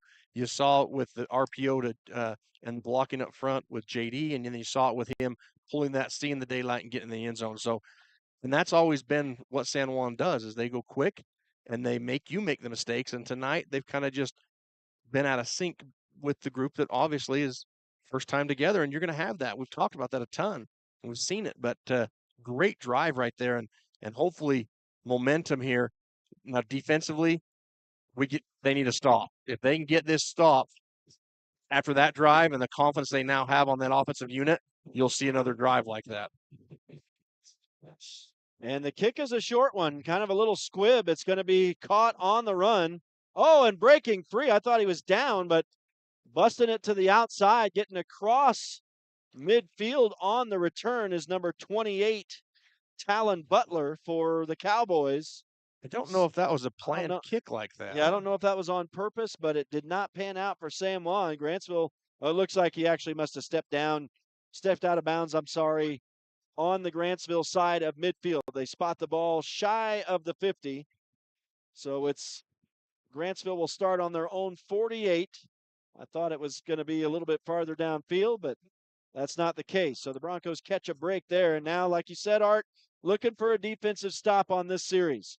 They hand to Atkinson, who's been amazing, and he gets the blocking again. Boy, the front crew of Grantsville just handling the blocking easily right now. Those off tackle runs, they've been successful at them the last two, this half, third quarter. So we're in the third quarter still, but they've been successful at this whole half, just off tackle, sealing those ends and those backs just getting around the corner. Yeah, Atkinson is quick and shifty enough to get outside, and if he's getting the blocking and doesn't have anybody to contend with, it's big time trouble. 1st and 10 for Grantsville at the San Juan 40 now, as they very quickly enter Bronco territory. Little blitz. Van Vliet beats the pressure and had a man, but threw behind Jordan Fawson, incomplete down around the San Juan 10. Yeah, Lawson had that post route open, and Van Vliet through the back shoulder, the corner flag route. If they would have been on the same route pattern, that's 6 points for Grantsville. One ran a post, one threw a flag. Right. And San Juan catches a break. Good luck for the good thing for the Broncos. Yeah, there have been several times now here in the second half that Grantsville receivers are getting open behind the Broncos secondary. You can't have that. 2nd down and 10 after the incompletion. This time they get in the backfield and swashbuckle Atkinson as it's Wrigley Legilia with a big tackle in the backfield, a big loss of 5 yards for Grantsville. And you feel some excitement building over there on that Broncos sideline, on that defense, and that's what you need. You need that excitement. You need to get revved up here. You need to make those big plays. You got to be the one that says, I'm going to make the stick here. I'm not letting them run downfield. And right there, you can feel that momentum. And so big 3rd down and 15 here. And we'll see if this is the last play of the third quarter. Down to 40 seconds to go. Big 3rd down, like you said, Art. Van Vliet in the shotgun. Rolls to the right. Looking downfield. Throws deep. And his receiver fell down. Broke his own ankles, I think. And it'll be incomplete all the way down near the end zone. And so that will actually stop the clock for a 4th down and 15 with 32 seconds remaining in the third quarter. Big break there, but lots of pressure. We haven't seen that kind of pressure yet this half, and even in the second quarter out of San Juan. So Coach Byron over there, he's drawing up some blitzes here, some different stuff, trying to get Van Vliet out, trying to get him to move out of the pocket on those throws, because we've seen when he gets out of the pocket and he's running against himself, sometimes he doesn't make those greatest throws. Oh, Van Vliet going for a hard count, and he gets San Juan to jump on 4th down. That's going to move it 5 yards closer. So it's going to be 4th down and 10 now. So that's the desired result. And if you're San Juan, you just can't jump off there. And I wonder what they're talking about here, if they're going to, they're going to give it to him. But yeah, that's just one of those fundamental things where you're watching the ball. You're right there as a, outside defensive end, defensive tackle, whatever you call him on that position there. But you're looking right down that ball, and you just can't listen. You got to be deaf right there. 4th down and 10. Grantsville now back to the San Juan 40. They'll run a play, throw it deep, and a man is there. It's caught. Touchdown, Grantsville. It's a 40-yard touchdown pass. And it is to Jackson Jensen as the Cowboys answer the Broncos. Wow, what a pass from Van Vliet, man. That is just a beautiful ball he's got. And that's tough to beat. When guys are getting behind the secondary like they have been in this second half, and Van Vliet hits them like that in stride, it's going to be tough to stop that. He is now up. He's 12 of 21 with 4 touchdown passes, 155 yards passing. So he's gotten a lot of bang for his buck. It's not huge numbers yardage-wise, but that gives the Cowboys the 3 touchdown lead back. And they'll try the PAT here. That kick is going to be nowhere close. So nobody has succeeded PAT-wise. And the Broncos a little bit deflated after they march it down the field to pull within a couple scores. Cowboys come right back and answer. 23 and a half seconds still to go in the third quarter. So we could be in store for a fun fourth quarter, but that stretches it back, and Grantsville has the momentum once again. Yeah, just man defense back there, one-on-one, no single high safety, and at that point, you just got to be a gamer, and Grantsville outruns the DB. You can't let them get a step on you. You got to be backpedaling. You got to get into that route, and you got to swivel your hips and get hip pocket with that kid running down the field. And unfortunately, Van Vliet doesn't miss when they're got a step on you. No, he's been like clockwork tonight.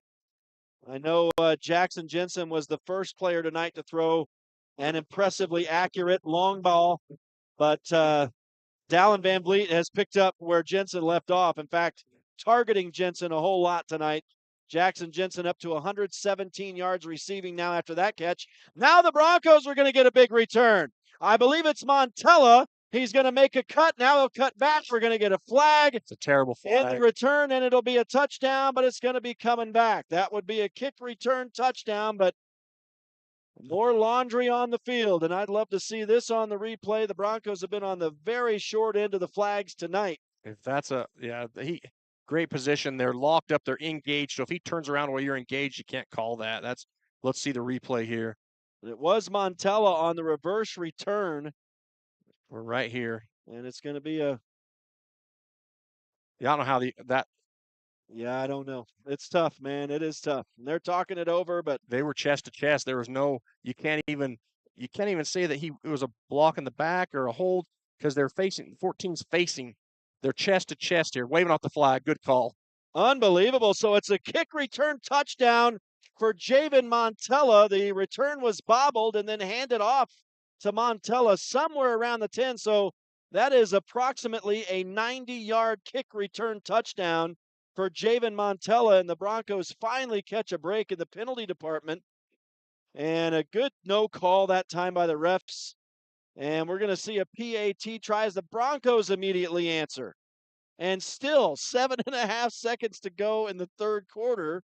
This third quarter has seen, what have we seen? 4 or 5 touchdowns in this third quarter? You're going to get 2-point here. So San Juan will try for 2 to try to make this a 10-point ball game. Look out. Jayton Knight with the empty set. 3 wide left, 2 right. Knight is flushed, and he will be sacked. Nobody is interested in allowing any extra points tonight. And it will remain 30-18. And we'll see if that becomes a factor at the end of this ball game. But right now, the story is the big kick return touchdown by Montella.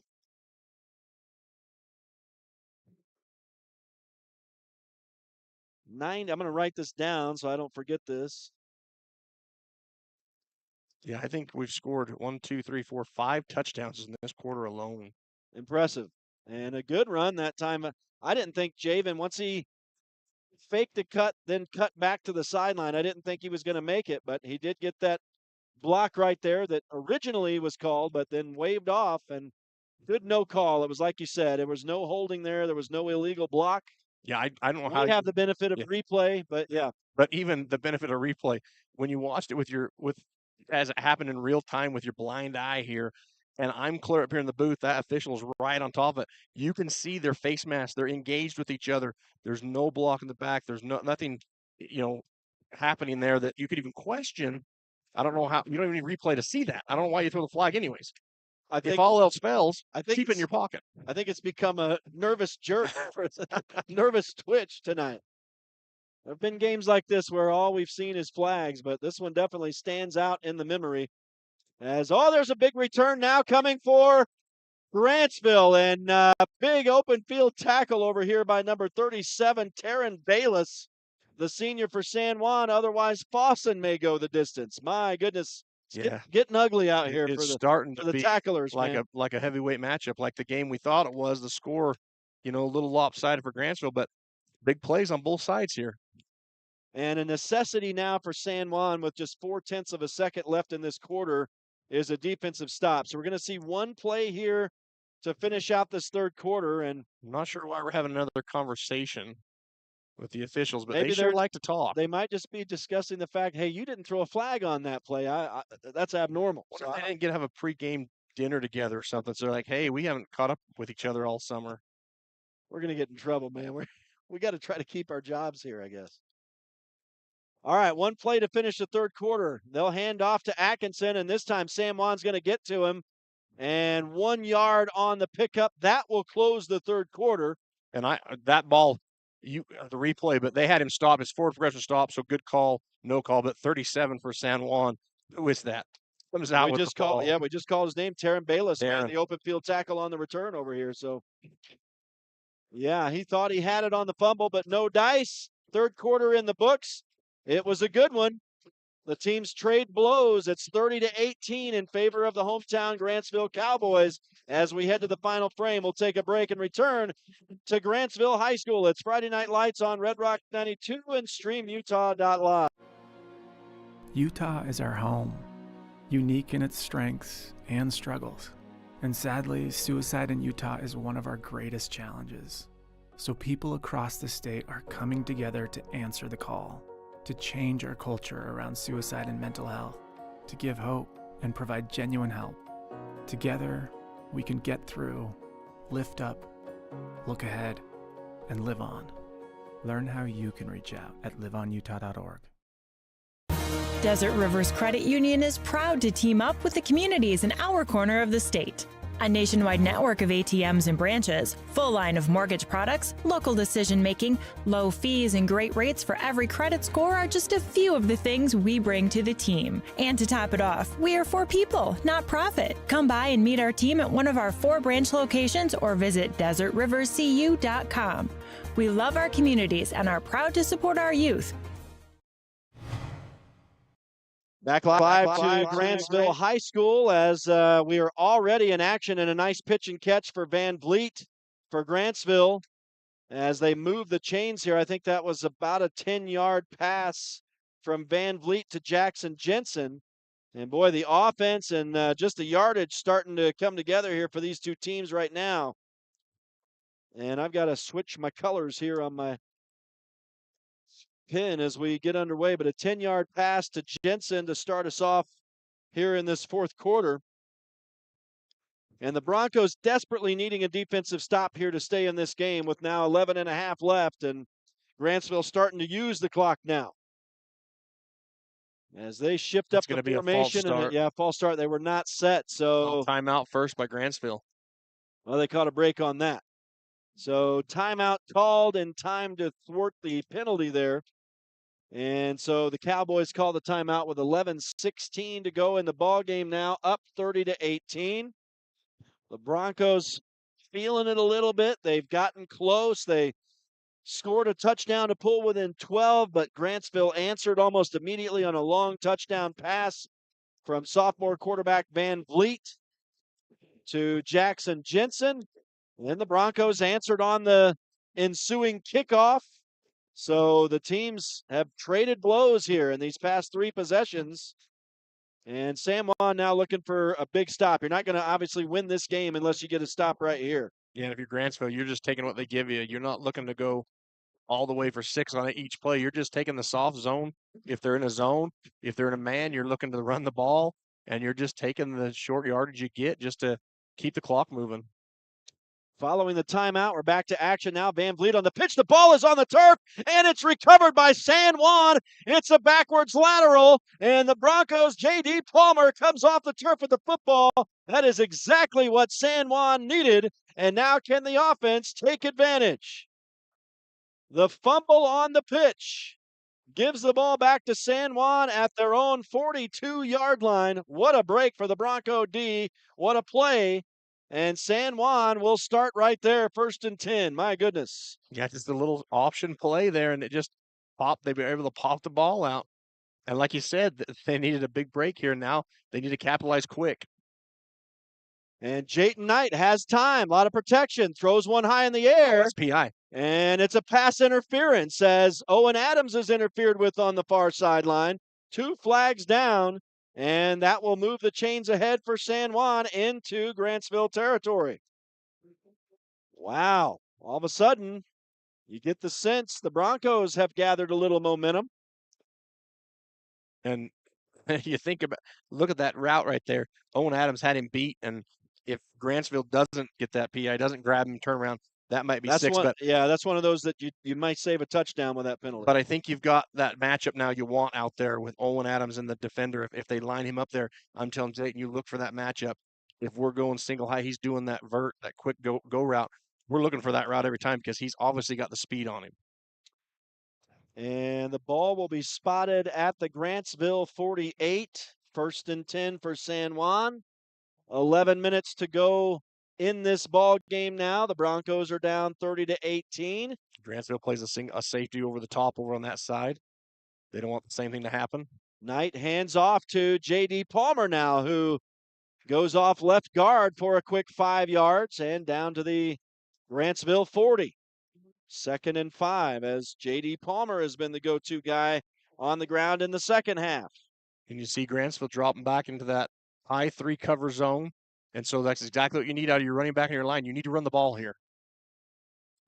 Knight drops back. They're not going to do it. They're going to go to the air. Knight airs it out. Javen Montella intended. It was a 50-50 ball. They hand battle going on down there. Eventually knocked down to the turf, incomplete, and that was close both ways. So the incompletion brings up a 3rd down and 5 now for San Juan. Good pass there now. If you're Jayton here, you gotta read that defense, read the end, read that backer, and if this is an RPO, you got to make that right read here. Either give and go, pick up this 1st down. Knight, it's a little shuttle pass here to Branton Bethea, and he's going to get enough for a 1st down. No, he's not. He's going to be a yard shy. So that's going to be a pickup of 4 yards for the Broncos on that little shuttle pass we saw a lot last year. This time to Bethea, good for 4 yards, but that's 1 shy of what they needed. They go hurry up. Right to the ground. Jagger Neves back in at the running back position. Will rumble ahead for a couple yards, just enough to move the chain. So good to see Jagger Neves back in there. And double arming that ball, making sure he doesn't put that rock on the turf again. Great little run there to pick up the 1st down by Jagger. And the Broncos on the move here. Just outside the Grantsville 30. Flags now, probably a false start against San Juan. On that inside receiver over there, he was trying to get set. He looked over at the official to ask him. The official told him he could move up, so he went to take a step right when the snap of the ball happened. So just one of those timing, got to get set quicker. Jayton's got to check those receivers. Just a lot of moving parts right there in that play. Fortunately for the Broncos, they'd already picked up the 1st down, so that becomes a 1st and 15 now. And that's not undoable, obviously, as you near the red zone here. Jayton Knight from the shotgun has pressure, slips the tackle, throws deep downfield, and that's ugly. It's in traffic, and a pass interference. Yeah, you got it's going to be called. Got to let him come back to the ball, especially if you're not locating it. I like that. I like that call, and not just because I'm a San Juan fan, but just fundamental football right there. You got to let the receiver come back to the ball. You can't impede his progress there. So San Juan will be the beneficiaries of this 2nd pass interference in a row here. And we'll see if this is enough for a 1st down. I don't believe. Maybe it will be. Yeah, It looked like it was only 14 yards, didn't it? It was 1st and 15. So it was. So that's the thing. Yeah, I guess it's going to be just enough to move it. So a new set of downs for the Broncos just outside the Grantsville red zone. They'll spot it at the 24. 9:49 to go in the game. The Broncos are down 30-18, but on the move. And a short gain run here off right guard. There was a lot of traffic inside. Yeah, just not sealing those running lanes. Those big hog mollies down there for San Juan in the trenches. They're just having a hard time getting to their spots. Grantsville's just too quick for them. Hog molly is one of my favorite words in the game of football. Here's Jayton Knight. Now they're going to fake the pass to Bethea, throw to the end zone. Touchdown, San Juan! It's Owen Adams. No flags on the field as the Broncos march down and make it a 6-point ball game, 30-24, 9:19 to go. Wow. And we got ourselves a ball game as it falls a bit quiet over here in the near side crowd. Owen Adams with his second touchdown catch. And it comes from 17 yards out. So the Broncos take advantage. They're having a hard time getting those PATs to go, whether it's kicking or running. It's not working out for San Juan, and not necessarily working out for Grantsville either. PATs are hard to come by tonight. Haven't worked for anybody. Yeah. Yeah, there's 0 PATs on the board. So that's something that definitely both teams will take back to the film room and say, hey, how come we can't convert? We're 3 yards out here. Yeah, I mean, at this point, we're looking at, a good touchdown worth of points for both teams if you could just complete some kicks. But wow, what a game all of a sudden. It looked like Grantsville was running away with it here in the second half, but suddenly the Broncos are a defensive stop away from being on the doorstep of an impressive comeback. 9:19 still remaining in this game. Wow. A little bit improbable here in the second half. Not what I expected, but the Broncos have gotten it in gear. You see that battle, that fight that San Juan Bronco team is known for now. And a new group of kids starting to arrive here on the football field late in this game. Still a lot of work here to do for San Juan. Tons. 17-yard touchdown pass for Jayton Knight moves him to 249 yards unofficially. 19 of 32 and a couple touchdown passes now. San Juan will kick it away, speaking of Jayton Knight. And again, still over 9 minutes to go in this game, and Knight gets a low line drive away this time, and it's going to be returned by Fawson, and he'll be tackled in the open field very nicely by Jonas Jefferson. They're going to give throw a flag here. I think they're going to call a horse collar here, but he was all the way around the front of his shoulder pad, which is a legal tackle. And I think there's a leg injury down here to. Yeah, and that's the kid that was tackled. But okay, it's funny to me. The FAR official threw a flag too. Don't know if he was just agreeing with the other official saying, "Hey, you threw a flag. I want to throw one too." But don't know what he saw over there. But the tackle. Replay that again for me here, Caleb. Yeah, it looked to me like a high but clean. He wraps around. He grabs the front of the shoulder pad here. Yeah, and that's a clean tackle all the way. There's nothing. And I don't know what the flag is for, but that's a clean tackle. Well, they are discussing it again. And he comes all the way around the front, grabs the far shoulder pad around the front of the body. For those listening on the radio, horse collar is back of the shoulder pads, back of the jersey. Yeah, it's just a tackle, unfortunately. And I wonder if they were thinking face mask. The way his head spins around here, you see it looks like a face mask, but he's got a hold of the body. Yeah, yep, they're calling a face mask. That's what I thought. It's a terrible call. Yeah, he had him wrapped up around the shoulders. But we got the benefit of replay, but we've had that maybe 4 or 5 times tonight. So what can you say? It's a big penalty. Moves Grantsville once again across the 40 to the 43. And a 1st and 10. So now San Juan defense going to work here. As Van Vliet comes, takes a low snap, and his pass is deflected as Branton Bethea gets up to break that up. A beautiful play in the open field by Bethea. Saves a big yardage play. There was a lot of room over here on that pass. Yeah, you're always taught as an outside linebacker, defensive end, if your pass rush doesn't get to the quarterback, then you got to get up in the air. Try to bat that ball down. That's the best thing you can do. And perfect defensive play there by Branton. That brings up a 2nd down and 10. The clock also stops. 9:07 to go in the game. The Broncos are down by a touchdown now. Van Vliet fields another low snap. They'll hand off to Atkinson, and he's going to get a couple, but takes some heavy hitting there in the trenches. Moves the ball to the 45-yard line on his own side of midfield. 160 yards rushing now for Atkinson, the senior. Stetson Black has been in a lot of tackles. We haven't called him because we're moving so faster, but he's been in a lot of tackles in that lineman position that he's playing. It's a 3rd down and 8 for Grantsville. They'll look to the sideline for the play. Clock is running under 8.5 now to go in the ball game. And the Cowboys up 30-24. Van Vliet throws over the middle. It's intercepted. J.D. Palmer on the return now. Inside the 40. Across the 30 with the cut. He's going to go to the house. It's a pick 6. And the Broncos have tied the football game. And no flags on the field. Are you kidding me?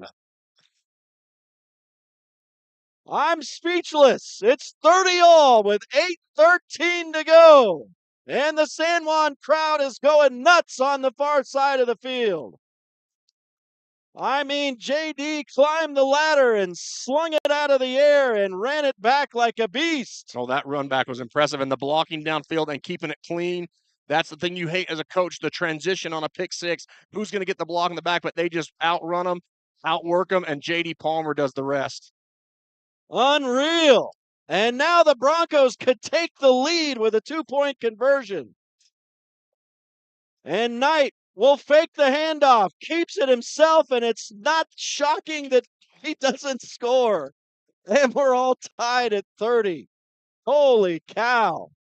And the Broncos with all the momentum now, and it's a brand new game with 8:13 left. Still a lot of time left in this game. Unreal. These kids have shown up here in this 3rd and 4th quarter for San Juan. And what a game it's turned out to be. There's ebbs and flows here on both sides, and more flow on the side of Grantsville here. But hey, San Juan has come out this 4th quarter, and they have just continued to battle. They could have hung their heads. They could have been, we're down by 3 scores. They could have said, hey, you know what? But they didn't. They came out and they just battled through it. It's amazing. I mean, this is, you saw some kids, some inexperienced kids who were kind of had their backs to it for a while, but really the stick-to-itiveness here has been pretty impressive. But like you said, still 8:13 left to go, and a Grantsville team that has been productive on the run game, the pass game, and can move the ball down the field. So it's still anybody's game, but hey, what a game to be in right now. It's been a fun game this second half, that's for sure. It looked like Grantsville was going to run away with it. And once the Broncos started rallying, I was thinking to myself, no matter how this ends tonight in this second half, it's turned into a fun game. And now, I mean, that really still a long way to go. And it's anybody's game now. It's a brand new start. And both of these teams on special teams are getting action. Here comes Grantsville on a return. And it's Fossen stiff-arming his way across midfield to the San Juan 45. Yeah, that's just exactly what Grantsville needed and what San Juan didn't want to have happen. Your special teams unit, your kickoff team, they've got to get down there, break down, stay in their lanes, and not let those cutbacks happen. And they just overrun, over-pursue. And now Grantsville's got a huge head of momentum here. And wow. Yeah, a couple missed tackles there for San Juan. And now the defense will immediately go back to work. And J.D. Palmer's going out. He might not be able to breathe after returning an interception and then on kick coverage there. So he's headed off. The San Juan defense immediately back on the field in their own territory here as Grantsville starts at the Bronco 41.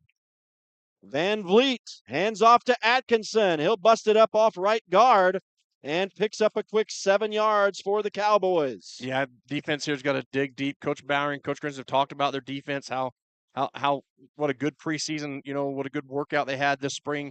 And they really need that to come to fruition here. They need that defense to dig it out here and get a big stop. And Van Vliet brings them back to the line of scrimmage immediately. But he has a tendency to go hard count and then look over to the sideline. So it's not the true hurry up like San Juan runs it. Second down. Looks like they gave him closer to 6 yards on that play. Now Atkinson runs into some bodies at the line of scrimmage, but keeps churning the feet. And the second effort gets him a first down as he gets ahead for 5 yards. This game may come down to who can get the first PAT. It may. It may. They're 0 for 10 tonight. The San Juan needs to stop here. And so it's a 1st and 10 now for Grantsville as they inch closer to the San Juan red zone. They've got the ball down near the Bronco 30 now. 7 minutes still to go in this ball game. Anybody's game now after the Broncos have rallied back to tie the game at 30 apiece. Need a big blitz here out of San Juan's D. Van Vliet is pressured. There's a hold in the backfield. Oh, and it's going to be complete on the near side to Jackson Jensen right at the stick. It'll be a first down and 10, a 10-yard pass. And so Jackson Jensen, another 10-yard catch. Van Vliet is now 14 of 24 on the night, 175 yards. And most importantly for the Cowboys now, 1st and 10 as they enter the San Juan red zone. Ball spotted right at the 20-yard line. Yeah, if you're Coach Byron, you got to the two defensive plays that you love the most, that you've ran the best over spring practices, they've got to be right now. And flags now as the Cowboys snap the ball. Fossum will cut back and pick up 5 yards, but this may be a false start. And if so, I don't know why they don't whistle the play dead. I always thought that was a... And you've got two Broncos out here cramping up. And that's big number 56 standing up saying, I can continue. False start on the offense. So that'll march the Cowboys back 5 yards after they got to the San Juan 20. Back to the 25 with it now. What a game here tonight. I didn't know it when I said it. We might be in store for an exciting fourth quarter, and that's exactly what we've gotten, especially if you're a Bronco fan. I think it puts some time back on the clock. Yeah. 6:10.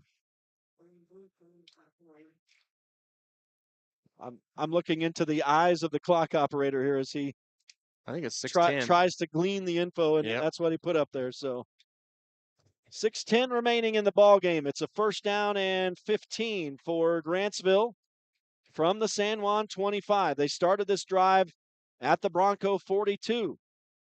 Van Vliet, the sophomore quarterback, sends Jordan Fawcett in motion. Drops back, has plenty of time, throws to the end zone. Oh, that's defensive pass or offensive pass. That should have been offensive. He grabbed the back of Montella's jersey there. Not called. And threw him to the ground so he couldn't make the pick. I don't know how you don't call that as a penalty there. That's unbelievable. I just can't believe it. I'll be honest with you. That receiver for Grantsville. It's obvious. He reaches up, grabs the back of Montella, number 22's jersey, and just throws him to the ground. Yeah, it's really, I don't know what to say. I really don't know what to say. Second down and 15 for Grantsville, who now run it on right, off the right end over there. And we got a San Juan guy who's slow to get up. That gets it back to close to the original line of scrimmage. Trip Palmer on the big hit over there. And I didn't see who ran that ball. Was that Atkinson, or did they do a slot man around there? Well, that was their running back. So Atkinson with a 4-yard pickup, it looks like.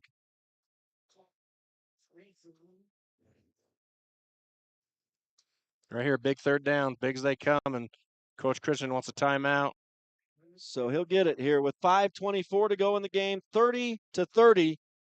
For those of you who are just tuning back in or tuning in, it's hard to believe that that's where we stand after where we were.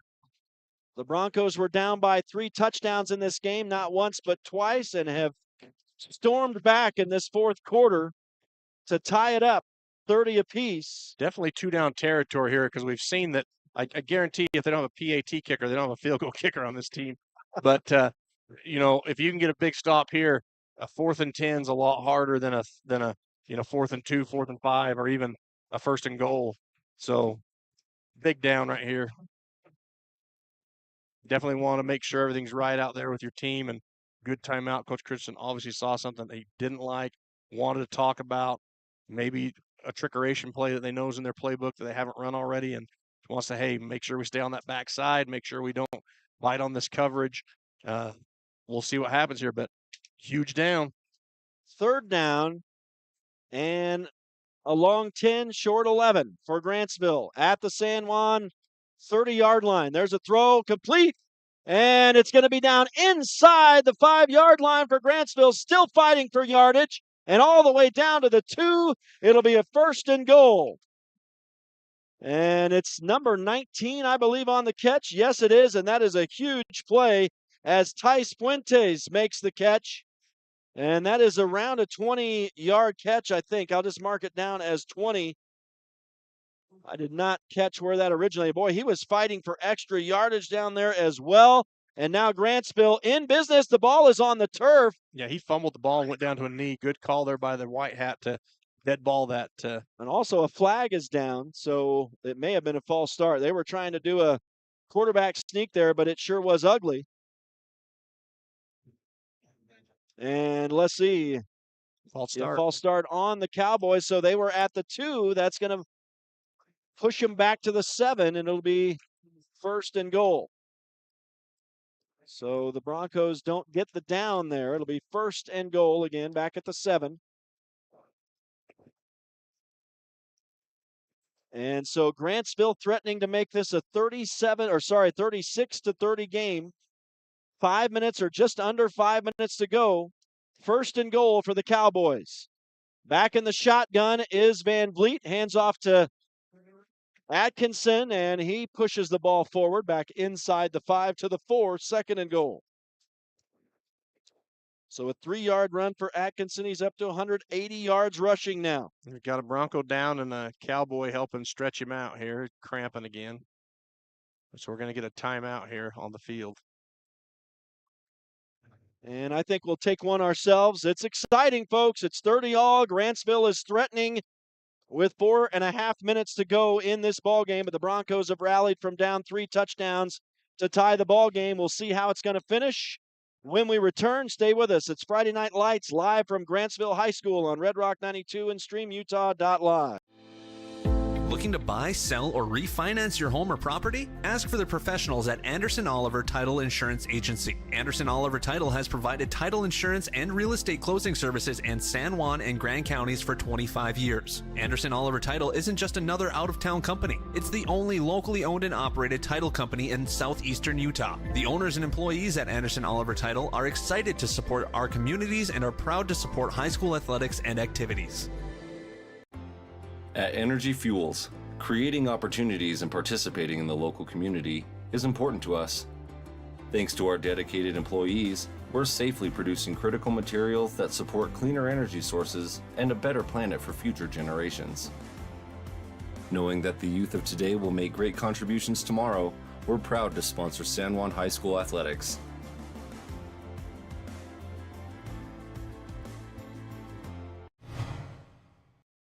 Back live to Grantsville High School. We do miss a play here. Our apologies, but as they seek and find Van Vliet, we get the replay now if you're watching on StreamUtah.Live, and a big open field tackle by Trip Palmer at the 1-yard line to save the touchdown. It makes it a 3rd and goal. Van Vliet was going in, except for Trip Palmer. 3-yard run for the sophomore quarterback. That's his first run since he fumbled. Come on, a big, heavy, inverted wishbone offense here. And they hand to Atkinson. He's going to spin his way into the end zone. Touchdown, Grantsville. And the Cowboys are back on top, 36-30, with 3:49 to go. So a short run for Van Vliet sets it up. This Atkinson kid has been almost unstoppable in the second half for Grantsville, and he takes it the final 1 yard into the end zone. 181 yards rushing for him now on 29 carries. And I'm thinking back to the non-called offensive pass interference in the end zone there. And this is our 11th point after try here, or 2-point try. Neither team has succeeded yet tonight. Timeout, Grantsville. We're going to call a timeout to draw up the PAT, man. It's that important. It is that important at this point because it's like you said, Mr. Adair, a PAT could decide this game right now. Yeah. Just a couple of different formations here that Grantsville's come out with and some key moments for them. And heavy wishbone offense there to get the touchdown, and they come back out in the PAT, but for some reason, Grantsville's coach decides he doesn't like that formation or whatever, and it's a huge play because still got San Juan to go down. No one's made a PAT. We're you said 0-10. So, like I said, this could be the game if you can get 2 points on the board here. Obviously, no one's thinking about kicking it right now. Van Vliet is up to 195 yards passing, 15 of 25, 4 touchdown passes. Yeah, the sophomore has been amazing. He's and watching film on him, I told you in the pregame, the kid's impressive. He's got an impressive arm, and he knows how to drop dimes, and he knows how to run. And I mean, very few mistakes on his part tonight. Have been a few, but as a sophomore, man alive, you got 2 more years out of that kid here at Grantsville, a whole season ahead of you. Yeah. He's impressive. Yeah. And Atkinson, Jaden Atkinson, the senior running back, has 2 rushing touchdowns in this second half. Most recently, giving them the lead back, the key lead here with 3:49 left in the game. And Van Vliet will drop back, looking to throw into the end zone for 2, and he misses. Deep in the end zone. He tried to get a man open back there. They just ran out of space on the far side, and now 0 of 11 on extra point tries or 2-point tries tonight, and it remains a 36-30 lead for Grantsville. So the Broncos are going to get another opportunity here with 3:49 to go. And I mean, if you're a kid in your backyard, imagining yourself, this is where it is. It comes down to this fourth quarter drive, down by 6 points. Well, this is one of those things where if you're those kids over there coming on offense, this is where you go down in San Juan lure. This is the things that legends are made of right here. 3:49 left, 1 drive to go put it in, and then hopefully get PAT here. But yeah, they gut this out, and they get this. If they can put 7 points over there on that board, it's gonna be one for the books. It will be. It will be. And we'll see what happens. As we've seen tonight, the Broncos could return a kick to the house, but they're not going to let them. They're going to kick it out of bounds this time and make San Juan start from the 35. So that's one way to go about it. No return on the play. The Broncos will come out to their own 35, or Jayton Knight will bring him out here for possibly the last drive of the game.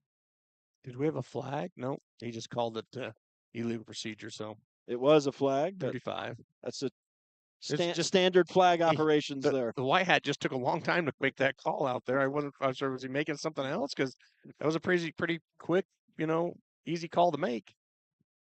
Maybe he's getting tired. That's SOP, standard operating procedure on the kickoff that goes out of bounds. But all right, the Broncos go to it. Owen Adams is the man over on the far side, makes a catch from Jayton Knight. He's going to have about 3 yards as they continue the play here. Whistles are late. Now they'll give him 4 yards on that catch. So Knight connects for a 4-yard pass to Owen Adams. Makes it 2nd down and 6. Clock is running. And you don't got to worry about the clock right now if you're San Juan. Just keep doing what you're doing, moving that ball.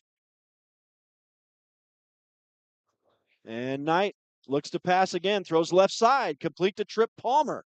And he scrambles, continuing ahead, and that's going to be a big pickup. Let's see, 10, 20. That's a 20-plus yard play, I think.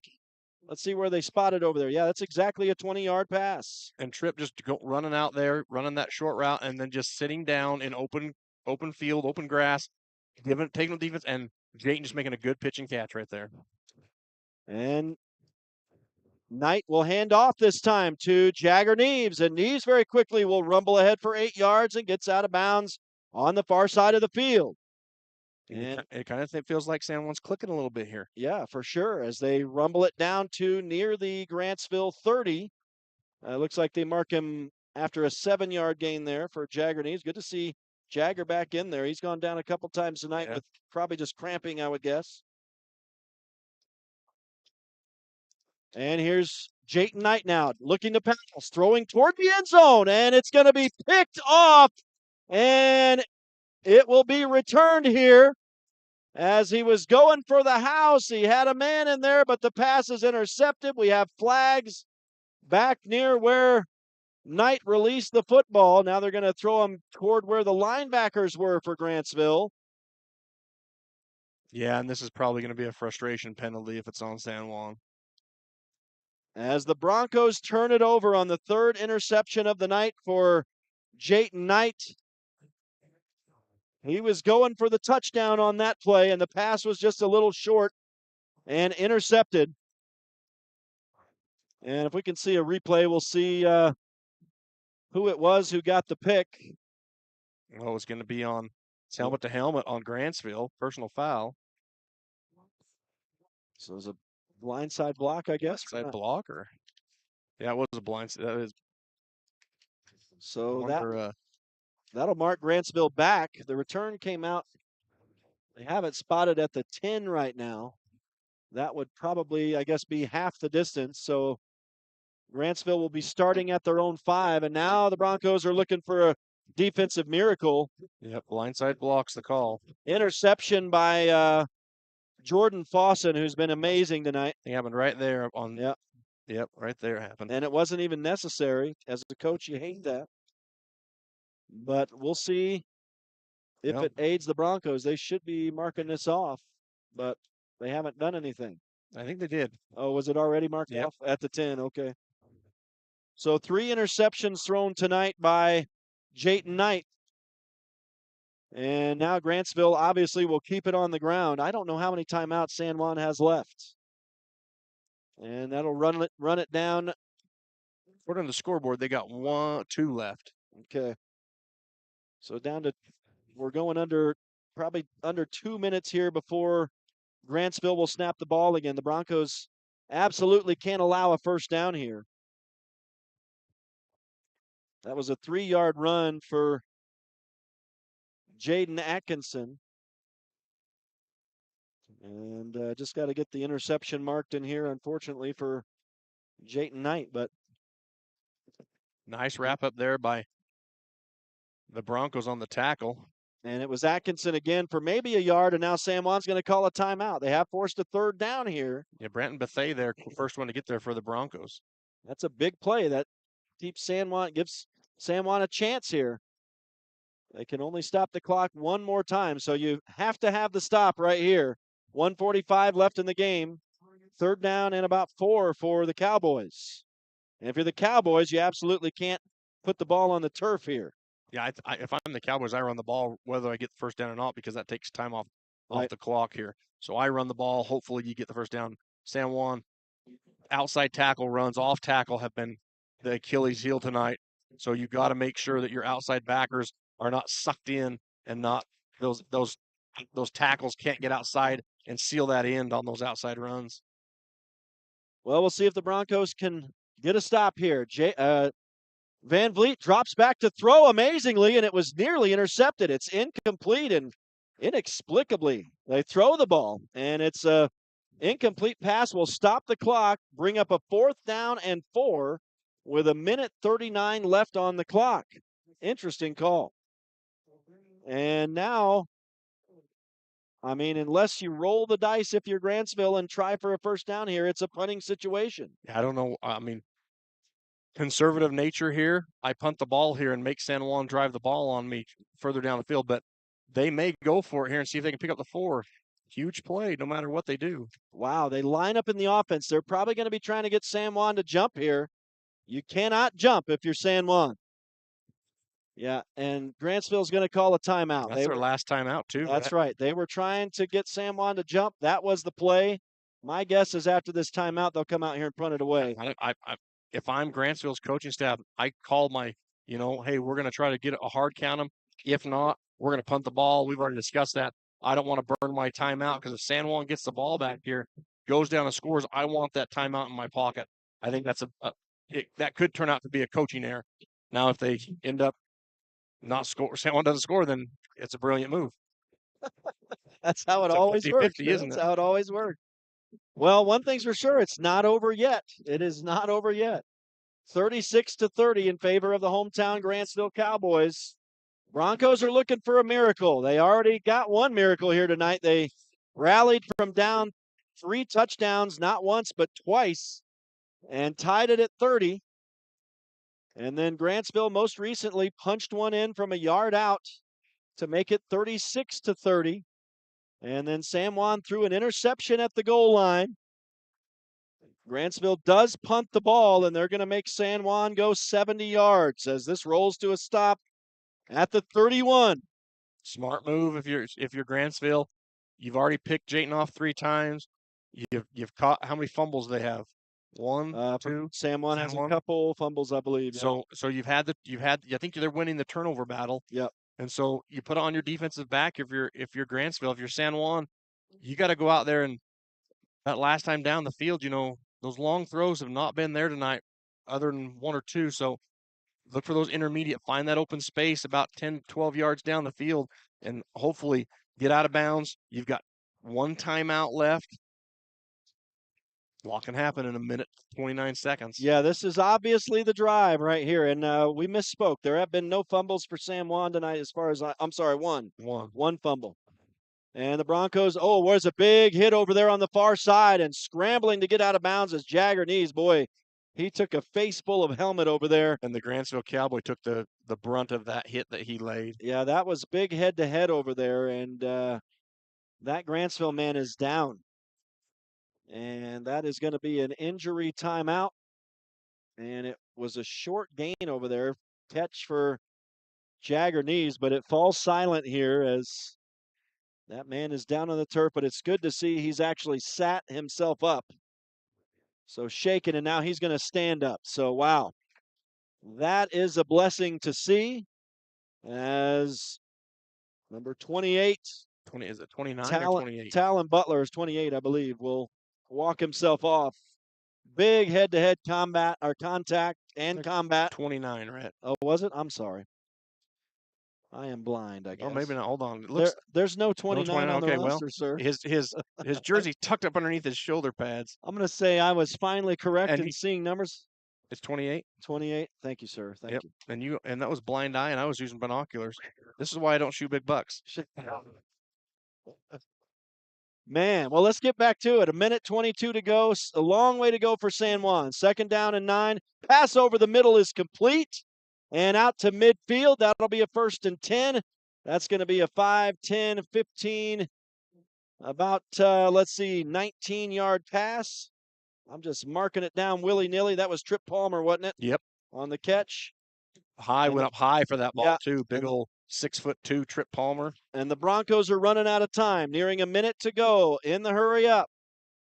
Jayton Knight over the middle, incomplete, a little bit overthrown. And San Juan is fortunate that Trip Palmer didn't get hammered that time. Over the middle, high ball. Incompletion will stop the clock.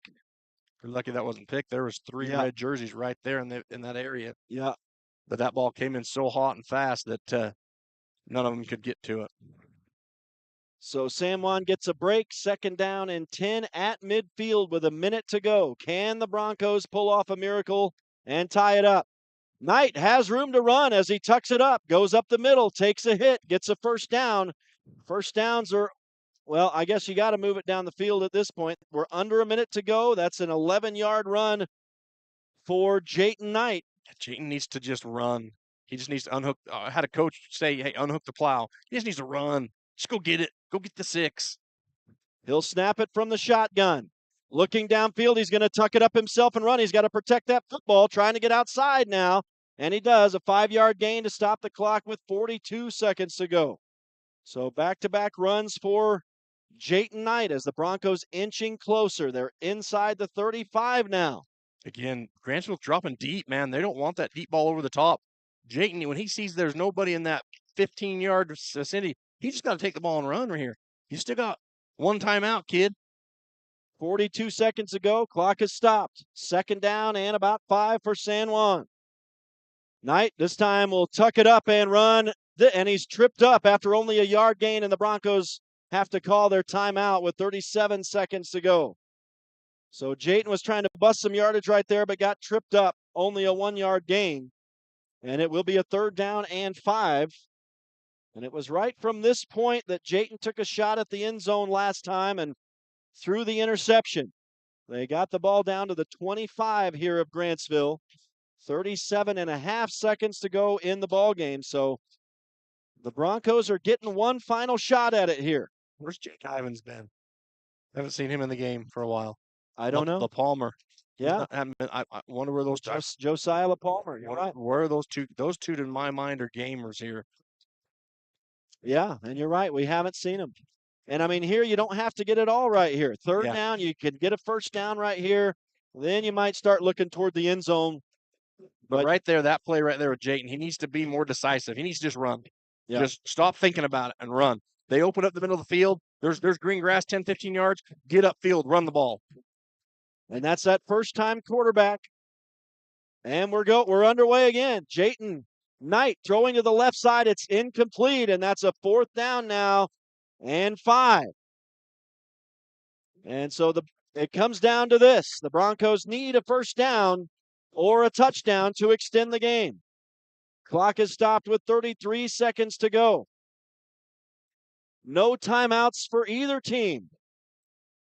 4th down and 5 for the Broncos at the Grantsville 25, down by a touchdown. Knight drops back. He's flushed. Had a hand in his face. Throws incomplete and a late flag, probably for a face mask here. So I think you're going to get a face mask. And if so, the Broncos will have 4 shots. And I'm kind of speechless as the crowd falls silent. I don't know. It may be a hold in there. It was thrown right in the direction of the tackle. And so let's see here. They're having a long conversation. Right now, 28 seconds left on the clock. Coach Christensen's looking like he might still be trying. I think right here on the replay, yeah, you see 87 reaches up and You're grabs right. Jayton's face mask You're and pulls right. his head down. So yeah, it's a face mask. And boy, if that is the case, it keeps the game alive with only 28 seconds remaining. I don't know why we're having such a long discussion here between officials. Obviously, face mask. Is it a spot foul? Because if so, that could affect whether or not it's a first down. Trying to figure out where they go here. Because if it's a spot foul, I don't think it'll be enough for a first down. It was clear back here. So, well, I don't know. Where was the flag sitting right at the 45? I think it is, Rhett. I think it might. If not, it's inches short because that flag is sitting right at the 45-yard line, and the first down is going to be the 30. Right? Yeah, the 30. It would be right at the marker, or it depends on where the foul occurred. Yep. And so that's he what gave first down. He indicated first down. All right, so that's it. The Broncos are still alive. 28 seconds left. And the Broncos have a new set of downs due to a face mask penalty. It's the first time I've heard the Boo Birds tonight. And we could have discussions after the game about all that. But 1st and 10 for San Juan at the 20. Jayton Knight has time. Throws high into the back of the end zone, and it's intercepted. Flag down, but it's in the area of maybe holding. Yep. And if the play stands, it would be the 4th interception of the night, and it would be the way the game ends. Are they saying he was on the line? He stepped out? One thing's for sure, we're going to have a lengthy discussion. Only saving grace here for San Juan was if they think he was out of bounds on the pick. They're going to give him a catch. Yeah, that's an interception, and that is going to conclude the ball game. Watching on the replay, and for sure, yep, he comes down. He almost gets both feet in. He gets his left foot by a yard, and right foot on the line. So it's a heartbreaker for San Juan. It's going to end on the 4th interception of the night, but these Broncos definitely put on a battle here tonight, put on a show, made it exciting in the 4th quarter for a group who's on the field together for the first time in a varsity football game. And there's still some discussion, but we'll see. Coach Christensen is out there arguing his case. It'd be interesting to get a close up on the discussion. I think what Coach Christensen is arguing is the official that's in the end zone that makes that call. He got run into by the players, fell down, so no one actually saw if he was inbounds or out of bounds. Now we have the option of replay. We can see that it was clearly a pick, but the officials, I think what Coach Christensen arguing is you didn't see it. You can't make that call. You got to make that as a no call. So, and I think that's what they're doing here. We'll see. And then there's still a flag down here on the field. Got a holding. Decline. Yep. First down. Yep. So Grantsville has a first down with 21 seconds remaining with the 6-point lead. It's all over but the crying. All they have to do is kneel down on this football, and it's all over. And the Cowboys will bring it in to San Juan. It's 37-game winning streak. which was 8th longest active streak in the nation. They had not lost a game since they lost to Desert Hills 3 seasons ago in the season opener. And so the Grantsville Cowboys have now done what no team has done in the last 3 seasons. They have beaten the San Juan Broncos. What a game here tonight. And obviously for San Juan, it's a heartbreaker and a tough way to start the season, but a lot of lessons learned tonight. And I think a good game for San Juan. Obviously, they'll go back to the drawing board and a long season ahead. And the season is by no means over, obviously. Long way to go. A lot of games still to be played. And this Broncos team will get it together. They showed a lot of heart in that 3rd and 4th quarter tonight. Oh, I believe they came into a 3A school, the 3rd-ranked 3A team that has a fantastic quarterback here, and they made it exciting. 6 points, And I know that people are going to say, oh, well, we lost the streak. And you know what? Streak isn't what you play for. I'm going to be real with you, Rhett. Right. And I may take some hate for that, but the streak is not what you play for. Right. You play for a state championship. And you're going to and this game right here is going to be huge to go back and watch film and see what we did right, what we did wrong, and the improvements we need to make. And that's what you're looking for out of your preseason games. I said it before, I'll say it again. You don't want to go in and just play, give me games, and then get to the playoffs and lose, because that's what it matters. This game right here, streak or no streak, this is exactly what you want out of your Broncos. Was there a lot of bad things? You betcha. There's a lot of penalties. There's a lot of miscued picks, different things that went on. But at the end of the day, there's so many good things that this team can learn about themselves and the resilience of themselves to come back and make this competitive game when they, in all rights, didn't have to. Right. And they did. And so I know there's going to be people disappointed the streak's over, and people are going to, talk about it, and it's going to be, oh, this is the team that lost streak. To me, that's bupkis. I don't care. I care what happens at the final game of the season, and this game right here will teach this group of kids more about life, more about the game of football, and more about themselves than a win tonight would have. And I know that sounds cliche, but I've been on these type of games. I've been there. I've been on the field with kids like this, and they're going to cry, and they're going to be emotional, and they're going to be upset with themselves, and they're going to feel like they let themselves and their fans and their families and their coaches down. And I want to take every one of those kids and say, you didn't let anybody down. No. You came out here and you gave everything you had, and you played one heck of a football game for 4 quarters. Yeah. Did it end up with a W? No. These seniors, I don't think they've ever lost a game. Right. This is the best thing for them now, right? Is to learn that adversity, to fight through it, and then to go forward, because the rest of the year, you got to get better. And this is where they're going to get better. This loss right here will make them state champions. Yes, sir. I don't disagree. And now, you know what? You can put that behind you and move on from that pressure, I think, too, that was weighing over you. And like you say, there's a lot to be learned and a lot of stretching, a lot of growing after a game like this. And for some kids who have been out on the field tonight together for the first time in a varsity game, what a battle for them. What a showing. What a good game it was in the second half. It was a little slow to build, but boy, that second half turned into a barn burner. Yeah, I think there's so many positives outside of the loss to take away from this game and the effort in that second half to come out and battle it. And a lot of things they're going to be able to see about themselves. And film study is going to be awesome. I know Coach Christian's going to break it down. He'll point out the errors. Yeah. He'll show them what they need to improve on. But there's so many things that this team can be proud about tonight. And at the end of the day, I'm one of the guys that I'm like, you know what? That streak is a burden.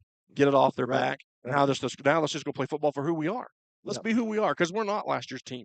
Let's go be who we are. These kids can find their own identity now and not have to worry, about, we got to keep the streak. We got to win this game for that streak. No, we got to go out now and play for ourselves and our team and our community, and to get to that final game of the season, because that's where our goal's at.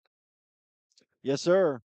Well, Grantsville's excited. They've got a celebration going over here on the sideline. First game of the 2024 high school football season is in the books. The Broncos are gathered out there at the 30-yard line, having a family powwow. And we're going to see if we can finagle an interview. I don't know if that's going to be possible. We're going to send Art down there to do a little lobby and see if we can get an interview up here. And but the Broncos fall tonight 36-30. and dropped to 0-1 to start the 2024 high school football season. They'll be coming back home next week to get back in action, but we're going to take a break, and we'll come back out with some final game stats as we begin the Friday Night Lights post-game show on Red Rock 92 and StreamUtah.Live. Stay with us. Super busy households need super fast internet, and Emory Telecom has just what you need with this special back-to-school offer. Right now, new customers get their first 4 months of Emory Telecom eFiber internet free. No term contracts, free installation, and equipment. Give us a call right now, 270-4021 in San Juan County, 259-8521 in Moab, or visit EmoryTelecom.com. Emory Telecom, Southeastern Utah's strongest, fastest internet connection.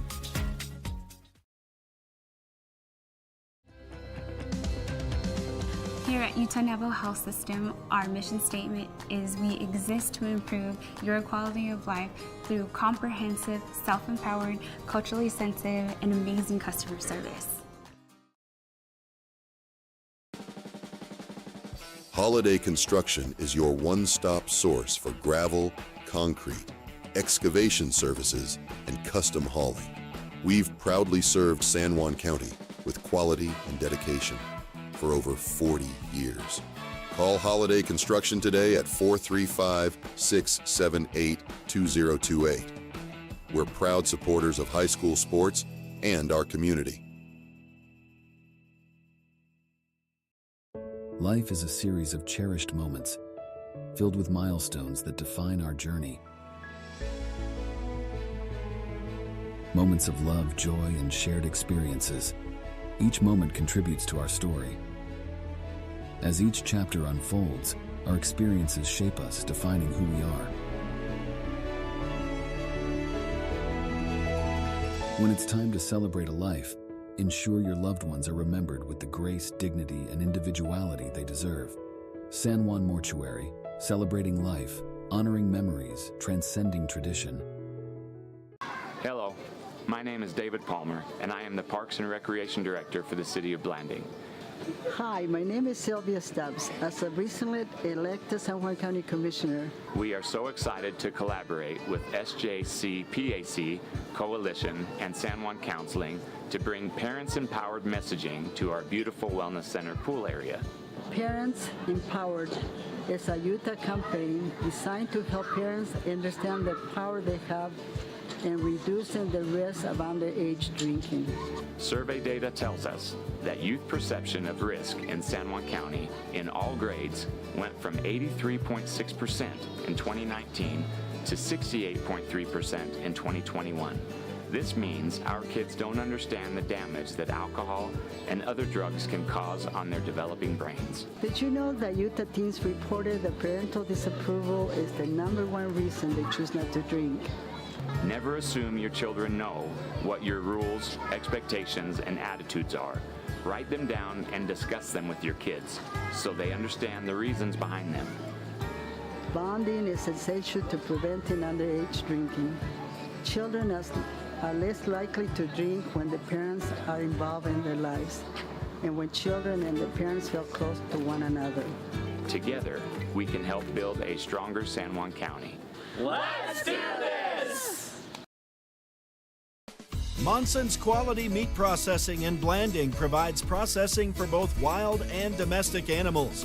They also carry USDA choice steaks, ground beef, and 14 unique flavors of handmade bratwurst.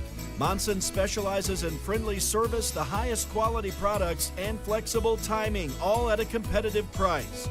That's Monson's Quality Meat Processing at 885 East Pinion Ridge Road in Blanding. Call 435-459-1401 or find them on Facebook.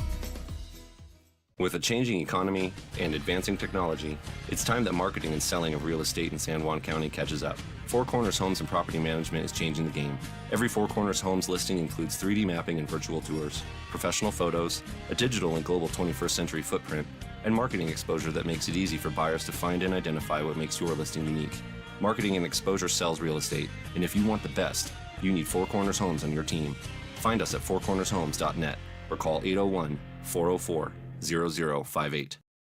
You don't have to be sidelined by sports injuries in San Juan County. Precision Rehab provides physical therapy in Monticello and Blanding, as well as Montezuma Creek and Monument Valley, where our therapists have helped athletes of all ages get back in the game since 1996. Precision Rehab is dedicated to restoring you and your loved ones to peak performance when pain and injury slow you down. We offer innovative, effective treatments that make a difference. Treatment is covered by most insurances, including Medicare. Call 435-678-3869 for an appointment. That's 435-678-3869. Or find out more at PrecisionRehabUtah.com. Lee Collision Repair and Restoration is the place for top quality auto body and glass service in the Blanding area. They're now open and operating at their location on North Grayson Parkway. Stop by or give Jackson a call today at 435-485-0069. Lee Collision Repair and Restoration is a proud sponsor of local high school sports.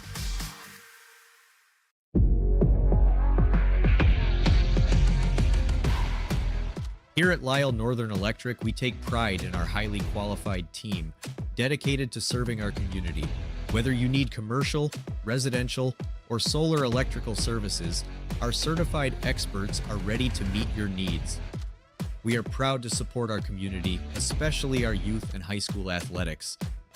Lyle Northern Electric, serving our community since 1957. Looking for a new insurance provider? Call Jeff Nielsen at San Juan Insurance in Blanding. For more than a quarter century, Jeff has offered a full range of insurance products: auto, home, life, health, and more. Give him a call today, 435-678-3223, or pay him a visit at 60 North Main Street in Blanding.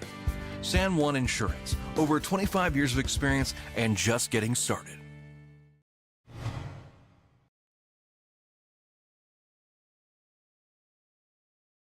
Back live to Grantsville High School in Grantsville, Utah, where the Grantsville Cowboys have brought San Juan's 37-game winning streak to an end. 36-30, the final tonight, in what was a very exciting second half. The Broncos were down by 3 touchdowns, not just once, but twice tonight. Came back to tie the game at 30. Grantsville was able to punch in the final score with about 2.5 minutes to go in the game, and the Broncos had a couple shots at it down the stretch, down the last couple minutes, but were unable to get it in through a couple interceptions and fell a bit short. So a heartbreaker for San Juan tonight. It's a melee on the field down there. Of course, it's a big party here in Grantsville, and they have not taken the score off the scoreboard yet. I know they're going to want to memorialize that and take lots of photos of it.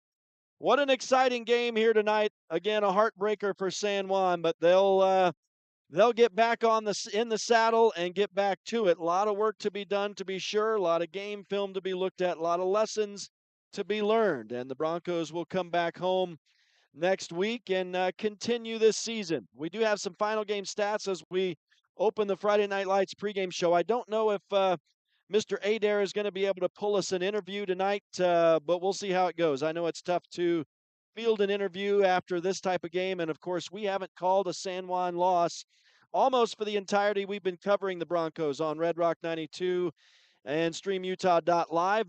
It's been 3 straight years the Broncos have not suffered a loss, but it does happen here tonight, and so it's something that we're not used to dealing with here in the San Juan Bronco broadcast crew. So that's how it goes, but we do have some final game stats. And we will start it off with Grantsville. And I do hope I don't miss anything. I know these stats are entirely unofficial, and so we'll wait for the official stats to come out. But let's take a look here, and we'll start it off with Dallin Van Vliet. And I tell you what, this sophomore quarterback is the legit item. He threw for 195 yards and 4 touchdowns tonight.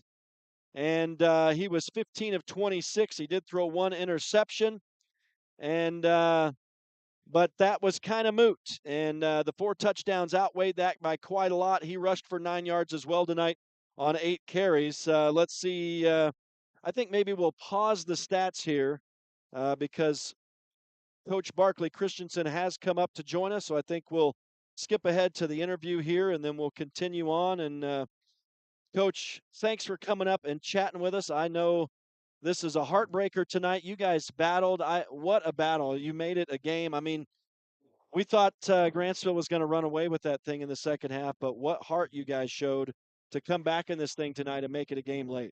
Yeah, that's what I was proud of. Is guys battled. I mean, I just told them. I mean, everybody wants to act like it's, and I'm not emotional, by the way. I have no Lost your voice. voice. Uh, There was a little bit to yell at tonight, I think. of course, we're upset. Of course, the kids are down. Yeah. Some of them started crying like, "This isn't the end. We have 12 games left. Right. We're chasing a state championship. You know, the streak was cool and all. We enjoyed it. It was fun going home after 37 games a winner. But Yeah. you know, it's a brand new team. We started off with a great team. We probably could have scheduled an easier opponent week 1, but you know, the goal isn't to win so many in a row. Of course, we're happy if that happens. We're going to learn a ton from this film. Guys battled. I'm proud of them. I mean, they played really hard. So, you know, we're not worried at all. It's part of it. What were you talking about at halftime after it was a slow first half for sure? You guys were struggling. What did you talk about at halftime? Well, I just told them, guys, this is the big difference between JV and varsity. It just seemed like whenever we'd start sustaining a drive, we'd get a big play or something. You know, we were kind of slow to the ball, and guys quit moving their feet a little bit, and you can get away with that stuff on Saturday afternoons. You can't get away with it Friday night. That's when these teams tighten up. That's when you got to go harder. You can get your rest after we punch one in. And then you're off. You know, you keep doing that and doing that and doing that, and then you get rest for the rest of the game. But I just said we got to understand what it takes to sustain drives. And guys understood that. And we had some good senior leaders. Jake, you know, from the side, he was a great leader, and we just got to learn how to be more aggressive. I know a 5.5 hour bus ride is tough, but we got to learn how to get off and shoot out of a cannon. Well, and you were still in the second half to start the half a little flat. What was it ultimately that clicked? These guys, something did finally click. What was it that happened in midway through that third quarter? I just think getting in the end zone. I think once we finally got in the end zone, they were like, "Oh, we can do this." And then they scored again, but then we answered right back with a kick return. Right. They're fighters. They're competitors. They compete every day in practice. So I knew they wouldn't quit. That's what I'm most proud. I mean, I would have been upset up here right now if we would have, when it was 30-12, you know, before we got the kick return and we just gave up. I would have been upset, but they didn't. They never quit. They fought. Spirits were always high on the sideline. I mean, yeah, guys were a little sad for a minute, but they just turned around and fought back. And, you know, I told them I'm proud of you guys. Love you guys. You guys worked too dang hard to let this spoil a season. So we'll be back. We'll be getting ready for Juan Diego week 2, and we're excited for next Friday. For a good portion of this game tonight, things were not going your way. And I never saw frustration. I never saw infighting or anything like that. I always saw you guys battling and taking your licks, but keep getting back up off the mat, keep coming. Yep. And that's that kind of mentality. That's why I told them at the end of the game.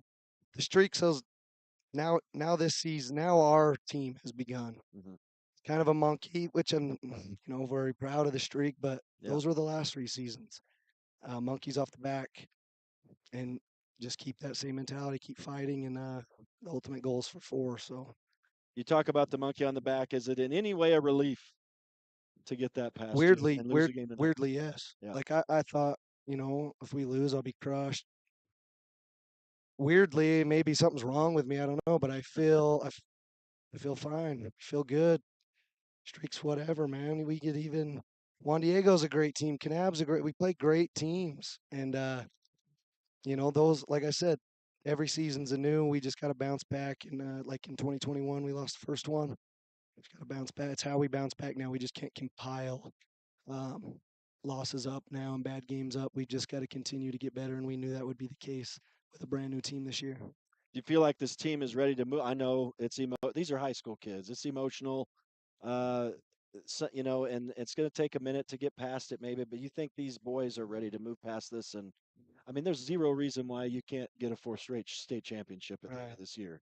I think they are. I think they were just waiting for my reaction after the game. I think they thought they were going to get because they've never been around a loss before. This is the first one.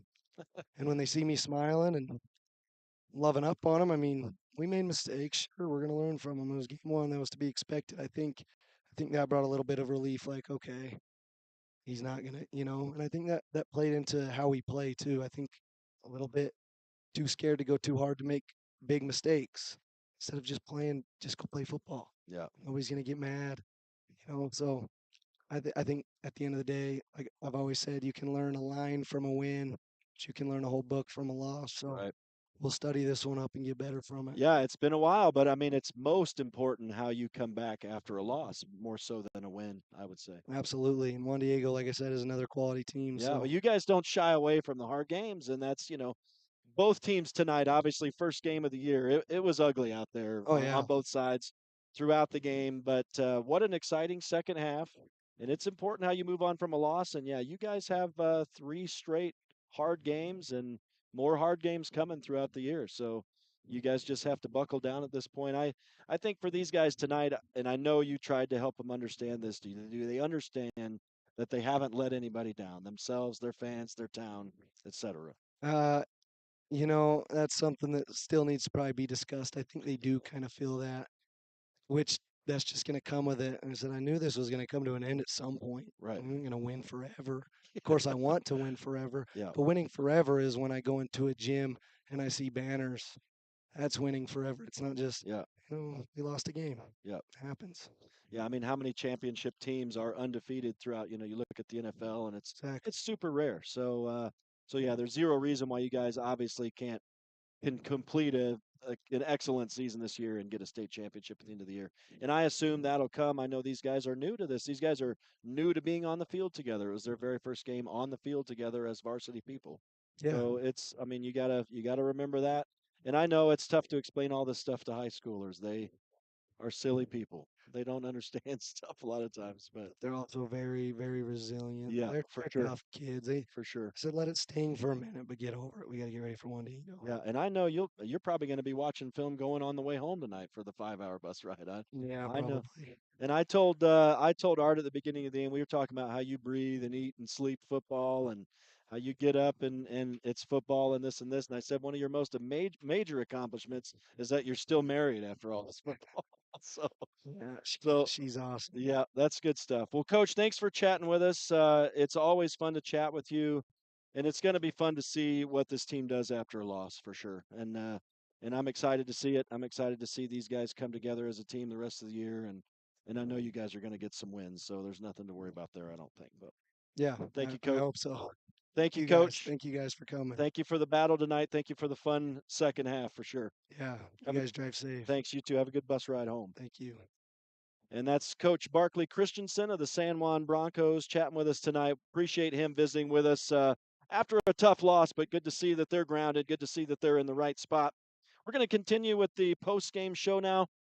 And we got the winner of the Maverick gift card is Tad Barton.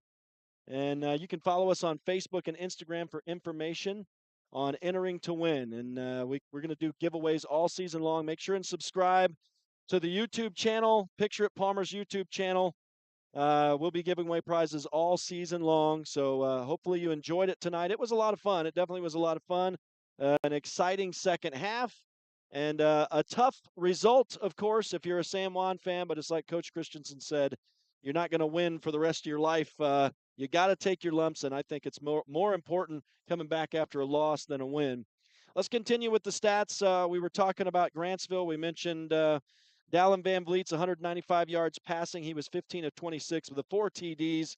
A lot of damage from him tonight. His passing was beautiful tonight. I know Art Adair mentioned he had maybe a couple mistakes, but man, for a sophomore, he was poised tonight. The passes were on point. His throw is beautiful. I know we're going to be talking about this kid. I don't know. I hope San Juan gets a chance to play this Grantsville team again. That's definitely was a good team they came up against tonight. A good quarterback. It's going to be fun to see how Van Vliet does this is obviously a big win for them. a good start to their season that'll give them some confidence and bolster them. We should see them first game of next year, Brett, because usually you do a home and home with the Okay. team. So yeah, it'll be nice to have them come down to Blanding and visit us down there. Jaden Atkinson had a slow first half, but man, he was shot out of a cannon in the second half. He ended the night as the running back, 31 carries, 185 yards, and 2 touchdowns tonight. No fumbles for that kid. He was impressive in the second half. I think, you see the running back, but it was the line that was getting it done for him, that sealing off those ends, giving him a chance to bounce it outside. And boy, when he gets into open field, he was dangerous. We saw the danger from him tonight. The receivers, Jordan Fossum was impressive. He had 3 catches, 47 yards. Two of those 3 catches were touchdowns. Jackson Jensen was the other main target. He was actually the main target tonight. He had 8 catches, 137 yards, and 2 TDs. Peyton Thornton, 3 catches, 40 yards. Tice Fuentes, I think I'm pronouncing that right, had 2 catches and 23 yards tonight. I don't know, Art. I think a player of the game tonight might have to go to Van Vliet if we had to call one. I'm not sure if we were calling one for San Juan. It's tough. You had guys step up. I know J.D. Palmer stepped up a couple times. Jayton Knight stepped up at times. You had guys that was kind of hit and miss, but you had guys stepping up and getting the job done when they were called upon in tough situations. So it'd be tough to call a player of the game tonight, I think. Yeah, maybe the Broncos were the player of Yeah. the game in the second half. I don't know. Not to harp on it, but just the quality of things that team's going to learn out of tonight's loss. And I know people say that cliche, but I believe it. I believe that you could have went and played a team that 1A, 2A team that and just run over them by 60 points and thought you were all that in a bag of chips and not learn anything about yourself. But tonight, this Bronco team learned that they still got work to do, that they can't rest on their laurels, and that they've got a lot of heart to come back and fight their way back into a game. And a couple of things go their way and different outcome there. A couple of, PATs, different things to work on. But as a coach, that's what you want to see. You want to see what you need to improve upon for that state championship run, because there's some good teams, Summit Academy, Emory, they're not going to lay down and die for San Juan this year. And so the things they're going to take away and be able to learn this next week and throughout the season from this game right here is going to, help them to get to that state championship title again. And that's ultimately what they want to do. But my hat goes off to this coaching staff. I heard a little bit of your interview there with Coach Christian, but yeah, when I went down there to get him, he was embracing those kids. He was telling them how proud he was. He was so positive for those kids. And I told him as he walked down, the wins are great, but it's helping these young men become good citizens and good men in their lives is where the real win is. And you know what? They're doing the right things over there, and the wins will come. They'll be back on the win streak, and they'll get to where they want to go. But wow, just I'm impressed. There's a lot of mistakes, yes, for sure. The stat sheet shows it. The penalties show it, but there was a lot of good things that these kids are going to learn about themselves. And I'm still as excited as I was when we first got here to follow this team the rest of the year. I do want to do the stats for San Juan. I don't mean to keep us here till, wow, it's already almost 11 o'clock at night, but that's incredible. That was a long game. Well, I'll shut up and you get your stats. Well, I was going to just say, you talk about real life, you talk about becoming real men. I'll tell you what, as old men, we can tell these kids there's a lot more losing that's going to happen in your life you're going to have to bounce back from, right? Yep. Holy cow. Well, all right, we talked about Grantsville. Let me give the stats for San Juan tonight. For the quarterback, Jayton Knight, in his first game as a varsity quarterback, he was 22 of 38, 2 touchdowns, 4 interceptions tonight. He ran the ball for 63 yards on 15 carries, 1 additional touchdown for the quarterback. J.D. Palmer had 7 carries, 41 yards. Jagger Neves, that was it. Seven carries, 41 yards. Jagger Neves was the running back for most of the first half. He had 10 carries, 54 yards. He also had 3 catches for 18 yards tonight. Let's see. We're going to go to the receivers now. Trip Palmer had 4 catches, 68 yards. Owen Adams was the big receiver tonight. I don't know how I skipped over him first, but 6 catches, 148 yards, 2 touchdowns tonight. So he did the most damage among the receivers. 4 catches, 32 yards for Branton Bethea. 2 catches and 23 yards for Jake Ivins tonight. And 1 catch, 4 yards for Javen Montella. A couple of non-offensive touchdowns tonight. Javen Montella with the 90-yard kick return. that kept San Juan in it. And after they had allowed a touchdown to go down by 3 touchdowns again, and J.D. Palmer had the pick 6, which tied the ball game up. And without doubt, for San Juan Bronco fans, the most exciting point in the game when they tied it up on that pick 6. So that's a look at all the stats. That's an interview with Coach Barkley Christensen. So glad he came up and chatted with us after a tough loss. That is going to do it for us tonight on a real long broadcast. This thing went on and on. A lot of delays tonight, a lot of penalties in this game. I think, I don't know. I think the officials are going to need to go check out the game film as well. That's all I'll say about that. For the San Juan Broncos, they're going to come back home, and they're going to take on Juan Diego. And so that's going to be a big battle for the Broncos next week in the home opener. We do invite you to join us for that one. That'll be a 6:30 pregame, 7 o'clock kickoff. I want to say thanks to everybody involved here tonight on the StreamUtah.Live side. Of course, it was Lane Palmer and Caleb Carr giving us the excellent video tonight and all the replays and tightening up the program tonight. Thanks, guys, for all your work. Thanks to all the sponsors for making the broadcast possible. We are going to thank you one final time here in just a moment. That'll do it for us here tonight from Grantsville, where the Cowboys win it 36-30. San Juan back home next week to take on Juan Diego. We'll see you then.